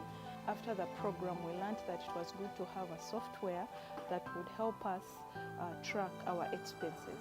We applied for High Innovator Accelerator Program under NSF, and we won. And it's all because of AWI, the Academy for Women Entrepreneurship Program, because it aligned us to the business setting on how to start, manage, and sustain. And I believe it's not only stopping here, it's going even beyond, and there are many lives that have been impacted under this program. The biggest impact for my business was that I was able to come up with a business plan and holistically look at this business now in totality. And then, because of that, then the vision became clear for me of what I wanted to now do with this business. I did not have a strategic vision like this, but then when I did that academy program, I really pitched that for you to move something, you need to have the passion for it. And I knew that with nutrition, I would never go wrong. Through the academy, I got to meet a number of women who are really passionate about business. So that social capital alone gives me the joy.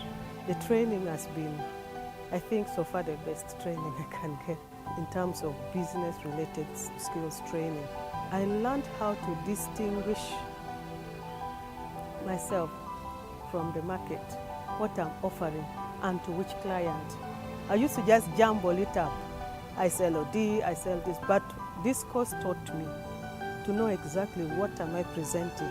Working with the academy has built my capacity, has built my understanding on how to be in the market.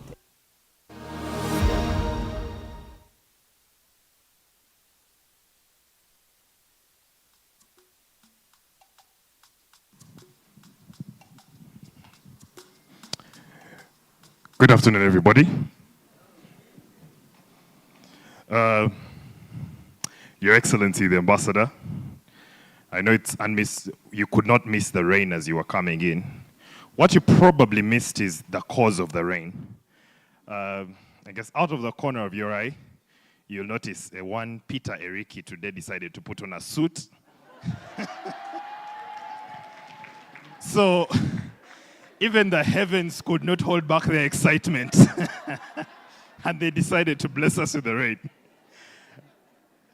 Rumor has it that he almost put on a three-piece suit. but the ancestors warned him that there would be a snowstorm, and he decided not to treat us to that. Anyways, so from the morning all the way up to now, we've been sharing about women entrepreneurs and the journey for women entrepreneurs. We've shared about the challenges that women entrepreneurs experience. But now, we want to talk opportunities. And to get the ball rolling for opportunities, I've only recently learned that this is the biggest program supporting women entrepreneurs in Uganda at the moment, to a tune of possibly... I like your optimism because you don't even know what I'm talking about yet. But you will when we hear from Dr. Ruth Binzika from the GROW program. Thank you.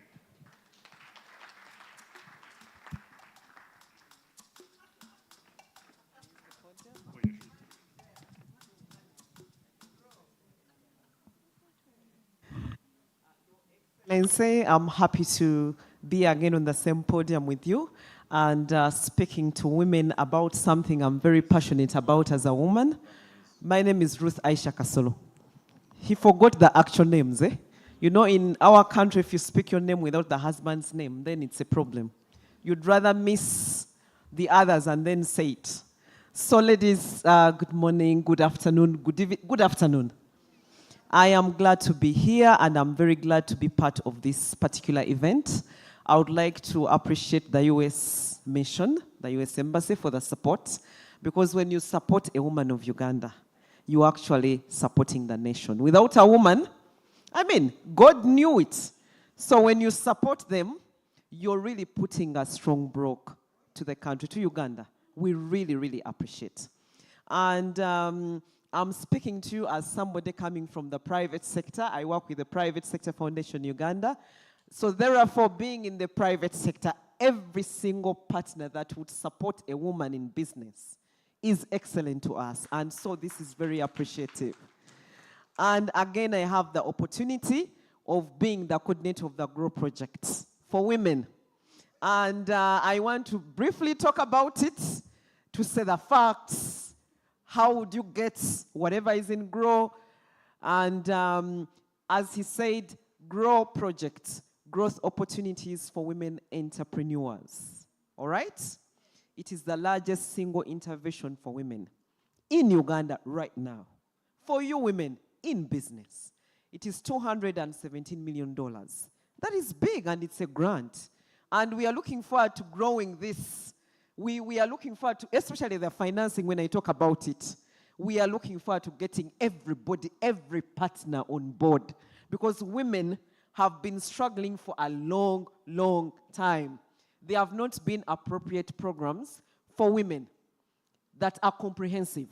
Now, what are the facts about the GROW project? The GROW project, the first thing is that it's for women in business. In business. Meaning if you're just thinking of starting, we will put you somewhere else. Because the women in business, already in business, have been struggling on a number of areas. The second thing about GROW, GROW is not only about the loan. The loan is only $70 million out of 217. Now, many people think about, when you say GROW, they think it is the loan. No, no. It is more than the loan. And I want to use this platform because it was made for you to know what is there in GROW. All right? What is the first thing that GROW is going to do?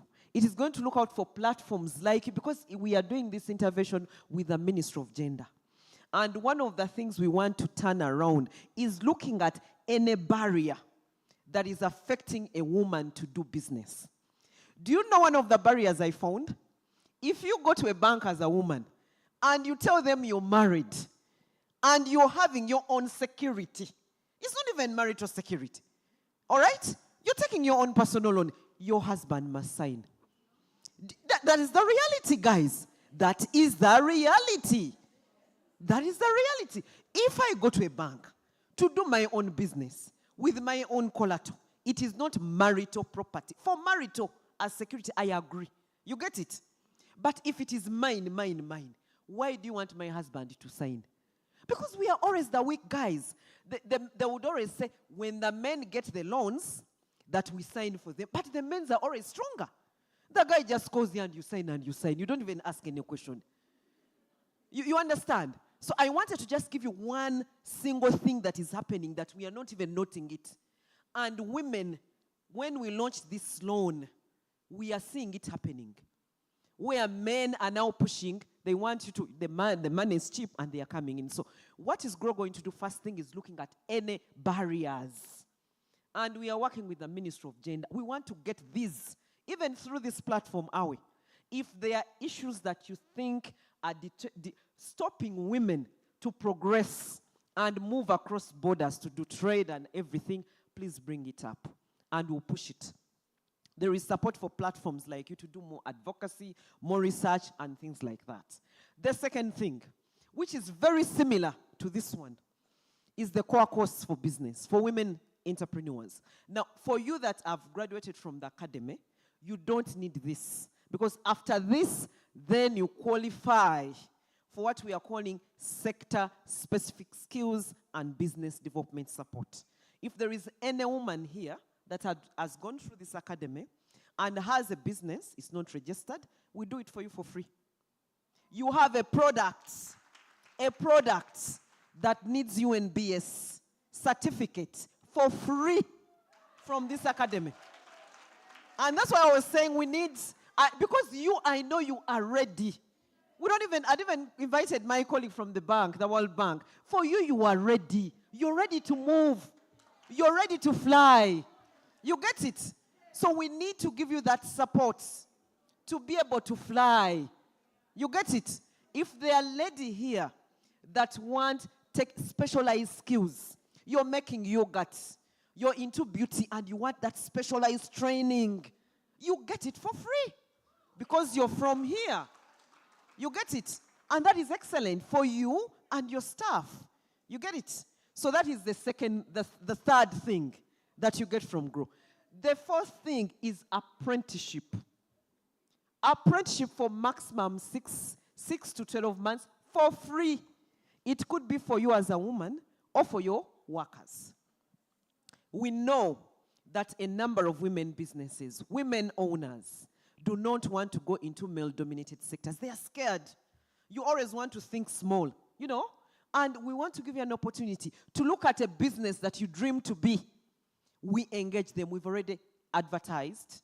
We have gotten about 500, 500 businesses, all right, that are willing to take on women entrepreneurs or their employees.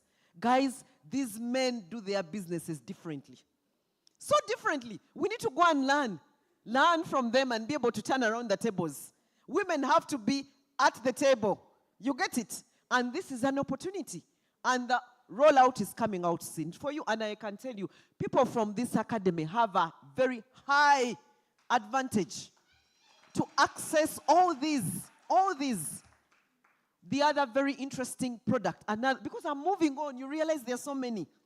Apprenticeship is $7 million. The other one I told you is $15 million. Now I have a very interesting one again, which is a business plan innovation grant. It is competitive.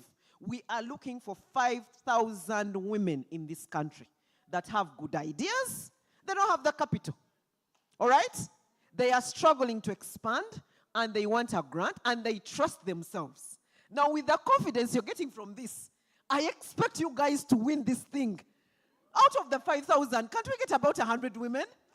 We should, guys. You get it? And you can win from $5,000 from $5,000 to $50,000. All you need is a business plan. I had somebody saying you've been trained to do business plans. This program is excellent.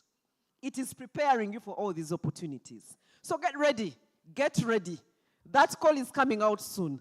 So it's more than loans. You realize it's more than loans. Now, let me go to the loans. Now, before I talk about infrastructure. Now, the loans, because it's been the issue, the loans for women, the money for women. I've worked so many years supporting women, and now people think it's the loan. All right? Now, what is about the loan? The loan, we are giving money initially to banks to lend to you.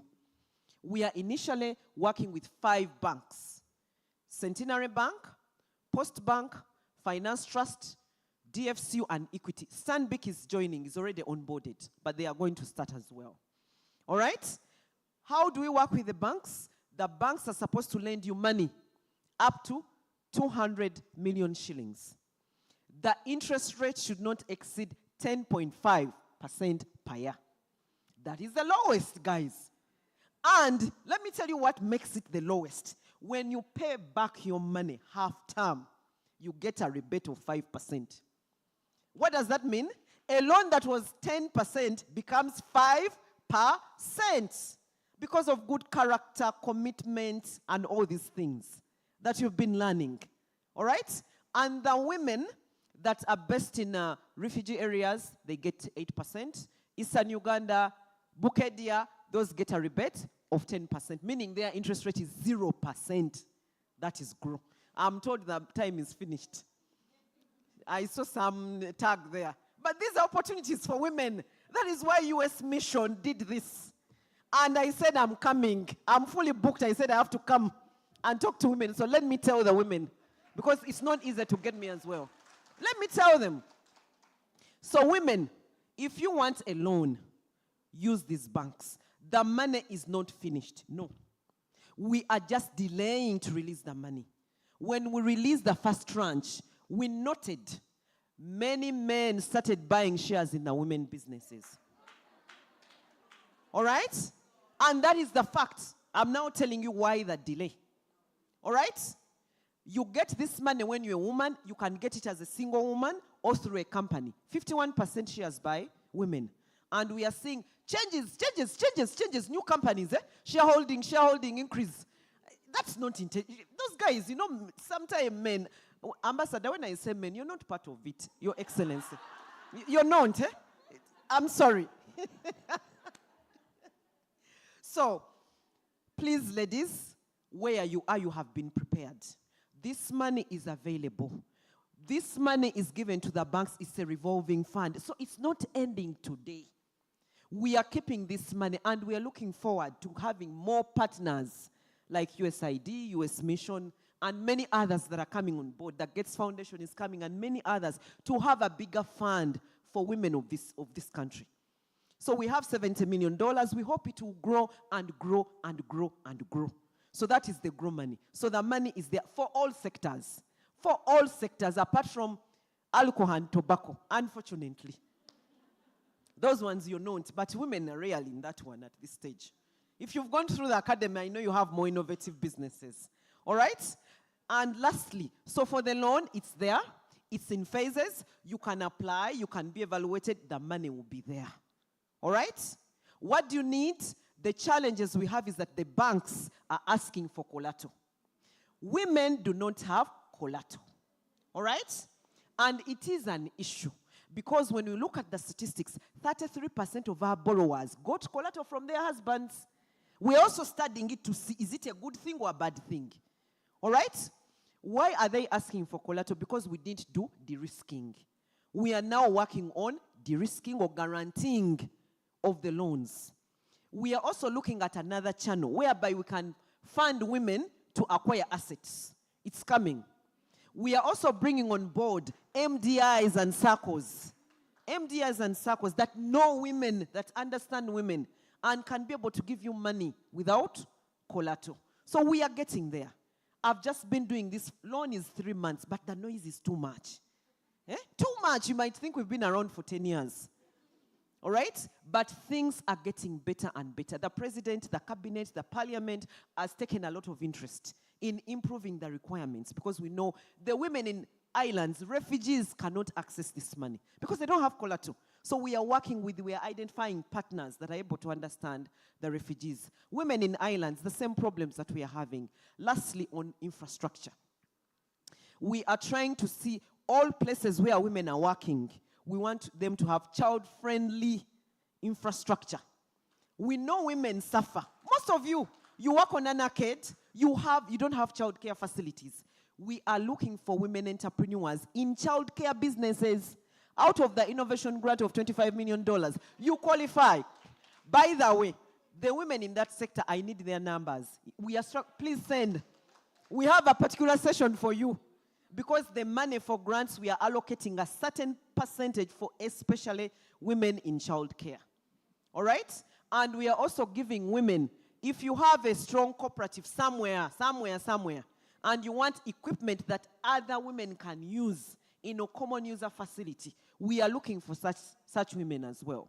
You can get a grant up to $300,000. All right? So in summary, I think I've been able to summarize the GROW project. And now you understand it's more than loans. Get to our social media accounts. But now we are together. I'll get back. Please touch base. And I promise you with this academy, you're already into GROW and many more things. Thank you. Ladies and gentlemen, Dr. Ruth Binzika from the GROW program. Okay, are you feeling fired up? I'm feeling fired up, I have to say. You said, are we ready to fly? I am ready to go. Thank you so much. We are talking about the opportunities for women entrepreneurs, and not just opportunities, but how to access them. That is always one of the biggest stumbling blocks. You hear about things, but you're like, I don't even know where to begin. I don't know where to go. So up next, I'd like to invite Bob Oganga from NSSF Uganda to come and tell us more about these amazing opportunities for women.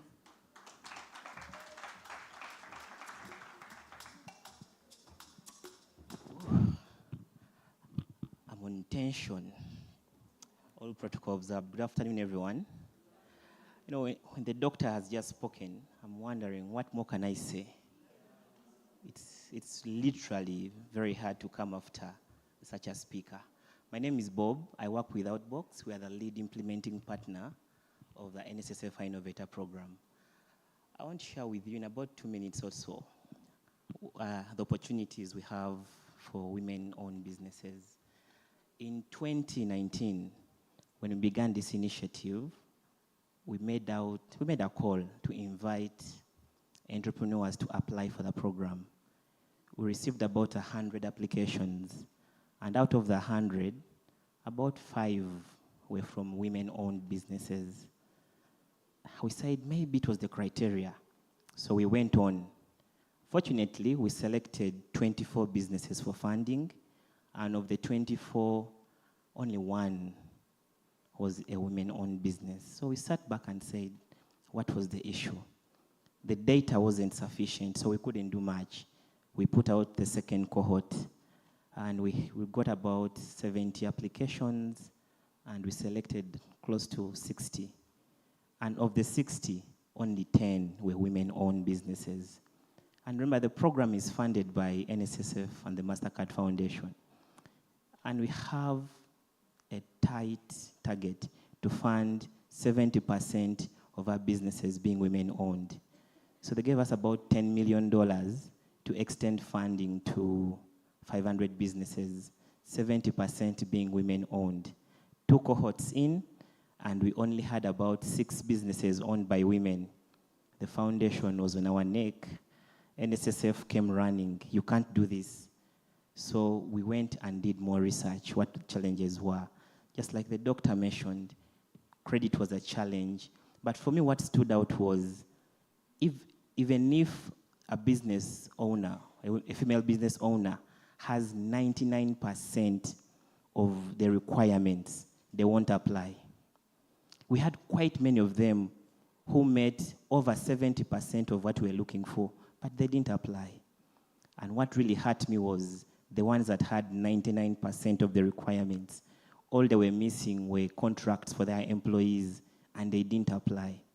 So we did a deliberate call, and we launched, Aisha, I see you right there. So we did what we call the Women Accelerator, and here we're very intentional. So through the Women Accelerator, to date we funded about 342 businesses. And I want to tell you that, just before you clap, of the 342, 262 are women-owned businesses.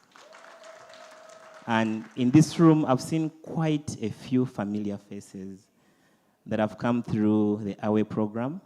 I think when we were starting, we were working with Aisha, and Aisha did introduce us to very many of the businesses in this room. And I'm here to say the program is not closed. We have a new call, that's cohort 4 for the women-owned businesses. And we are looking for women-owned businesses across various sectors. And we want to extend up to $20,000 in funding. You must be in operation for at least 2 years. Now, these things are very important because if you are going to run and scale your business, you have to have skin in the game. You must be fully operational, making some money, having a few employees, so that when we come, the fund is catalytic. It will help you address a few things in your business. Once you address them, then we grow and build a growth plan. That growth plan is what will help you to grow and scale your operations. But most importantly, we've had your feedback, and we are cooking amazing things that we want to launch next year. Because you've told us the $20,000 is not sufficient, and we've seen it. People still don't want to invest in your business after we've invested. So the fund and the foundation are intentional in creating more funding opportunities within the program for the businesses we funded. So if you're in this room today and you'd like to take part in this program, if you've not taken part already, I would like to implore you to visit our website. That is Innovator/UG, and you'll be able to find the program. When you're there, you'll access everything you need to know about the program. Then number 2, our team is going to be outside there. Engage them and they'll support you with the enrollment process. You have a few days to express interest. You have up to the 8th of December to get ready, and then you'll be pitching next year in March, just before the Women's Day. So thank you so much for the opportunity, and congratulations to everyone in this room. Thank you. I see what you just did there, NSSF. Trying to get a Women's Day present in there before all of us. We see you. But we have more opportunities coming up for you, and the previous speakers have really set the bar high. $217 million from Grow Project, $20,000, and possibly more from NSSF. I don't envy the next speaker, but lucky for us, it's a woman. Patricia Bagaine Edralu, the Deputy Executive Director at UNBS. Ladies and gentlemen, put your hands together and welcome her.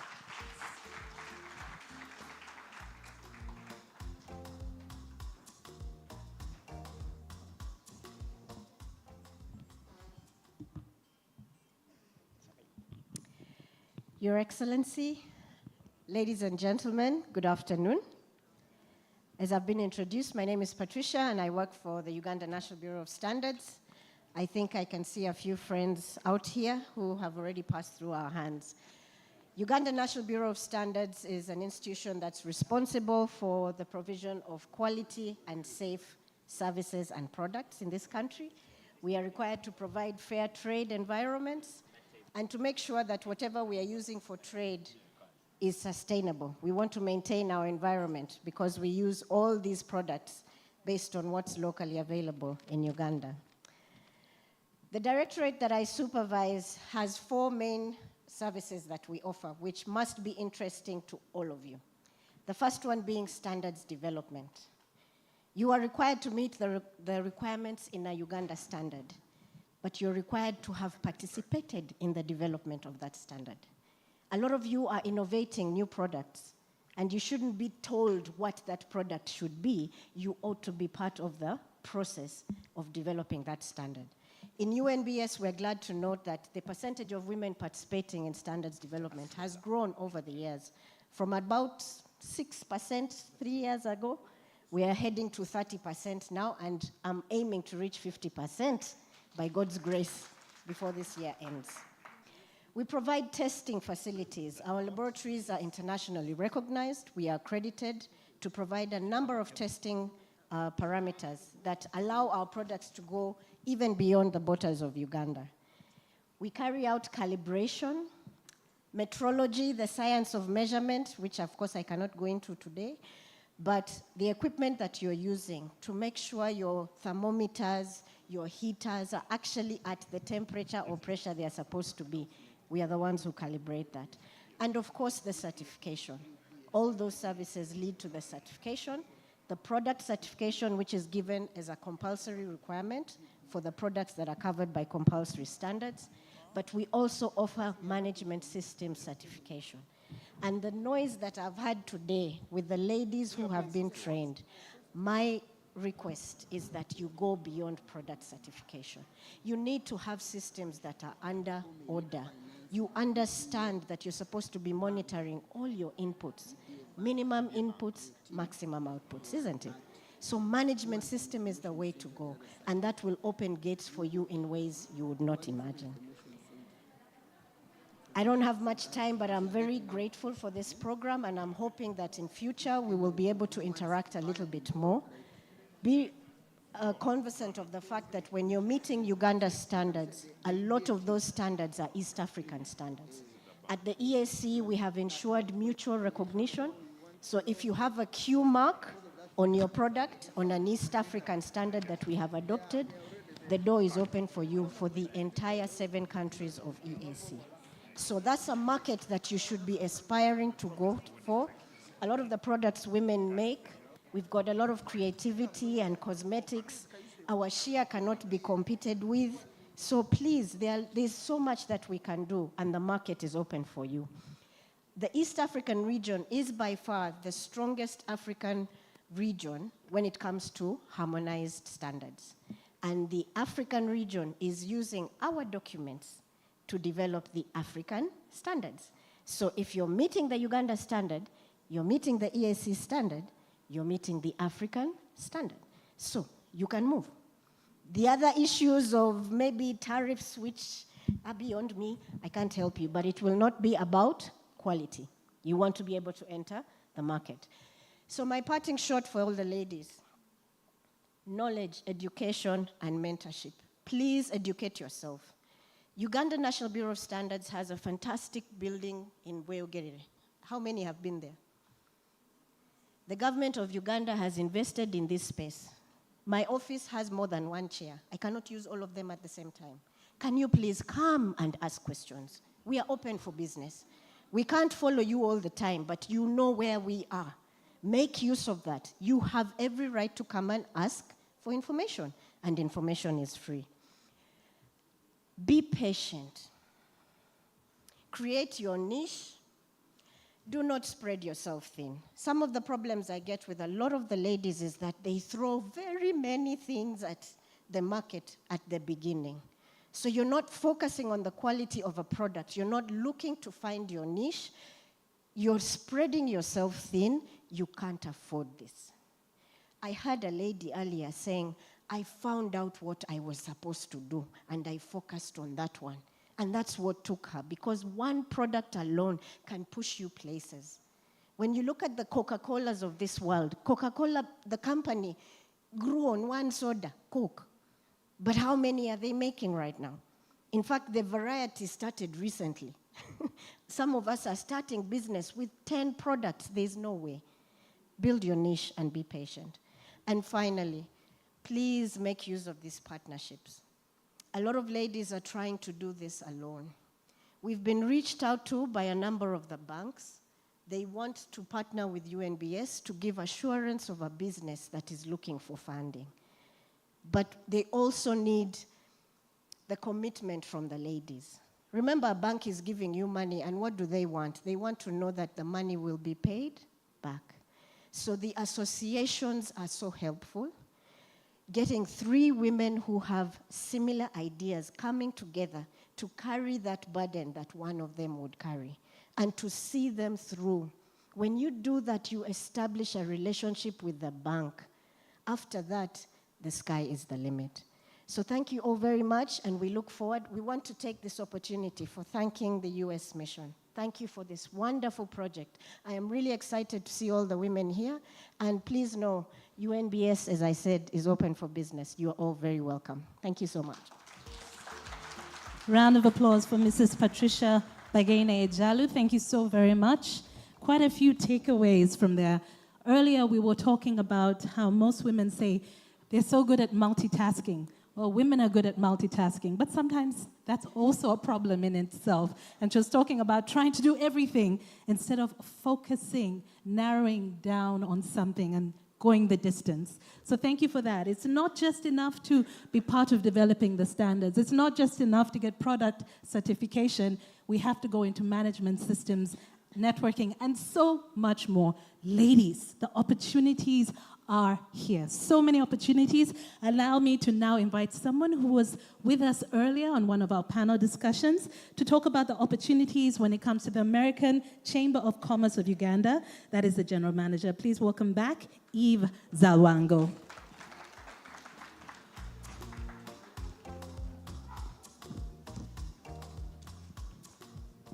Ladies and gentlemen, Your Excellency, good afternoon, everybody. My name is Evelyn Zarango. I'm the General Manager of the American Chamber of Commerce. So for those who saw me earlier, the topic today was talking about different umbrellas we wear. So this is my second umbrella today. So I would like to thank the U.S. Mission for this wonderful, wonderful, wonderful program. I have gotten to interact with a lot of women through I'm part of those that mentor literally every year, and I've gotten to interact with all of you. But today I'm speaking on behalf of the American Chamber of Commerce. The American Chamber of Commerce is a platform that has opportunities, and those opportunities are immense from all organizations. So the Chamber really has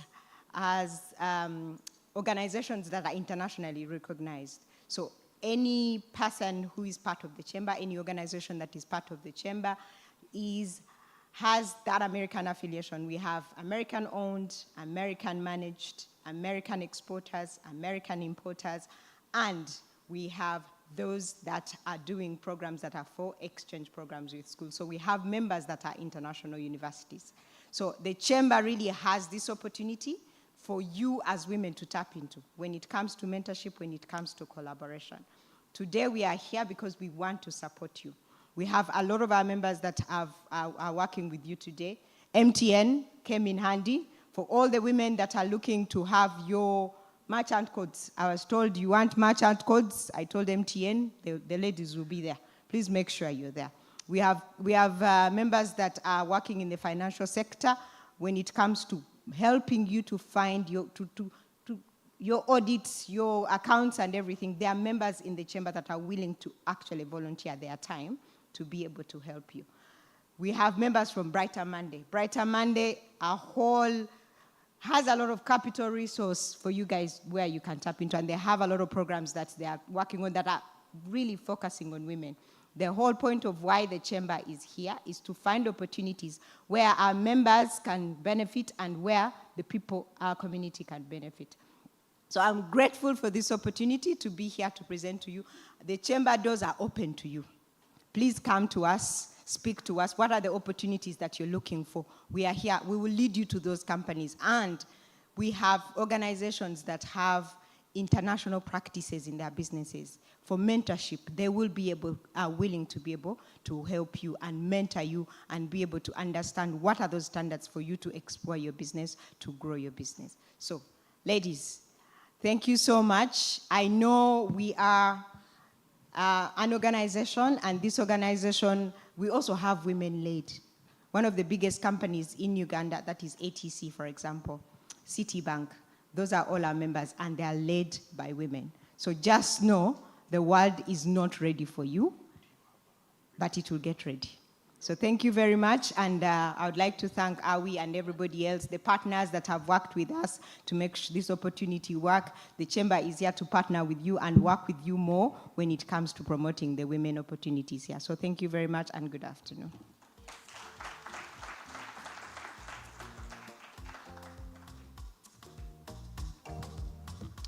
Thank you, Eve.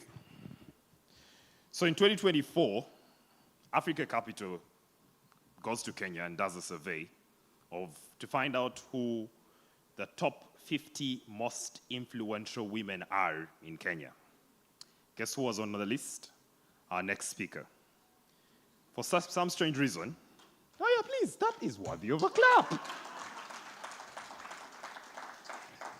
For some strange reason, every time you're in Patricia's presence, you have to explain what you're doing to further the cause for women entrepreneurs. I don't know if it's because she is the founder of Kayana Creative, a female-owned business, a female-owned business accelerator, and she's also founded Willat Productions that offers professional design services, or because she's the founder of Candid Conversations, Circles for Women in Business, a community of female entrepreneurs who believe in the principle of abundance. Ladies and gentlemen, all my questions will be asked when she speaks. Put your hands together and welcome Patricia Okello.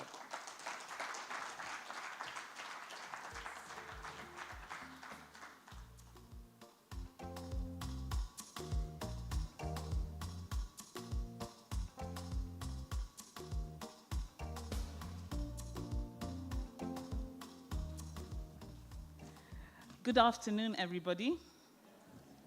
And thank you very much for having me here. Thank you to the ambassador and the embassy that has made this possible. Thank you, Aisha, for daring me, I don't know where she is, but at the back, for inviting me, but also daring me to step out of my comfort zone. Many of us, especially me being an introvert, I prefer that my work should speak for itself. But we've been told today that there's nothing like that. We must say, and we must sit in the areas in which we are excelling. So thank you very much. I had a presentation. Just let me know when you're ready. Will it be on this screen or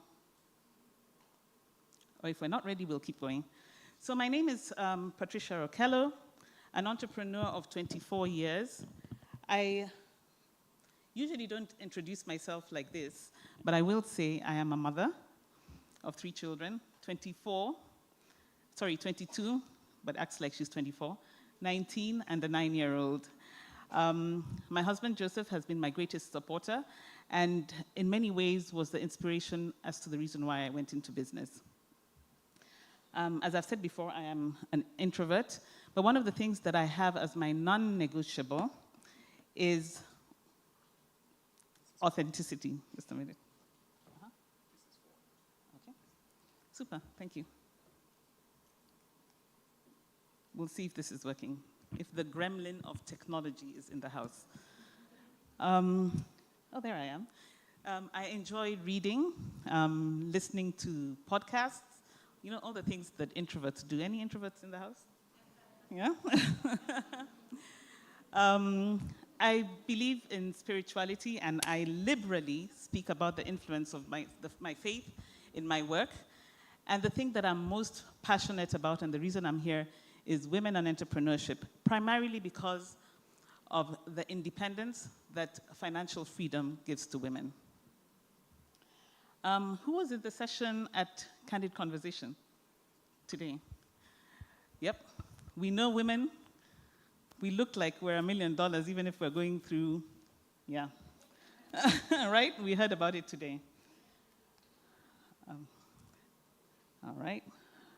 So a little bit of what gives me credits to be in front of you is I'm an entrepreneur for 24 years in Nairobi. My background is a creative. I'm a fine artist. Any creatives in the house? Yeah. I'm a fine artist.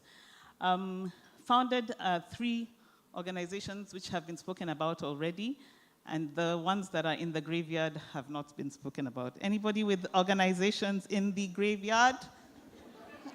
You're amongst friends. Yes. So today after being here the whole morning and listening to the conversations, I kind of felt like, putting what I had prepared aside. But if nothing else, let's take away the 4 characteristics of an entrepreneur, which we've probably heard the whole morning today. Reason being, I read this in a book by an entrepreneur an author actually known as Michael Gerber, who's written E-Myth Revisited. Anybody who's read the book? It's online, a very small book, and one that I encourage you to read.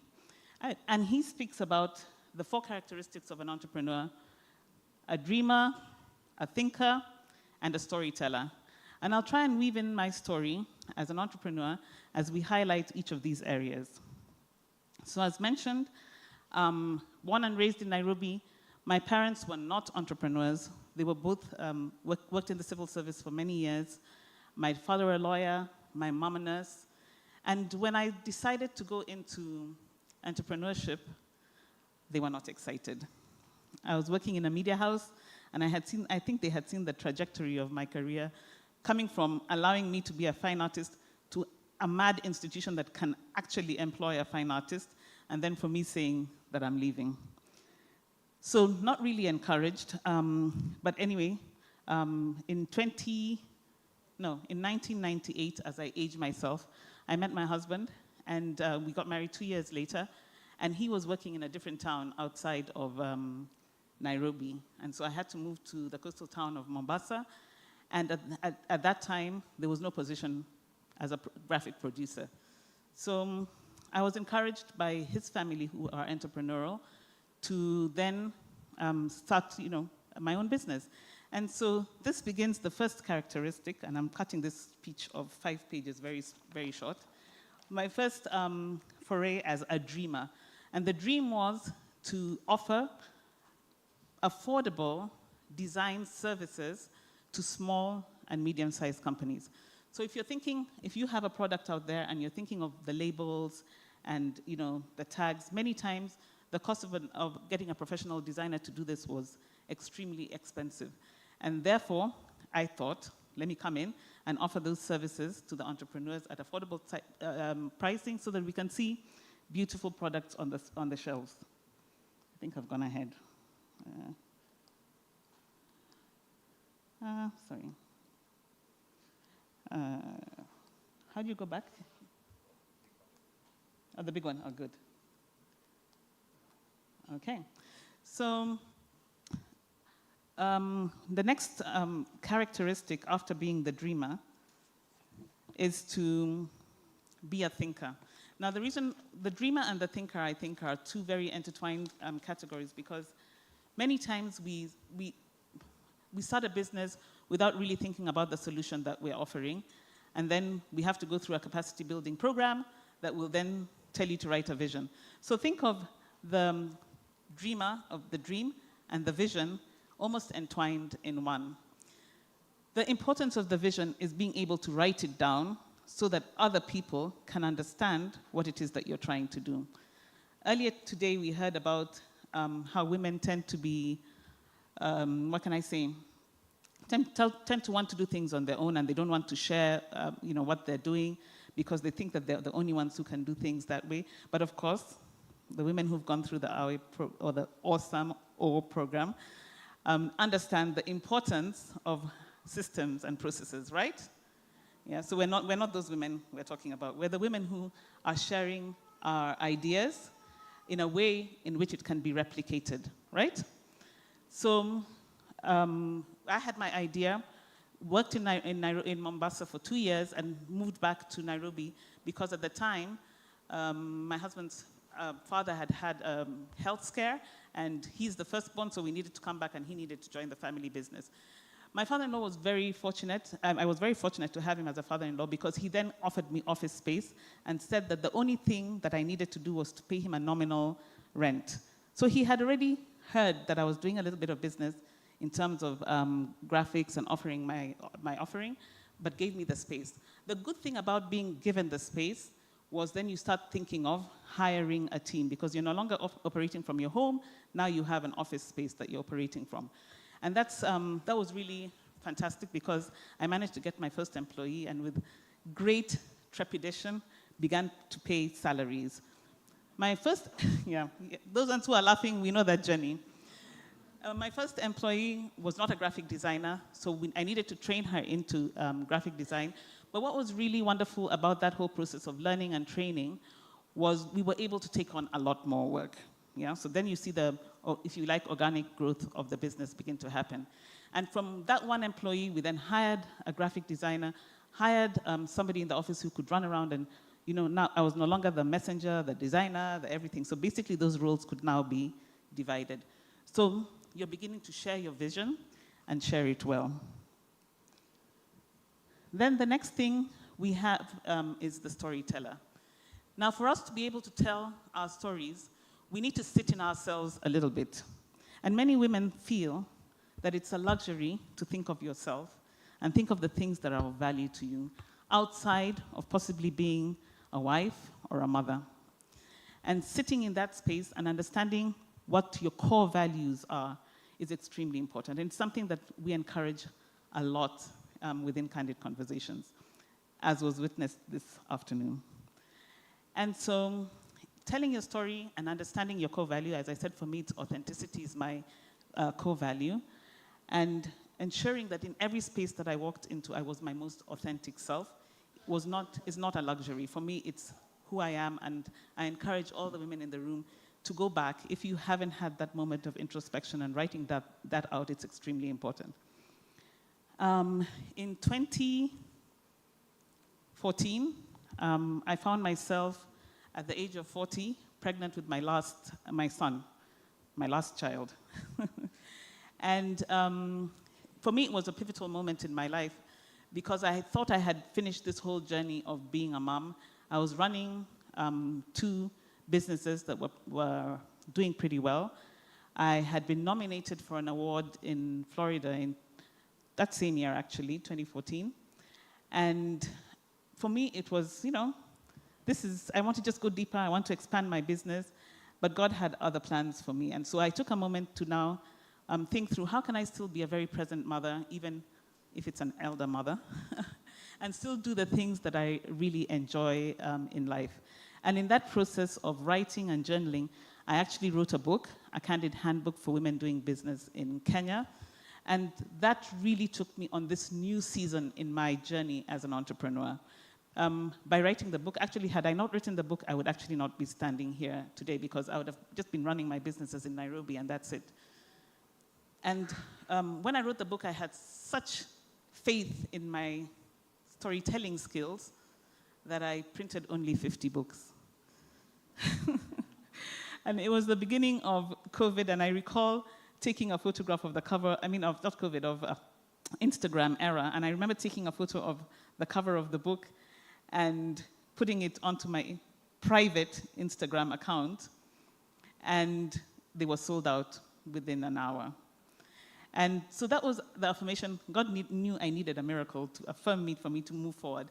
And that really started this trajectory on really this journey of speaking about entrepreneurship, speaking to women and encouraging them that they too can run a business. If this introvert seated in Nairobi can do it, they too can do it. And so storytelling is a critical part of our journey as entrepreneurs. I encourage you. I noticed that quite a number of ladies in the room have also written their own books, which is great. Don't be like Patricia and only do 50 in your first run. Thankfully, after that, I managed to, I had the confidence of running a larger run, and we did 5,000 books, and the books were read even outside of Kenya. On Amazon, you'll see a review from somebody in Australia. And really, that's really, I think, for me, what really catapulted me into the last stage of being an entrepreneur, which is, ta-da, come on, there, is being a leader. So we like to come into rooms, especially if you're a woman. Many times we want our work to speak for ourselves, but it does give us a lot of confidence when we are actually recognized not only locally but globally for the work that we're doing as a leader. During COVID, I was nominated as one of the top 100 Kenyans. Maybe it was because it was COVID. But I remember being very, very surprised when you wake up to your WhatsApp and people are sending you messages, and I'm like, I haven't done anything. But then, since I need to be authentic, I decided, let me just sit back and see, actually, maybe I have done something. And one of those things was founding Circles for Women in Business, Candid Conversations, Circles for Women in Business, which had grown to over 25,000 women sitting in the room, speaking authentically about their journey as entrepreneurs. And this really, sitting in the space, and I keep saying it because even in the afternoon, we know when we come into a room, into a family, into a home as a woman, there's so many expectations that people have of us.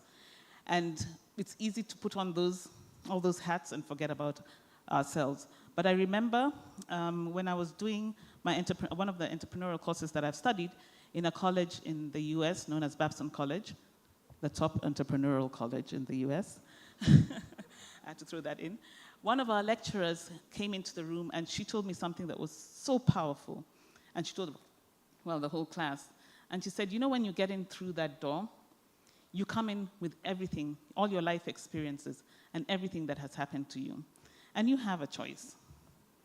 You can choose to share that experience and touch one person in the room, or never to speak about your experience and leave never remembered. The choice is up to you. And I think for me that was really powerful. Today, one of the women that has just completely wowed me is Santa. Thank you. Amazing, amazing queen. I was really, really touched by her story. And honestly, for those of you who didn't come into the session and may not have interacted with Santa, she spoke she spoke about the influence of the work she's doing, the women in the North, so she's ticking all the boxes, yeah, dream, you know, thinker, vision, storyteller, leader because of the work that she's doing.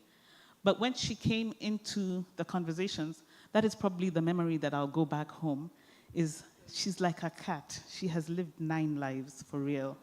And just her sharing her story amongst all the other amazing ladies who spoke is just that confidence of being able to bring your full self into the room and not leaving it behind. And that is the thing that makes you extremely special. Lastly, as we move on, I'll jump that stage. As we move on, I want us to remember to read that you can always tell who the strong women are. If I asked you today, if you've been here since morning, you'll already tell me who those strong women are, right?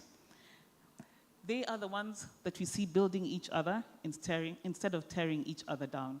Now, I know we are awesome here, but we are also awakened, right? And so even as we move on and go back into our businesses, ensure that you are always bringing another woman along with you. Thank you very much.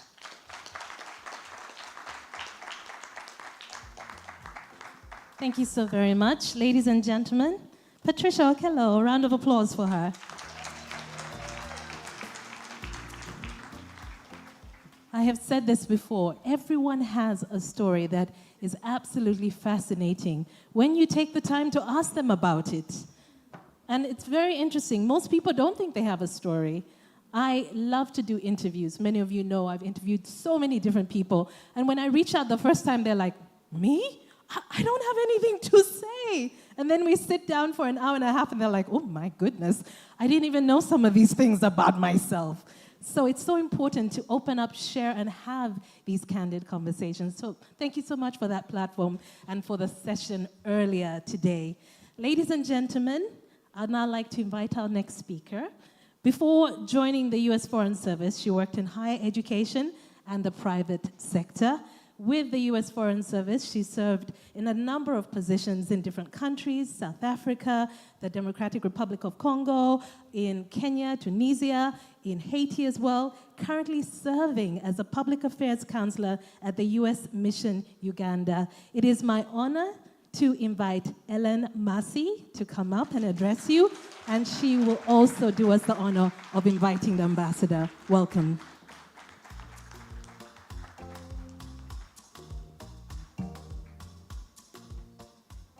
Wow, it is so exciting to see all of you here. I've seen you all over the country, many of you. I've seen many of you here in Kampala for different things, but we've been talking about this event for a very long time. And to see you all here and to see your faces, it's just a wonderful, wonderful day. So I'm excited to be among you. My job here is really to invite the ambassador, not to make a lot of remarks, but I do want to say one thing. You know, we focus on women, of course, in the Academy for Women Entrepreneurs. But every time that I've been in front of you, every time I've been part of these conversations, we always say, there are a few good men out there who are backing us up, who are helping us get to where we need to go. I see you. And so I actually have the pleasure of introducing one of those Goodman, who is a true champion of women in general, but also in particular the Academy for Women Entrepreneurs.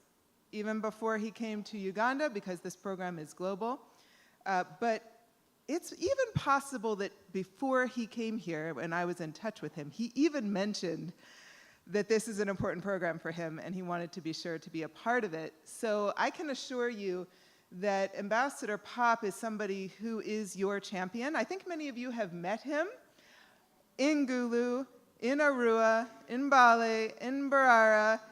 I'm probably missing a few other places he's been. Where? Jinja. Yeah, you see, you've seen him all over. And before he goes out to travel, he always says, I want to go and meet the alumni who are in these places, and particularly the Academy for Women Entrepreneurs.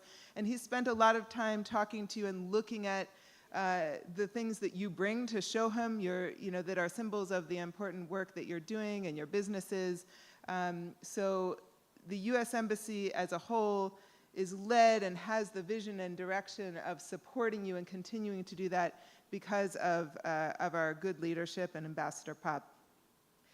Since you shared my bio, I guess I have to be a little bit formal and share a bit about Ambassador William W. Pop, who's the U.S. Ambassador to Uganda. He's served in many different places around the world, like most Foreign Service officers. Mostly recently, before coming to Uganda, he was in Guatemala as the ambassador. He's also been the Deputy Chief of Mission in Brazil and the Chargé d'Affaires, which is a fancy word we say for basically an acting ambassador. He's done a lot of important work in leadership across the world. He's been next door in Kenya, in Angola, so he is not new to Africa. Now he's quite entrenched here in Uganda and knows quite a lot about the situation and the context here. But he's also worked or had senior leadership training and gotten his master's degree at our very prestigious National War College in Washington, D.C. So we have an incredible leader who cares about what you all are doing and wants to continue these connections, both internally here in Uganda, but also the connections that we make between the United States and Uganda, and to continue to champion all of that kind of networking that you are all hoping to do. So with no further ado, I invite Ambassador William Pop to the stage. Thank you.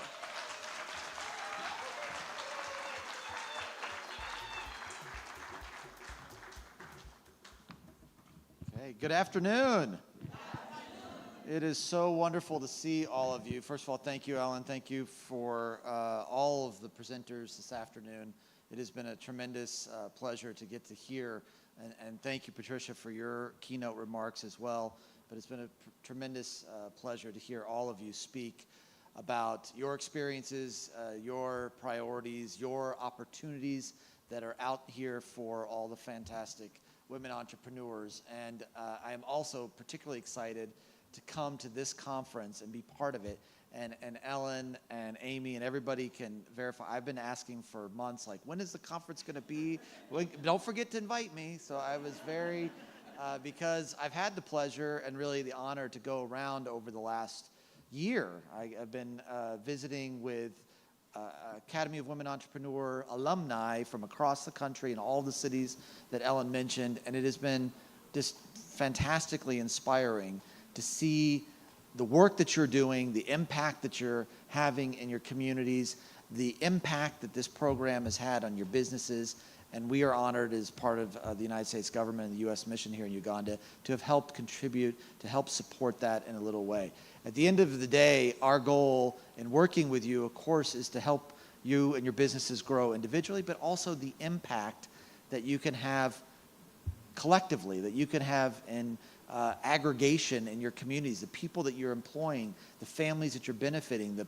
And what's also been really inspiring, and I think this was, Patricia put this very well, in that when women are raising each other up, you're actually having such a huge magnifying impact. And I've seen in so many of my conversations with you around the country, folks connecting, supplying each other, helping each other get through difficult moments in their business, providing feedback, really being a network. And that's, of course, really what's at the key of this initiative, is not only the business skills, not only the connections to help you individually move forward in your businesses, but to also connect you with one another. So you have a group of individuals, of women, of leaders, of dreamers, of thinkers who are experiencing what you're going through, have experienced it previously, have found ways to move forward while being mothers, while being spouses, while being leaders in your community and leaders in your family, but also running a successful business. So I just want to say how pleased and excited I am to be here at this conference, which is, I think in many ways, very groundbreaking, because it's not only bringing you all together, but also connecting you with each other, as well as with other services, with other sponsors. And I'd be remiss if I didn't take a moment to say thank you as well to all of the private sector sponsors and supporters and partners that have helped make this event possible. And I know their logos are around, and some of them are present outside and of course with us as well here in this room. I also want to say thank you, Eve, appreciate all the support, your words about AmCham and your leadership. AmCham, the American Chamber of Commerce here, of course, is a fantastic partner in helping build a better business environment, helping connect companies, either American companies or companies doing business with the United States, with other businesses, and with helping each other have better business opportunities. So I really appreciate your presence here and the mentorship that you've done over the years as well.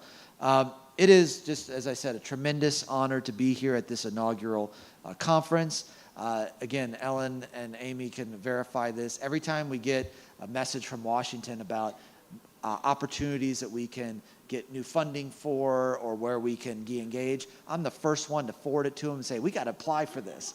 And it's usually trying to find ways that we can build in, because what I've heard from you in my conversations over the last year is not only has the introductory and the initial trainings, the initial connections been helpful for you, but you're also looking for ways to move forward. And I want to certainly find ways that we as the United States government and we as the U.S. mission here in Uganda can continue to be a partner with you in your journeys and help hopefully leverage our connections, our programs, our activities, our networks to continue to reinforce what you're doing, and then in turn, you all are paying it forward. Many of the times when I make these remarks and when I talk with folks and I talk about the things that we're doing here in Uganda, where again, we're the longest standing and largest partner with this country, and we're investing lots and lots of resources and lots of time, but what we're investing in, all that time, all that effort, all that resource is in people.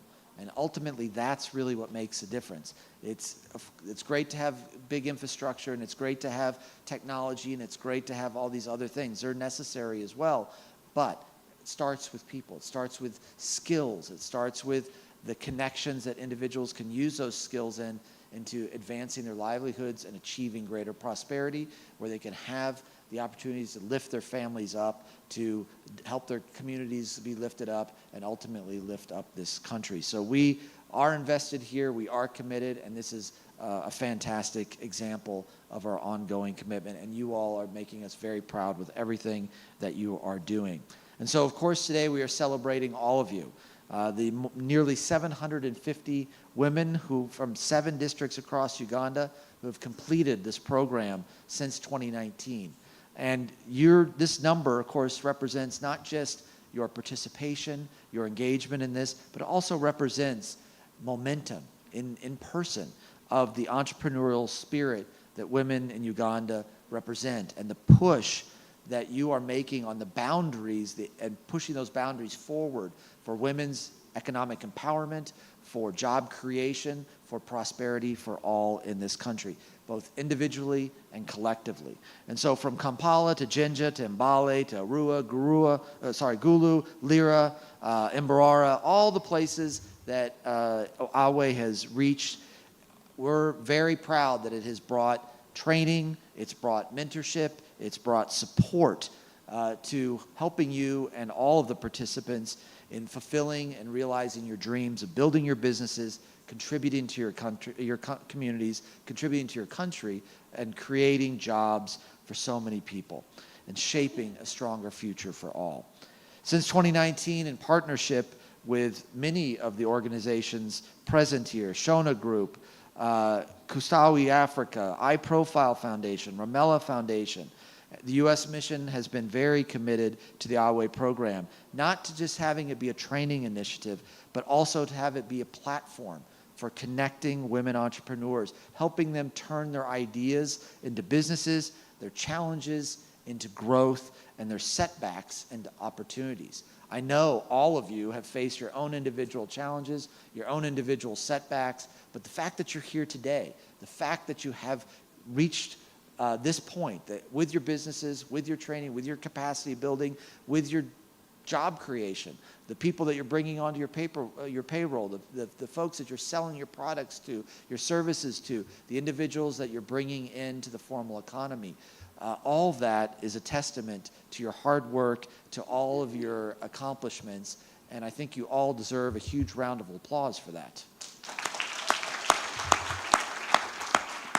And we are pleased and honored to have been part of that effort, to hopefully have given you some of the tools to advance that, and to do so with very high quality training, with really inspirational speakers and contributors, a course and a curriculum that's been developed by the Thunderbird School for Global Management at Arizona State University, one of the premier business schools in the world. So this is really quality knowledge, this is really quality information that we hope and we see is having an impact with you and with all the other participants.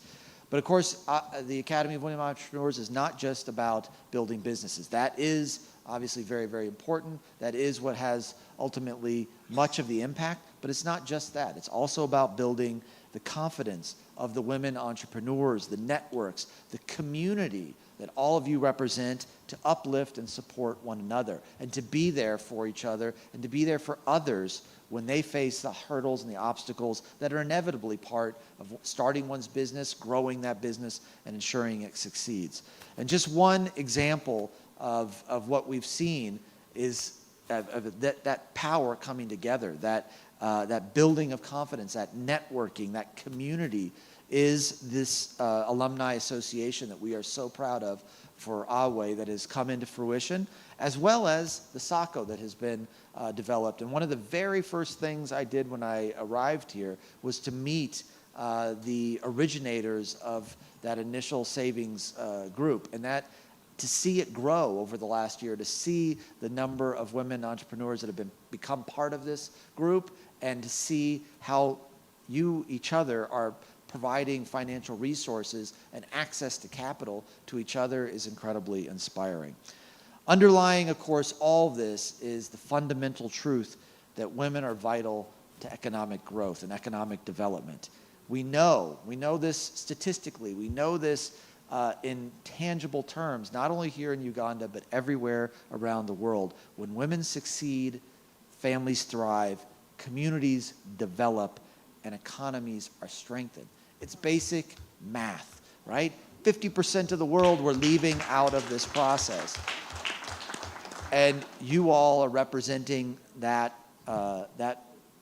percentage, that portion of societies that have been left aside, and which we're all losing because of that. So by bringing each other into this process, we are going to make, and already are making, tremendous impact. So it is very exciting to see what this conference is accomplishing by bringing together all of you. I really would have liked to have heard some of the tremendous stories that I know were shared today, but I've already seen many of them in action over the last year. I've seen the impact of your work, and it is incredibly exciting.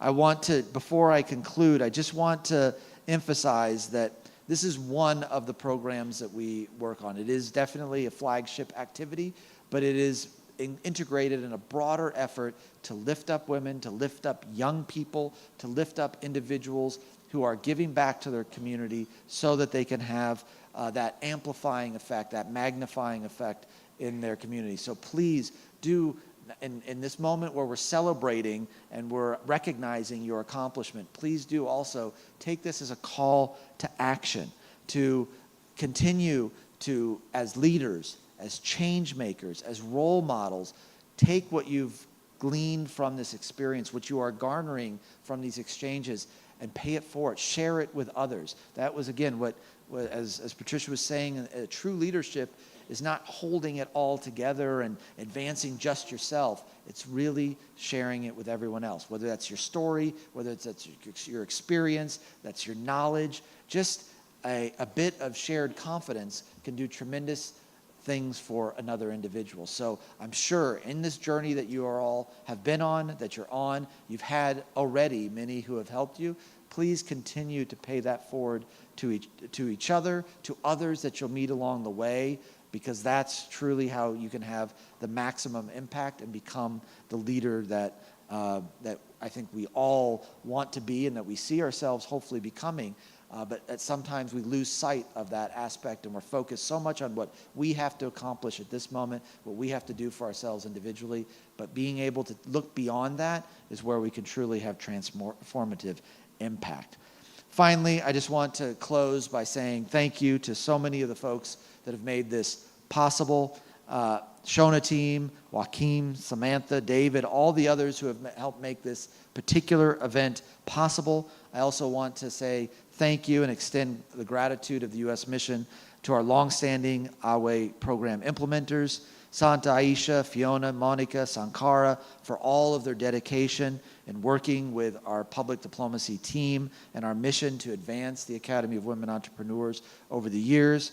Your commitment, your dedication, your skill, your belief in this program has created this powerful platform, and the results are here with us today. I also, of course, want to say thank you to Patricia for being our keynote speaker. Thank you for bringing your experiences to this event, to enriching it with your knowledge, with your courage, with your commitment. I'm an introvert too, believe it or not, so ultimately having all of that experience and being able to share it with us today is extremely powerful, so thank you for that. Finally, I just want to say that this program for us, for the United States, is a long-term investment. We're already, of course, seeing tremendous impact in all of you. We're seeing the businesses you're creating, the jobs that you're creating, the impact you're having in your community, but we know that there's still more to do. There's a lot of other tremendous women out in your communities, around Uganda, around the world, who can benefit from the knowledge that you have, and we're going to continue to do our part to share as much of this information, as much as this networking, as much of this skill development and opportunities as we can, but we really do ask you to continue to be our partner and expanding it even further, reaching even more women entrepreneurs, sharing it forward, paying it forward, and continuing to amplify the tremendous impact of this fantastic program. Congratulations, God bless all of you, and keep up the great work. Ambassador Pop, Ambassador Pop, probably before you resume your seat, or you will return a little later. So we have a ceremony we want you to perform, but we'll just let them set up, then you will just come and perform the ceremony. I'll invite the president of the Alumni Association for the Academy of Entrepreneurs. Please bring the deal book. The ambassador is going to sign to launch the deal book.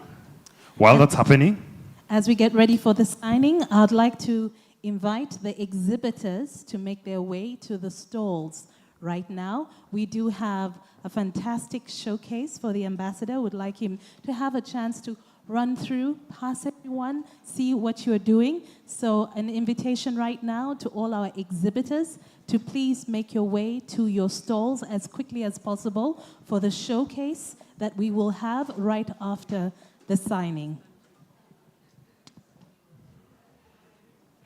all right. Are we set with the deal book? Yeah.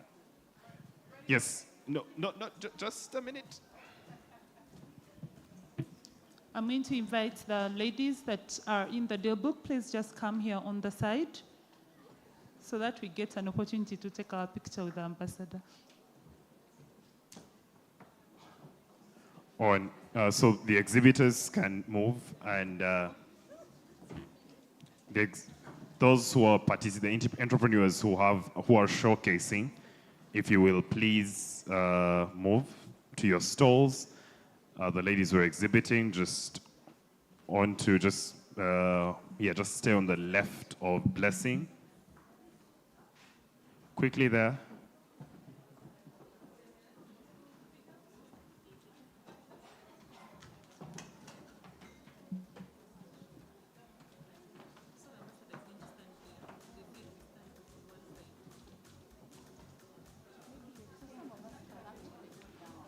Okay, and the camera crew, you ready? All right.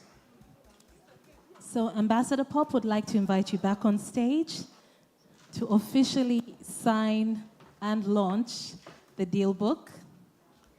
You're welcome back.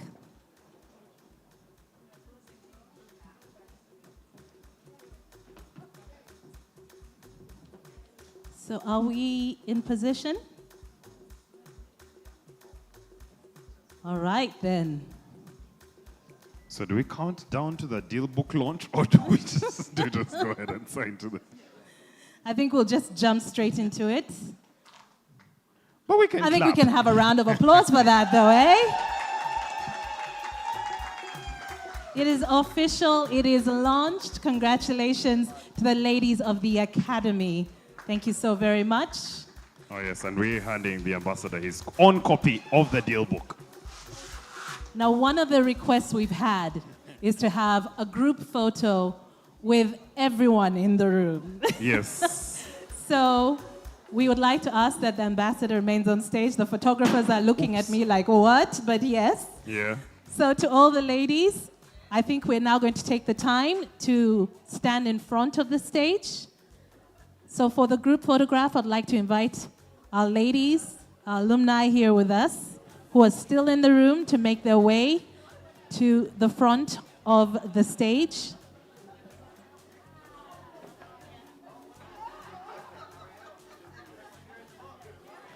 I trust you're keeping the ambassador very busy at the moment. So ladies, please make your way to the front. Yes, please make your way to the front. I believe we can have a few more on stage. Okay, yeah, but you're going to have to spread out and use all of the stage. So can we have some people on the stage? All right. Group photograph it is.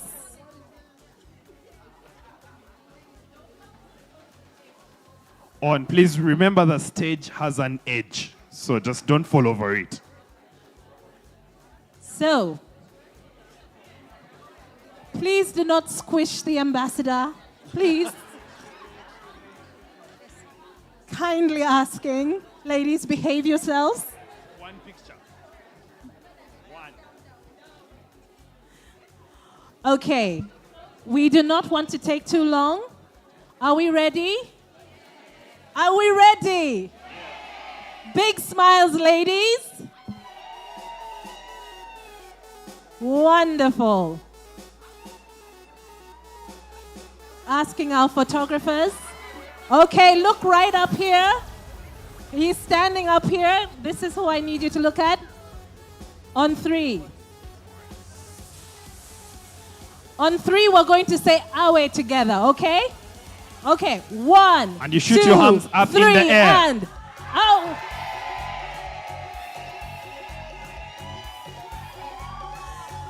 Thank you so very much. All right, entrepreneurs, just please, let's take our seats. Let's take our seats. Let's take our seats. Let's take our seats, please.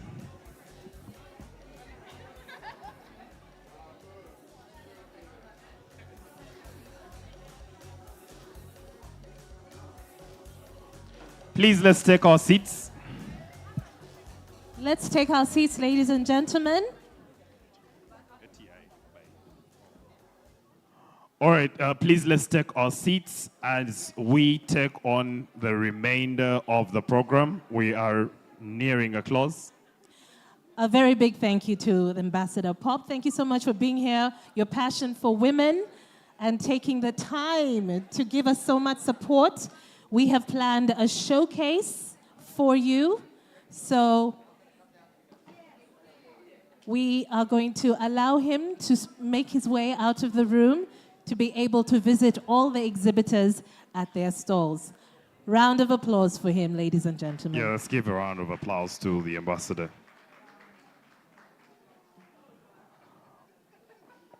All right.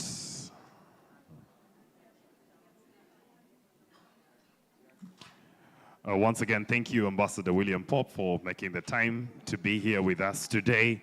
And we still have several opportunities to share with you. But before we get to that, we want to thank our partners that have made this day possible. It's a spread of partners that have come together to put this together. Of course, the brainchild of all of this, the American Embassy, we're very grateful for them. You can give them a hand clap. Would like to thank Sheraton Kampala Hotel hosting us today and feeding us well too, eh? Yes, and of course, all of you, the alumni of the Academy of Women Entrepreneurs, we're grateful for you to make it here, the place we're being hosted. So we're still saying a big thank you to all our partners. What we need from you is to clap after we mention every partner, yes? Yes. So okay, Shona Capital. National, NSSF. yeah, okay. National Social Security Fund. MTN, Uganda. And this one you have to be excited by. Uganda Breweries Limited. Vincent, what are you saying? What are you suggesting? AmCham. Brighter Monday. Now I'm going to ask you to stand there. Brighter Monday. Capital One. Crow. Mchala. It should be stronger. You guys attended the Mchala session. Mchala. But we're not having anyone clapping on this side of the room. You guys are holding up the entire room. No. I'm coming over here. Okay. Simplify Networks. And Candid Conversations. Well done. Yeah, there's a little segregation in the room, some of the people. Well, ladies. Anyways, going on with the opportunities, we have one from ATI by DAI. Yeah, it's that sophisticated. To break this down, I'd love to invite Frank Olo to tell us about the opportunities we can access from this. Put your hands together and welcome Frank.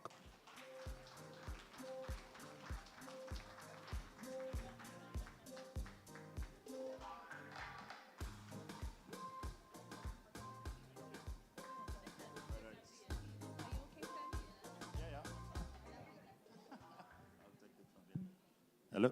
Yeah. Thank you very much. Maybe let me start by congratulating the ladies all here for the business that you're doing. And as a point of correction, my name is Frank Olok. The organization is USAID Africa Trade Initiative Activity. So it's Africa Trade Initiative activity which is funded by the USAID.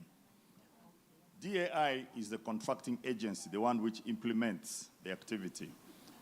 It's based out on, our offices are based out in Kenya, but we support entrepreneurs across the East Africa region. So basically what do we do? ATI offers grants to business entrepreneurs, the private sector organization. And this is basically to boost investments, to promote employment opportunities, where possible also exports and general employment, business growth in the region. Our grants that we give out grants, not loans, to the business organizations. And part of the criteria that comes in now, where maybe the female gender comes in, is that we tend, in most cases, looking at that aspect to say, what percentage is an organization, maybe gender-based in terms of the females, how much are you supporting, mainly women and youth. So we give out grants. Currently we have a call which is running, and our grants range from $500,000, which is 500,000 US dollars, to $1 million.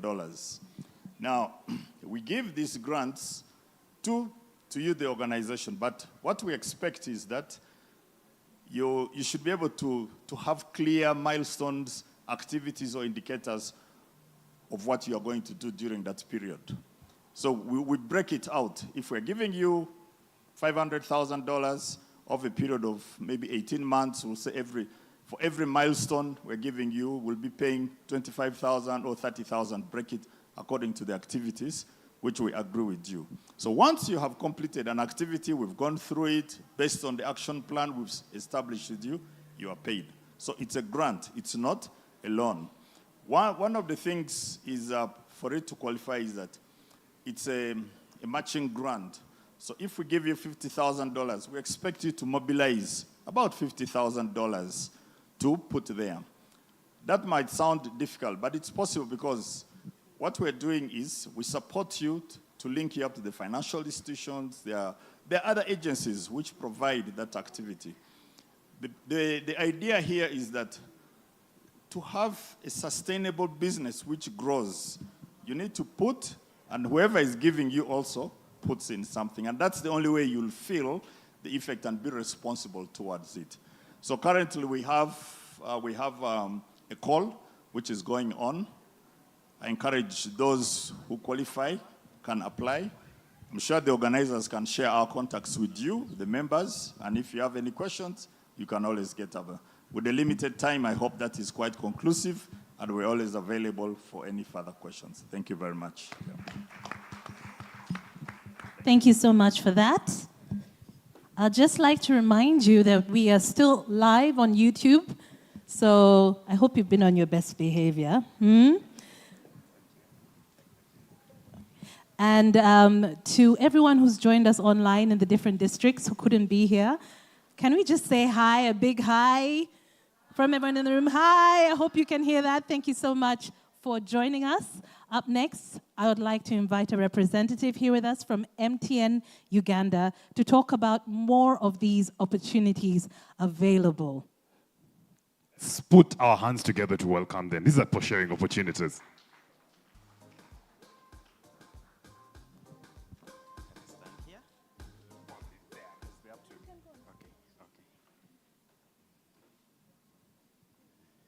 Ladies and gentlemen, good evening. My name is Sowedi Muyere. I work with MTN Uganda and specifically from the commercial department. The previous presenter had talked about MTN MomoPay and getting the merchant code. I have a few minutes here and I just want to make it very brief. Just maybe talk about MomoPay. MomoPay is taking a bigger product. We have so many products that fall under MomoPay. We embarked on a journey of making sure that we digitize payments for businesses, for organizations, and for companies. But we can't walk this journey alone. We need businesses, we need organizations, we need companies, and so on. So what we do, we do assist companies to digitize the payments. We register for you, we register your business on MomoPay. We have some requirements we ask for businesses and for companies. So if we register for you and we get you the merchant code, we do link the merchant code to your bank account. We work hand in hand with banks to make sure that we ease the liquidation process because we believe we are dealing with finances and we want to make the partners' money safe and secure. So we do the safe liquidation and we link the merchant code, your business merchant code, to your bank account. So another product with MomoPay is for companies or for organizations that have workers. We do have what we call bulk payments. You can come to us and we register your company so that you can make bulk payments for your workers. The other product we have is about Zimba Business. We launched that product for merchants who have onboarded on MomoPay and they have stayed with us for more than 6 months. So if you have the merchant code, you can get what we call the merchant loan and you add in your business. So we have a number of products, but because of time, I can't exhaust each and everything from here. What we have done, we have gotten a store from just behind there. As like you move outside, you can reach out to us and we can assist you on how to do the registration and give you more. We also have some other products. We have the internet services. We have the routers. We have the MiFis. We have the team from for fiber, and we have the team from the SIM card registration. So I just wanted to make it brief because of time, but you can reach out to us from our store. Please come and register with us. We digitize your business, your payments, and for us at MTN, we say that we work together, we win together, and together we are unstoppable. Thank you. Thank you so much. And next, we've heard how we can digitize our businesses, and now we learn how we can get capital for our businesses. A sister company to the people putting us together today, ladies and gentlemen, welcome Daniel Opio from Shona Capital.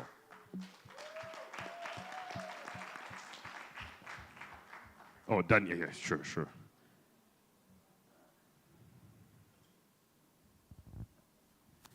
Every time we'd have this moment of silence in school, when we're all making noise and there's a sudden silence, we'd say, Jesus is passing.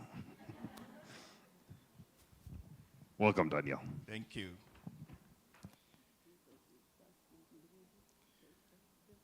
Good afternoon, ladies. And a few gentlemen, right? Yeah. Today we have been outnumbered, so it's okay for us, and we accept. My name is Daniel Opio. I'm representing Shona Capital. Joachim said we are sisters, so because it's a women program today, so we'll say we are sisters of Shona Capital. We support mainly female-led businesses. We have invested in businesses across Uganda, from Arua. Some of them have actually been here, to Mbale, Gulu, and we basically invest in businesses that have the growth potential. So what do? We select businesses that have the capacity to grow their businesses in 2x in the next 2 years. So we are very focused and know the key challenges that most of the female-led businesses are facing. One of the key barriers is not having collateral. So we give collateral-free loans at very affordable rates. And if you compare the rates which we are lending to, is very comparative to the market rates. We are doing current local currency at 15% without taking collateral. Now, we understand that money is important in business, but you can't get the money and lose the business. So we invest in the businesses and support them. This is what we call post-investment management support. Others prefer to call it technical assistance. So we focus on three key areas. One is financial management. So a lot of businesses, small and growing businesses, struggle to build systems. They don't have the money to hire an accountant. So we support them to build tools that work with them through the loan period to ensure that they are not losing money. The other thing that we learned, a lot of entrepreneurs, especially those in manufacturing, once they get the working capital, they increase their production, and then the biggest challenge becomes sales. Now, so we support them. We have experts, sales strategists, who help them to develop their sales strategies, to support their sales team, to ensure that they achieve their growth potential. Now, the other thing which is really interesting that has come up is compliance. I'm happy UNBS is here. I'm happy URA should have been here. A lot of small businesses struggle to file returns. A lot of small businesses struggle to file returns with URSB. So what we have done is to support them through that process. Last month alone, we supported one female-led business to dispute a tax claim of 78 million shillings, and she didn't pay. And that is huge. A lot of small businesses are struggling to be compliant. So a lot of times what they do, they just disappear. So we have seen that as a key area where we need to support the businesses. Our portfolio, 54% is female-led. And yet, if you look at the national statistics, only 34% of women are in business in Uganda. Now, that means it's a big struggle to build an ecosystem that is supporting female-led businesses. From the statistics we have seen, the businesses we have invested in the next 1 year, have been able to employ 2 new people. And these businesses have been able to increase their revenues in the next 12 months by 213%. Significant. So the goal of supporting more female-led businesses, that means we are going to grow more better good businesses in Uganda. That is going to create more jobs. And from what we have seen, most female-led businesses employ more women. So more women are going to get jobs, more women are going to support their households and improve their livelihood. We are developing a specific female-led product that is going to focus on women because we think there's a special category that needs certain specific aspects that the financing should address specifically. For example, we have seen ladies tend to go for very low-risk businesses, right? And it's for safety, because on our side, that translates into women-led businesses repaying the loans better. That's okay. But how do you incentivize the ladies to start borrowing? Interesting, there are ladies who have paid their loans, the first loans extremely well, and then thereafter they say, I need to rest. So we need to support them to ensure that this is a journey and they are building businesses to grow. So we do this by offering the term loans, majorly focusing on asset financing and working capital. But also we have started revolving facilities for businesses that have cycles that need very short-term needs. So we are also focusing on that. And holistically, we want to see that women are empowered and women are leading businesses that will cut across East Africa. Thank you. Thank you so very much for that. Ladies are attracted to what? What did you say? Less risk. Then after we've paid off the loan, we say we want to rest. Is that true, ladies? Why are some of you saying yes? We get content. We're happy with where we are. Okay, but we want more. Allow me now, ladies and gentlemen, to invite our next speaker to talk about more opportunities available for women, and that is Inua Capital. If I can have our representative here from Inua Capital to please come up.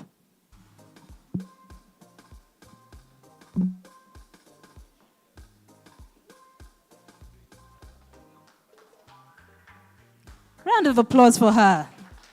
All right. Give us some energy.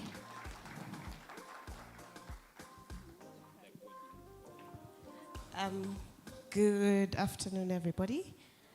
My name is Michelle, and I'm here from Inua Capital. We are a private equity fund, one of actually only 2 locally domiciled private equity funds in Uganda. I think it's maybe just important to take a step back and look at the typical entrepreneur journey. And most of us, when we started our journey, we probably used our savings, we turned around to our friends, our families. You know, they usually say the 3 Fs, the friends, family, and fools, the people who will believe in you in the beginning. And that usually leads into a natural progression where you ultimately need more capital than your friends, your family, and your fools can spare to give you. And that's usually when people start looking for more capital and access to different sources of capital. We come usually at the growth stage of a business. Once you have a product, the product is viable or the service is viable, it's in the market, people like the product and are accessing the market, but you're now at the next stage where for you to accelerate, you need significantly high amounts of capital. No bank is willing to loan you those capital because to a lot of our banking friends over here, they are all about risk return. And so they're going to ask you for collateral, they're going to ask you for, audited books of accounts. So that's where private equity comes in. We are usually that bridge between when you can go to a bank, and we are usually there to help you get to that stage where you can walk into a bank and a bank is able to loan to you. We invest predominantly equity, so we become part owners of the business that we are investing in, and we walk that journey with you for anything between 5 to 7 years, and make sure in that journey, as we are walking with you in that journey, we are helping you put in place the systems, the structures, the policies that, when you come tomorrow to the bank and they ask you for, do you have collateral? Perhaps we've helped you buy that collateral. Do you have audited books of accounts? We've walked with you on that journey. Do you have a board? We've helped you set up the board. Are you compliant with URA? Are you compliant with with UNBS, with NDA? Who are you compliant with? So that is really what we do. In terms of us, we are a gender lens investors. So for us, this is a very important opportunity to be here. We invest really, and our key focus is supporting women and making sure that women are at the forefront of who gets access to our capital. We are also an impact investor, which simply means we are not just only looking for commercial returns. We think it's possible to not only do good business, but also have commercial returns. So we think it's not about sacrificing one for the other, but both of those things can coexist. You can make very good commercial returns as a business while also having an impact on society, on the people that you're working with, on the people that you work with, on the community in which you operate. As Inua Capital, we run 2 key programs. The first is obviously the impact, where we invest equity into the businesses, and we also have a grant facility that is specifically targeted towards women-owned businesses in the agriculture space and the energy space. And so for us, we took a step back and we were told by a lot of the entrepreneurs out there that we are not doing enough. We were told, yes, you're giving us capital, but you want us to have hit all these criteria. You must be in existence for 3 years. You should be generating at least this amount of revenue. But the typical women-owned business is not yet there. And that ultimately led us into saying, what more can we do to support women-led businesses? And that's where our grant program comes in, which extends repayable grants to businesses. For tax purposes, we call them 0% interest loans, but they are repayable grants. The other reason why we call them 0% interest loans is we want to start getting every woman that we work with into the headspace of getting money and paying back the money. So we've considered completely making it a grant, but we thought it's in our best interest to exercise the muscle of borrowing capital and repaying that capital. And so our grant facility usually extends anything up to about 370 million Uganda shillings, just about $100,000. It usually has a grace period of about 6 months to 1 year, after which the entrepreneur is given 2 to 3 years to complete the payments of only the principal, not any interest embedded in that. And we are hoping that as you're going through that process, you're learning how to manage debt, how to manage repayment of loans. And so hopefully when you grow and you grow beyond us, you grow beyond the amount of money we can give you, and maybe we introduce you to a bank or a microfinance. That muscle has been developed. You have the records. You can show a history of timely payments of capital extended to you. So very excited that the US mission is putting something like this together. I'm extremely keen to talk to as many women as possible and to also remind you that there are a lot of opportunities out there. We are more than happy to continue supporting women-owned businesses, and we can be reached at Inua Capital. My name is Michelle. I am the investment manager at Inua Capital, and I'm more than happy to meet and talk to anybody here.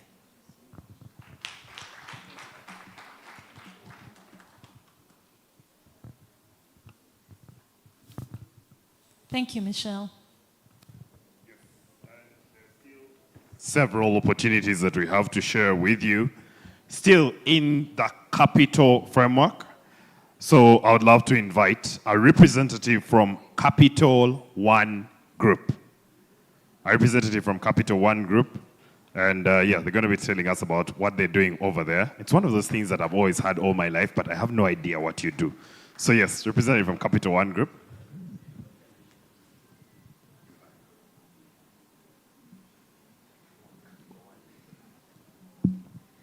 Thank you so much. Hi, everyone. Good evening, everyone. My name is Lindsay Biamcha, and I work with Capital One Group. We do not provide capital. I'm just here to clarify that.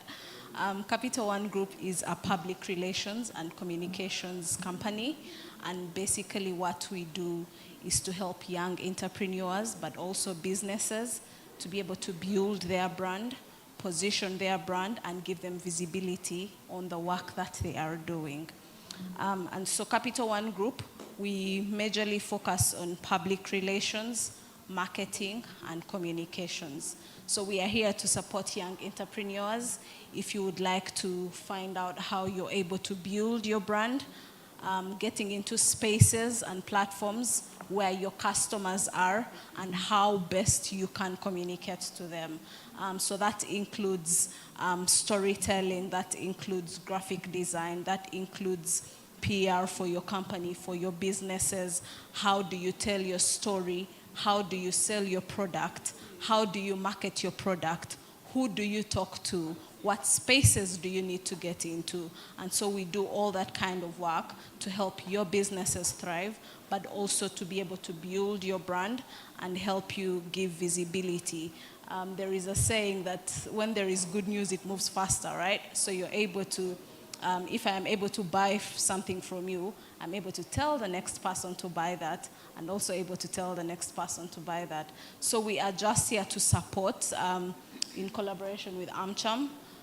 Capital One Group, COG, is able to help young entrepreneurs and also businesses to just be able to build your brand and position yourself in spaces where they will see you, find you, and you're able to scale. Thank you so much.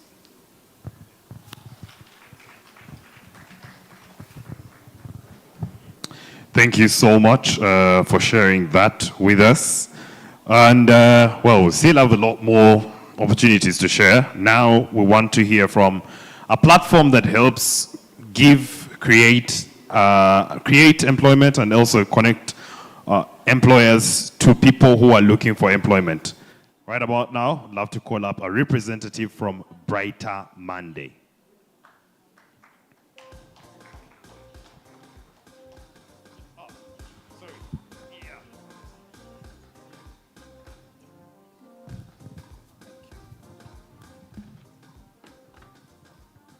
Hello everyone, my name is Zinia Washira.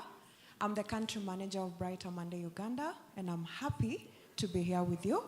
I know all of you are entrepreneurs, but when I look at you, I see job creators, and that makes me very excited because at Brighter Monday, we are about job connection and job creation.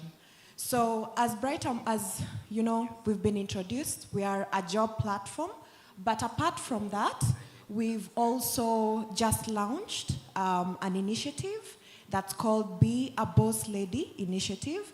And what we are doing is we are teaching young people and entrepreneurs how to grow their business and how to use e-commerce and digital platforms to scale their business. we are also thinking about how, as job creators, you will need employees at some point. So at that venture, what we are doing is we are teaching young people soft skills so that when they come to work for you, they are not only coming to work for a short time, but they are also growing with your business. We notice there's a very big gap between getting a certificate from university and what is required to work in a job. And what we did is we came up with soft skills. So what we do is we teach 90 jobs in the office, how to do a sales job, which I know are required by a lot of entrepreneurs. On top of that, this year we also decided to make our most basic product free for small businesses. So you can come and post jobs on our platform at no cost. Our platform enables you to receive applications, but to also use technology to shortlist and recruit really faster, and also to build pipeline. What I mean by building pipeline is when you know next month I will need an accountant, you can advertise that job in December and get to shortlist by January. And if you want to get another accountant in 3 months, you can just come back to your account on Brighter Monday and you'll be able to recruit another person. On top of that, we also know that in time, when your businesses are really grown, you're going to deal with a lot of complex issues. And these issues will need you to work with consultants to deal with your culture fit, to deal with talent management, talent acquisition matters, talent development, and we are here to support you with that. So what we do is we walk the journey with you. We show you what learning opportunities you can give to your employees to enable them to grow with you. So I'm really excited that we are creating all these opportunities for women out here. When we create opportunities for you, you create jobs for other young people, and we solve a very big problem in Uganda. So come and join Brighter Monday. We do have a table outside. We'll be able to help you, and we'll be able to show you other opportunities you can take up with us. Thank you. Thank you very much. I hope that you are taking notes. Brighter Monday, thank you so much for your presentation. And this is a reminder, if you heard something, maybe you didn't get all the information, the beauty of being streamed live on YouTube is you can always go back later and watch the video again. So if there are details you wanted to learn, okay, there was this very amazing speaker, where were they from again? If for any reason you didn't get all the information, after today, you can go back and watch this video of today on YouTube. Yeah? Okay. Allow me to invite our next speaker, still telling us about all these opportunities available to us, a representative from SIA Chemonics. SIA Chemonics, please come up.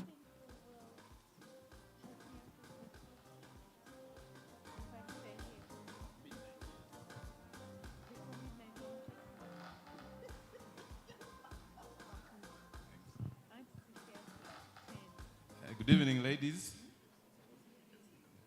For the gentlemen, since you're few, I'll come to you individually. Not that few. I'm very happy to be here, and I've enjoyed the whole day listening to your inspiring stories. My name is Mark Msinguzi, and I'm from USAID Strategic Investments Activity, where I'm the Director of Investment Facilitation. So the USAID Strategic Investment Activity is a 5-year program sponsored by the USAID, and our mandate largely falls in facilitating investment of commercial capital in Ugandan companies. We look at sectors of agriculture, health, and the productive use of energy, or any other sectors that have a relationship to those. We are a 5-year project, commenced in 2021. Will run up to the mid of 2026. And in those 5 years, we have a mandate to facilitate deployment of more than $140 million in Ugandan companies like yours, and also to reach 100,000 people that we described as being underserved. So far, we have done about $100 million, and we look to do more, most especially with you, the ladies. By facilitating these transactions, what do we actually mean? Just to be clear, we do not provide capital, but we bring together the providers of capital and those that are seeking capital. We try to address any challenges between these two. If you have already started your capital raise journey, you might have gone to a provider of capital and then they come back saying, we like your company, but you need to work on your business plan, your corporate governance doesn't look good, your financials are not well organized, and things like this. Most especially if you have worked with the non-traditional financials like in our capital who have been here. The private equity firms, the social impact funders, and others. So what we do, we come in at that point and help you address these issues at no cost, with the hope that the funders will then provide you with funding. So that's what we do. And we've been doing that last 3 years. Currently, we've about 35% of our beneficiaries have been companies that are run or owned by ladies. Our definition of women-owned company is quite inclusive. It could be founded by women or a woman. It could be one that produces goods or services that make the lives of women better. Or it could be one that employs more than 30% of their staff being women. So that's quite inclusive. And we're looking forward to working with more of you, the ladies. You could reach out to us through our LinkedIn page, which is USAID Strategic Investments Activity. Or if you still like to do things the old school way, you could come to our offices at Nakawa Business Park on Block C. We are already working with so many financials, providers of finance, banks, private equity firms, development finance institutions. We are happy to link you up to these and address any challenges that they may have, providing you with finance. Our goal is to facilitate the deployment of capital. We're happy when the transaction goes through and you receive funding to continue on your growth path. Thank you very much, and we'll be waiting for you, ladies.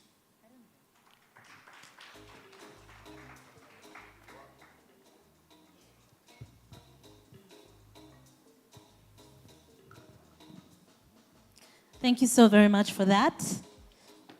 Ladies, how are we doing? I'm starting to feel like the lunch has settled. Can we all stand up for a bit? Yes. We've heard a lot of information today. I know there's a lot of information, but this is very important. The opportunities, because we keep saying, oh, I want to do this, I want to do that, but I don't know how, I don't know where to go. So this information is very important. You see, I've asked people to stand up. Someone is even hiding behind her friend there. Okay. Vincent, can I have you come up as well? Okay? We need to get some energy back in the room. To do head, shoulders, knees, and toes. Why not? The beauty is I only have one hand to work with. Or two? I don't know. Yeah. What do you think? Let's see. All right. Yeah, Okay. sure. No. We're not doing that. What I want you to do is turn to the person next to you and tell them 2 things about you. Okay? Where you work, or what your business is. And the second thing should be what you are passionate about. Okay? Yep. We haven't said start. You already. Be There's patient. some people who have been looking forward to saying hello to their neighbors. So I'm telling you, we talked about patience. I am not seeing patience in the room now. Yep. Okay. Are we ready? Yep. Okay. Do we have the instructions right? So what are you doing? You're telling the person about yourself, what you do, where you work, what your business is. And then the second one, which is the most important, what you are so passionate about. All right. Starting now. We go. Just quickly move around the room to your neighbor. After you're done with that neighbor, make sure you go to the other neighbor.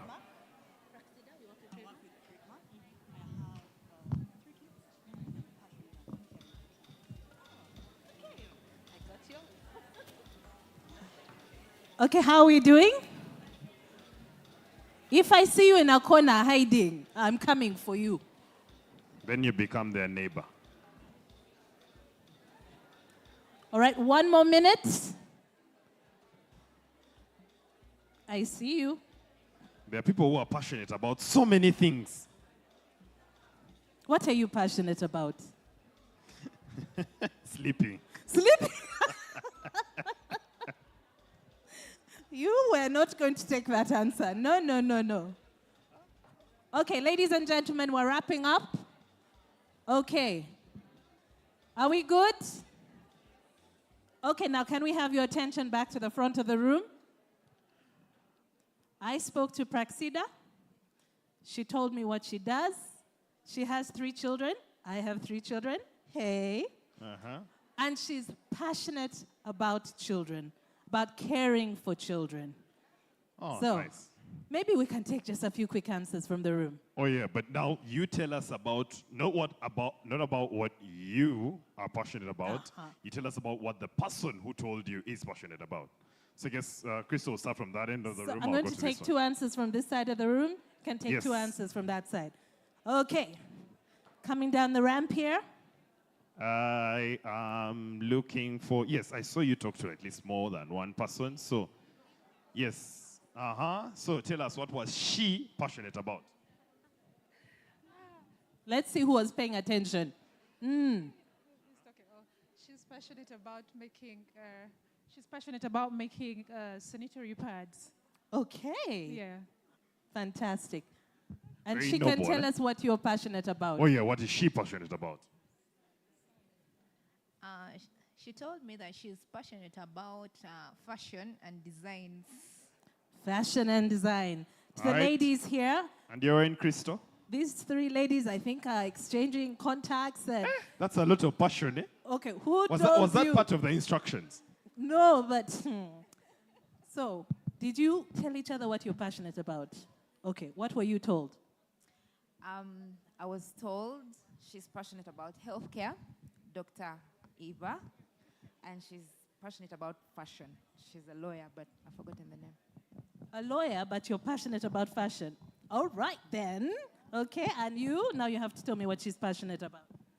Pole dancing. I'm sorry. With those few words, we wrap up the session. Okay. The territory the passions have taken us to, I'm not sure. We can be seated. I'm really not sure. Okay. Ladies, you can take your seats. Can we now have a representative come up and join us from CROW, that is AIA? If you can come up. Thank you. Round of applause for her.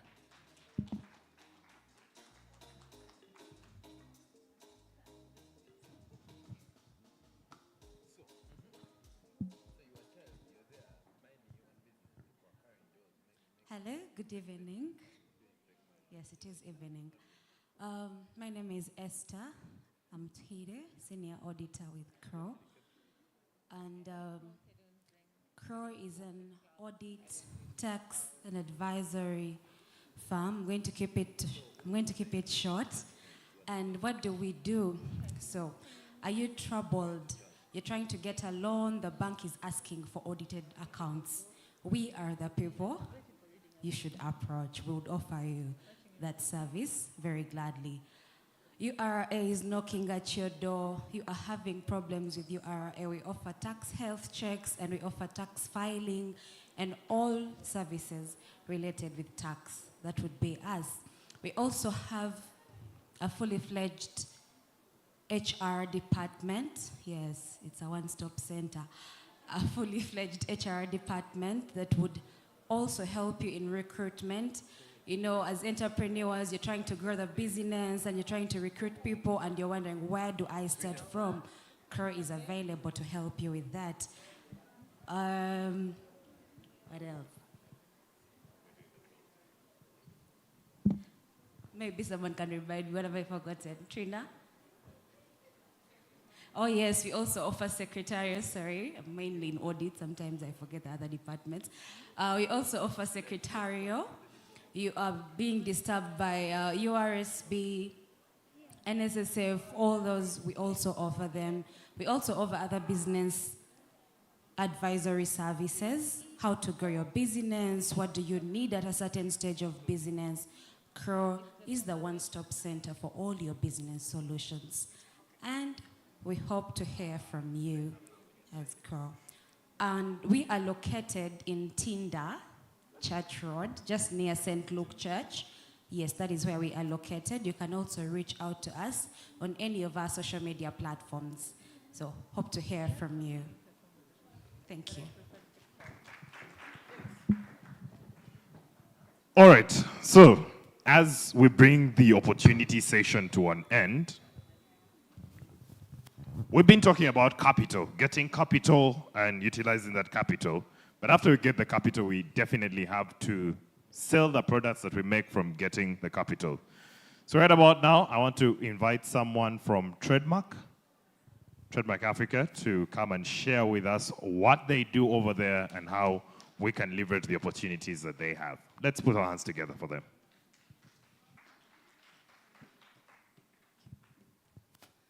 Good evening, ladies and gentlemen. I'm Parkseda Ndagire from Trademark Africa, previously known as Trademark East Africa. We are an aid for trade organization, and we aim at increasing business competitiveness globally and also increasing trade. So under our strategy 2 that was completed in 2022, we had a program for women, which was women in trade, and it was a regional program. And this led to the development of the ISOCO platform.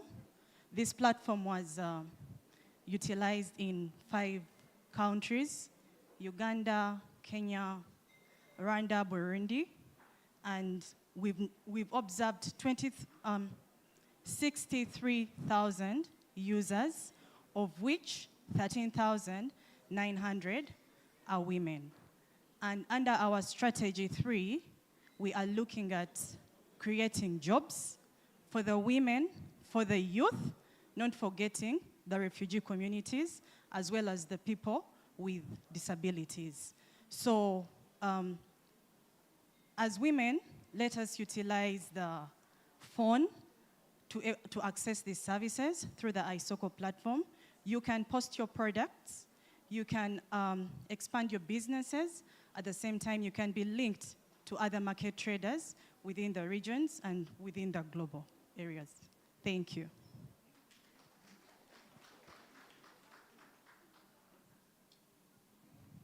All right, thank you so much for sharing that with us. So we're going to have a small music interlude. After the music interlude, we're going to have the team, the other entrepreneurs that were joining us, that had stepped out to do the showcase. They'll be joining us. We will have the closure of the first part of the event before we head out to a sumptuous cocktail networking that has been organized for us. So ask the DJ to take on for now. I will ask you to hold your seats, and we'll have the entrepreneurs that were outside are joining us again. When they're seated, we'll have the closure and then off to the networking session. Thank you.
for women entrepreneurs. It started out with an objective of empowering 5 million women entrepreneurs around the world by the year 2025. Uganda was lucky enough to be one of the first countries to have this program.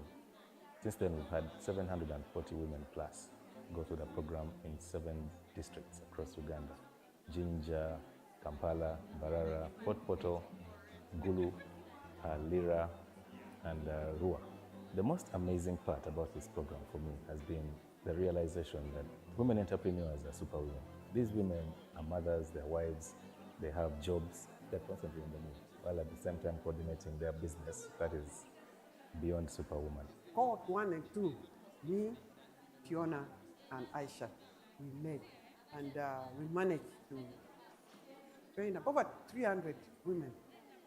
And when you get out, when you complete the course, trust me, you are not going to be the same. This journey of power, every woman who is in business will take control, because it is giving us space in the economy of this country, in the commerce of this country, in the trade of this country. Academy for Women Entrepreneurship, when you get out, you find your space. And your language changes. And you can value yourself and address yourself. Because business starts with yourself.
Before we joined Awe, our business literally would run it just like any local business.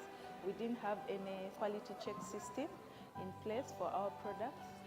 When it comes to financial management, we were very poor. We would just collect in the money that comes. We were not taking into account the expenses that we are putting in. After the program, we learned that it was good to have a software that would help us track our expenses. We applied for High Innovator Accelerator Program under NSF, and we won. And it's all because of AWE, the Academy. Welcome back, ladies, to our exhibitors. Many of you stepped out of the room for the showcase. Thank you for coming back. I'll just like to let some of you know, those of you who are not in the room, can I have your attention, please? May I have your attention? Thank you very much. So,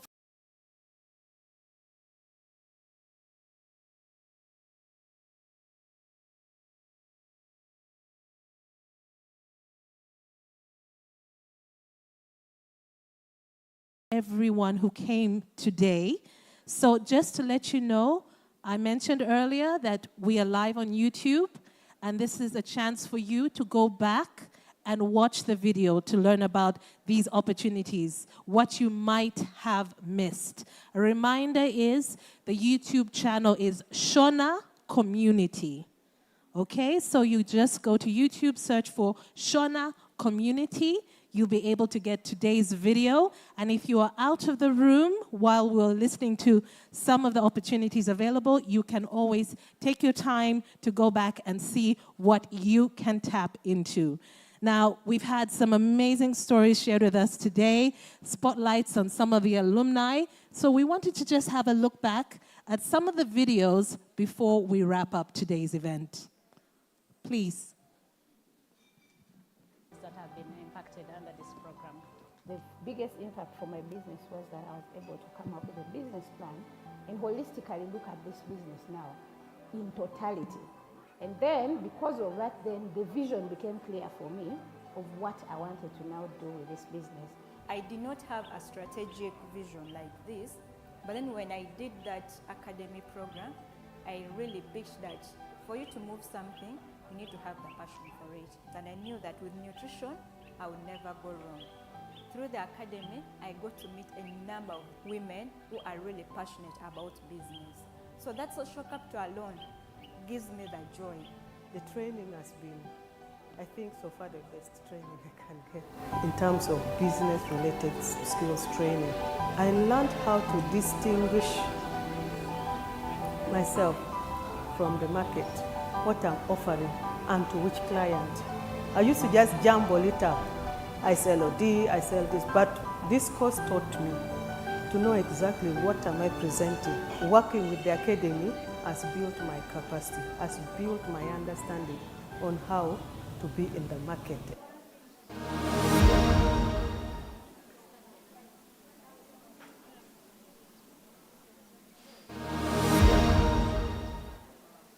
In 2019, we received instructions to come up with a program for women entrepreneurs.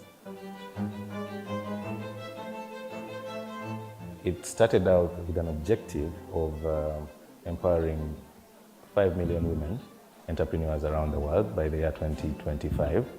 Uganda was lucky enough to be one of the first countries to have this program.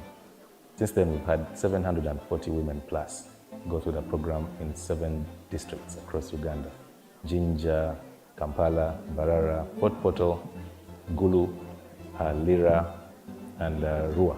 The most amazing part about this program for me has been the realization that women entrepreneurs are superwomen. These women are mothers, they're wives, they have jobs, they're constantly on the move, while at the same time coordinating their business that is beyond superwoman. Cohort 1 and 2, me, Fiona, and Aisha, we led, and we managed to train over 300 women.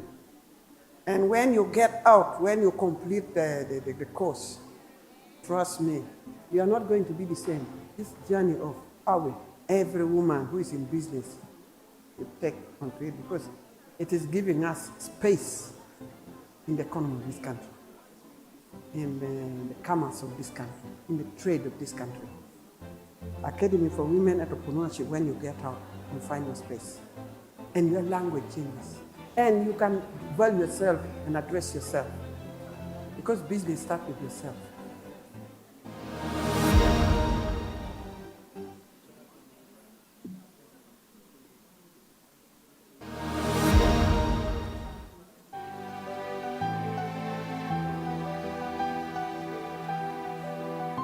Before we joined Awe, our business literally would run it just like any local business.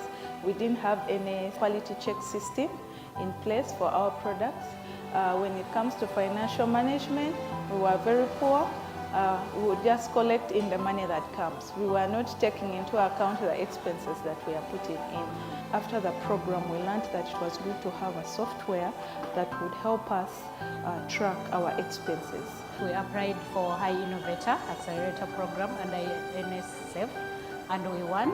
And it's all because of AWE, the Academy for Women Entrepreneurship Program, because it aligned us to the business setting on how to start, manage, and sustain.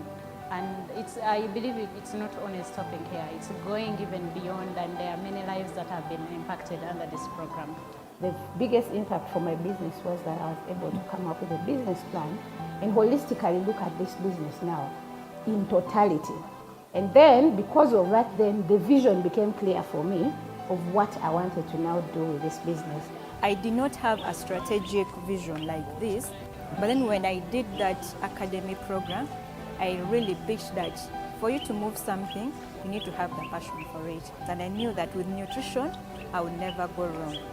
Through the academy, I got to meet a number of women who are really passionate about business.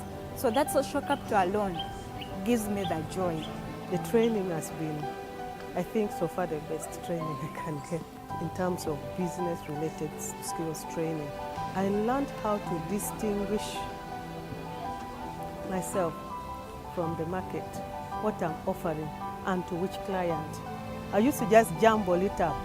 I sell OD, I sell this, but this course taught me to know exactly what am I presenting. Working with the academy has built my capacity, has built my understanding on how to be in the market.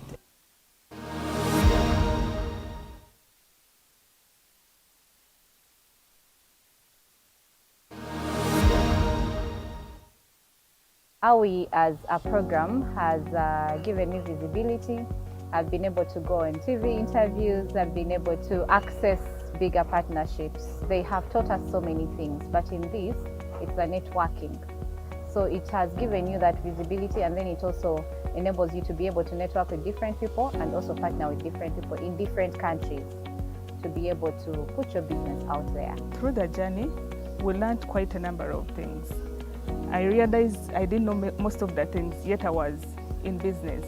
I used to pick money from source, and when we went through the course, I realized that it was the wrong thing. So from 2023, we had to pay ourselves and separate us completely from the business. The training, it got me thinking of how to diversify and how to make noise about my businesses and about the different products that I have. It has helped my business go through the COVID time, and that resilience there was of another level, because I think if I had not gone through the Dream Builder, perhaps I could have closed shops. I had very many products I was making. For example, I was making liquid soap, I was making bar soap, but in the training, they taught us how to focus. That's how I narrowed all my ideas and everything to making yogurt. So I generally now understand what I'm doing. I know how to do the costings, and this has helped me to make profit. I like the fact that they follow us up because it makes you accountable for what you studied. And I got a family in business. Yeah.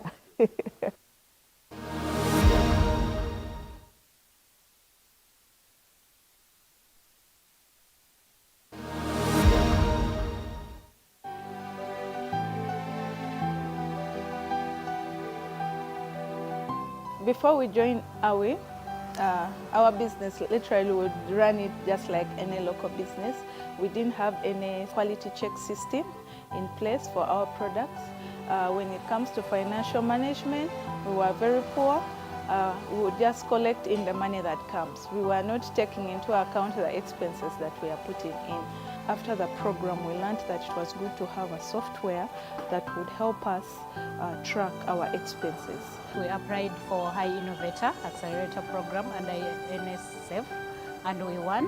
And it's all because of AWI, the Academy for Women Entrepreneurship Program, because it aligned us to the business setting on how to start, manage, and sustain. And I believe it's not only stopping here, it's going even beyond, and there are many lives that have been impacted under this program. The biggest impact for my business was that I was able to come up with a business plan and holistically look at this business now in totality. And then, because of that, then the vision became clear for me of what I wanted to now do with this business. I did not have a strategic vision like this, but then when I did that academy program, I really pitched that for you to move something, you need to have the passion for it. And I knew that with nutrition, I would never go wrong. Through the academy, I got to meet a number of women who are really passionate about business. So that social capital alone gives me the joy. The training has been, I think, so far the best training I can get in terms of business-related skills training. I learned how to distinguish myself from the market, what I'm offering, and to which client. I used to just jumble it up. I sell OD, I sell this, but this course taught me to know exactly what am I presenting. Working with the academy has built my capacity, has built my understanding on how to be in the market. All right, I guess we'll wrap it up there with the videos. Thank you so much for our graphics team for putting those together. And thank you so much to Shona and to all the implementing partners, Ramela, iProfile Foundation, and Kustawi, for all that you have done to ensure that the ladies come to this day. Now, all good things come to an end, and our beautiful day is not unique to that. So, ladies and gentlemen, I would love to invite the wisdom of Mego Santa to wrap it up for us. Let us put our hands together as the DJ plays your link to usher in Mego Santa.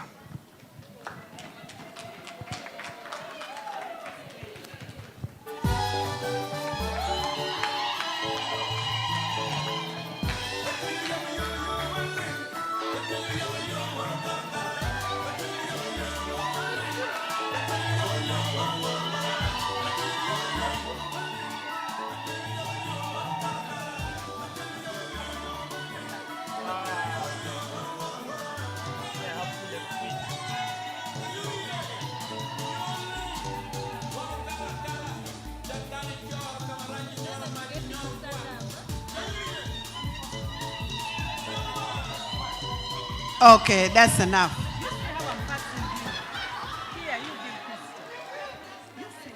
You know, if you are not an Acholi or a Luo, you won't have the tactics, neither would you have the flame to give it the real body shake. So when you do too much, you get tired and the bones start talking. And that is no good. Oh, it was a great day. Who hasn't enjoyed the day? I'm sure even the men are going back with a package. And they are going to gossip a lot. Saying, this wife of mine, this sister of mine, this auntie has gone very far. We do not know where she's going to end up. Thank you very much, ladies and gentlemen. It has been an awesome day. And if you can see Veronica here, you can see Amy here, you see even her, she's still here. It tells you the story is good. And I'm sure they all wish to be in it, not part of it. I'm sure when you retire, you'll join. You need to get onto the link and even start. It's not a crime, is it? So with great honor, I've been given the opportunity to adjourn because this is just the beginning. So we can't close. You don't close something that is going to continue. You just adjourn for the next time. Because our business is not going to end today. Our business is supposed to grow. It's supposed to grow. So we don't close. So when you tell me, oh, Mama Santa, with wisdom, ABCD, you're coming. No, we don't close, we just adjourn. So there's nothing much to say because all has been said. I want to take this opportunity to thank Sona and the entire team. Stand up and let's see you.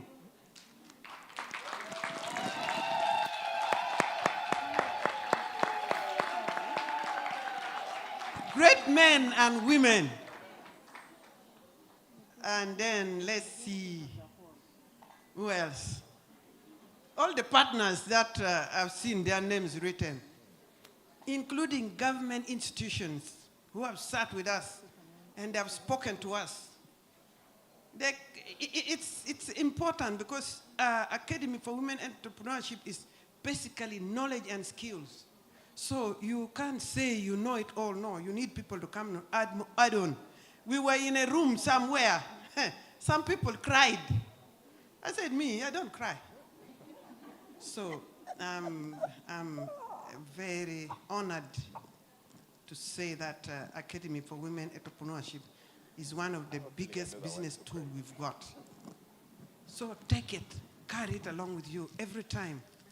And then I want to thank the circles, the association, and I want to, the most important thing here is the American people standing with us through the mission in Uganda.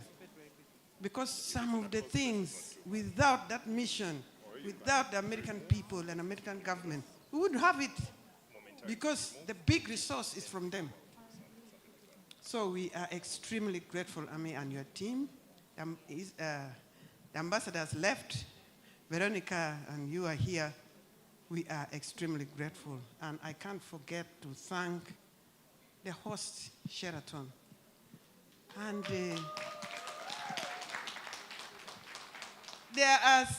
we are the implementers of this Academy for Women Entrepreneurship. But there are those who get to the bottom of it, whom we say, run there, go to Kampala, go to Mbarara, go to Fort Portal. Go. I would like you to know them. Can I have Ladit Sankara here? Sankara, where are you, mister?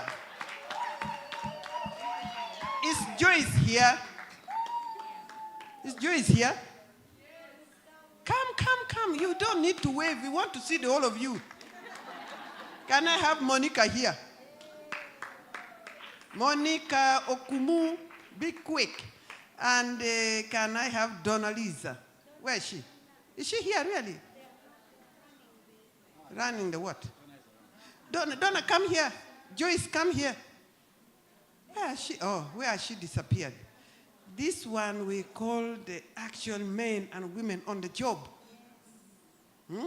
They touch the heart of the women. I would say they are the big teachers. We could be called principals, but they're the teachers who make lessons. Monica, they are the teachers who do the lessons and go to classroom and do the job. So this one here is for Western Uganda. Is one soul among many ladies' souls. And these two here deal with the Kampala and part of Eastern Uganda. This one carries the entire north from Arua to Karamoja. This one here. So we call them, we baptize them. Academy, the Dream Builders baptize them as facilitators. So look at them. They are the ones who give you the link. And if you get stuck, you know that woman in the computer, she's very strange. When she says no, you got to retake. So these ones help you to make sure. Thank you very much. And finally, I'm sure everybody has seen me. I led cohort 1, 2.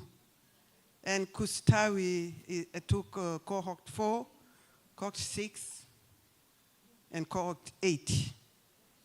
And hopefully the subsequent coming, there will be some bit of shift to another door. I would like to say thank you very much. Do we have people from Arua here?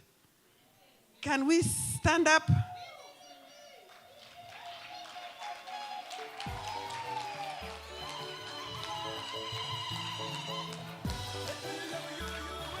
Hey, hold it there. We are not going to stay here until tomorrow morning. Can we have those from the north stand up? Because that's my final. North, stand up. All the ladies from the north. And can we have those from the west? Thank you very much. Can we have those from the west? Because this is introduction. and recognition. And last but not least, the Kampala and Eastern Uganda. Stand up and we want to see. If you want to. Eastern Uganda and Central and South. Thank you very much. I don't have much to say. I would say, God bless all of you as you go back home. But remember, those in cohort 8, if they are here, complete the course. And we are going to have other callings. When you are called, come, because there is something good for you. And let's stick together. Let's unite together. And I would like to say, Apoe Matek, thank you very much. Asante sana. May the blessing of God and the angels go with you. I love you very much. Thank you. Thank you very much, Santa. Okay, we can have it. No. Now we can have it. Okay, let's go.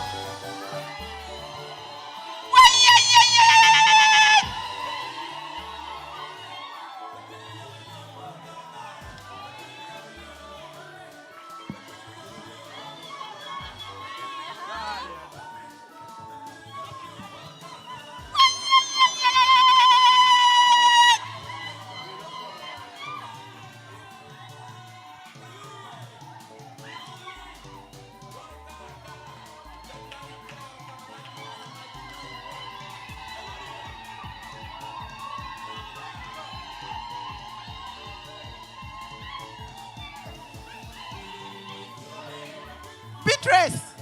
Can I have Beatrice here? Beatrice, come here.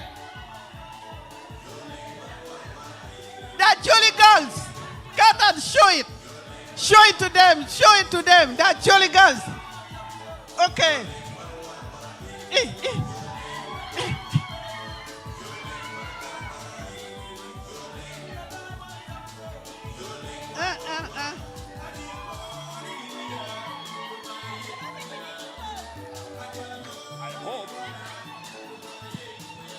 Okay, let's get to the point.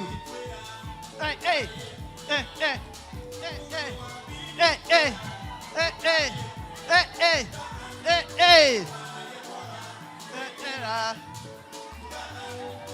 Vaya coña, pequeña.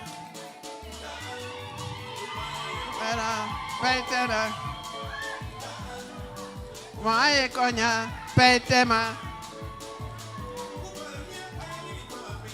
Lo baye kuya.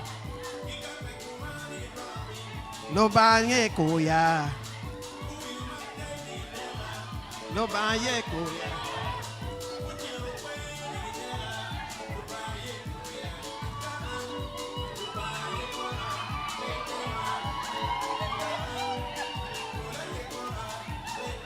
Woo!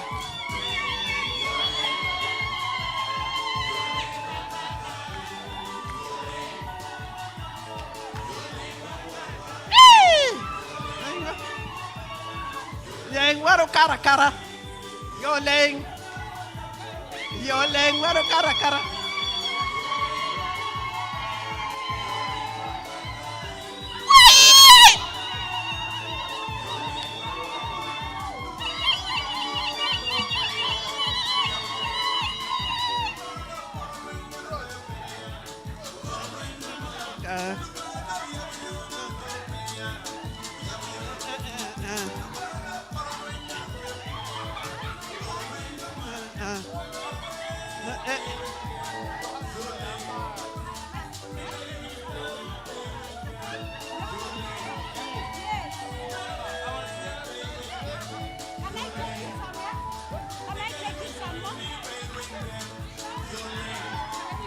I think that's enough.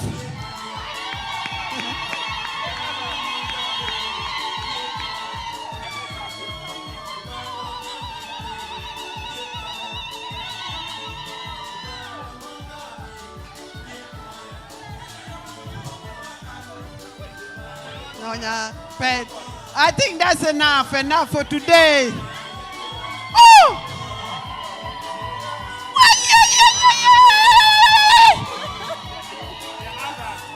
All right, ladies.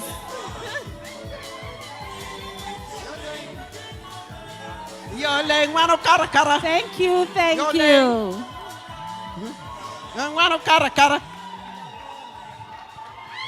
Hallelujah.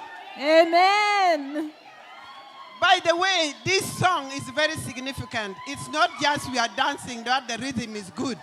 It has a lot of meaning. First of all, it means, number one, God has given you the way.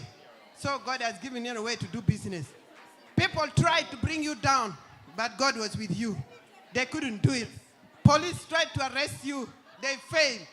Because God was with you. Now he's asking, what about you? So it's not about the rhythm only. It has a lot of meaning. I'll get one of the ladies to write the meaning, the details full, so that when we sing, you know what you are dancing. Thank you very much. Wow. Yes. All right. Thank you so much. And with the singing of the Academy of Women Entrepreneurs Alumni Anthem, we now can call this to a close. I have to be honest, I tried to get this man to dance. He refused. I was there also pulling my moves. You see, if Peter simply put on a suit and he trained, if I tried to dance, he would snore. Well, ladies and gentlemen, thank you for a beautiful day. What a beautiful celebration. Oh, yes. It's been. I think you need to clap for yourselves because you have made today what it is. Yes, but the day is not over. It's pretty much just getting started. No, some people are thirsty. Yes. Yes. Especially the segment that's sponsored by UBL.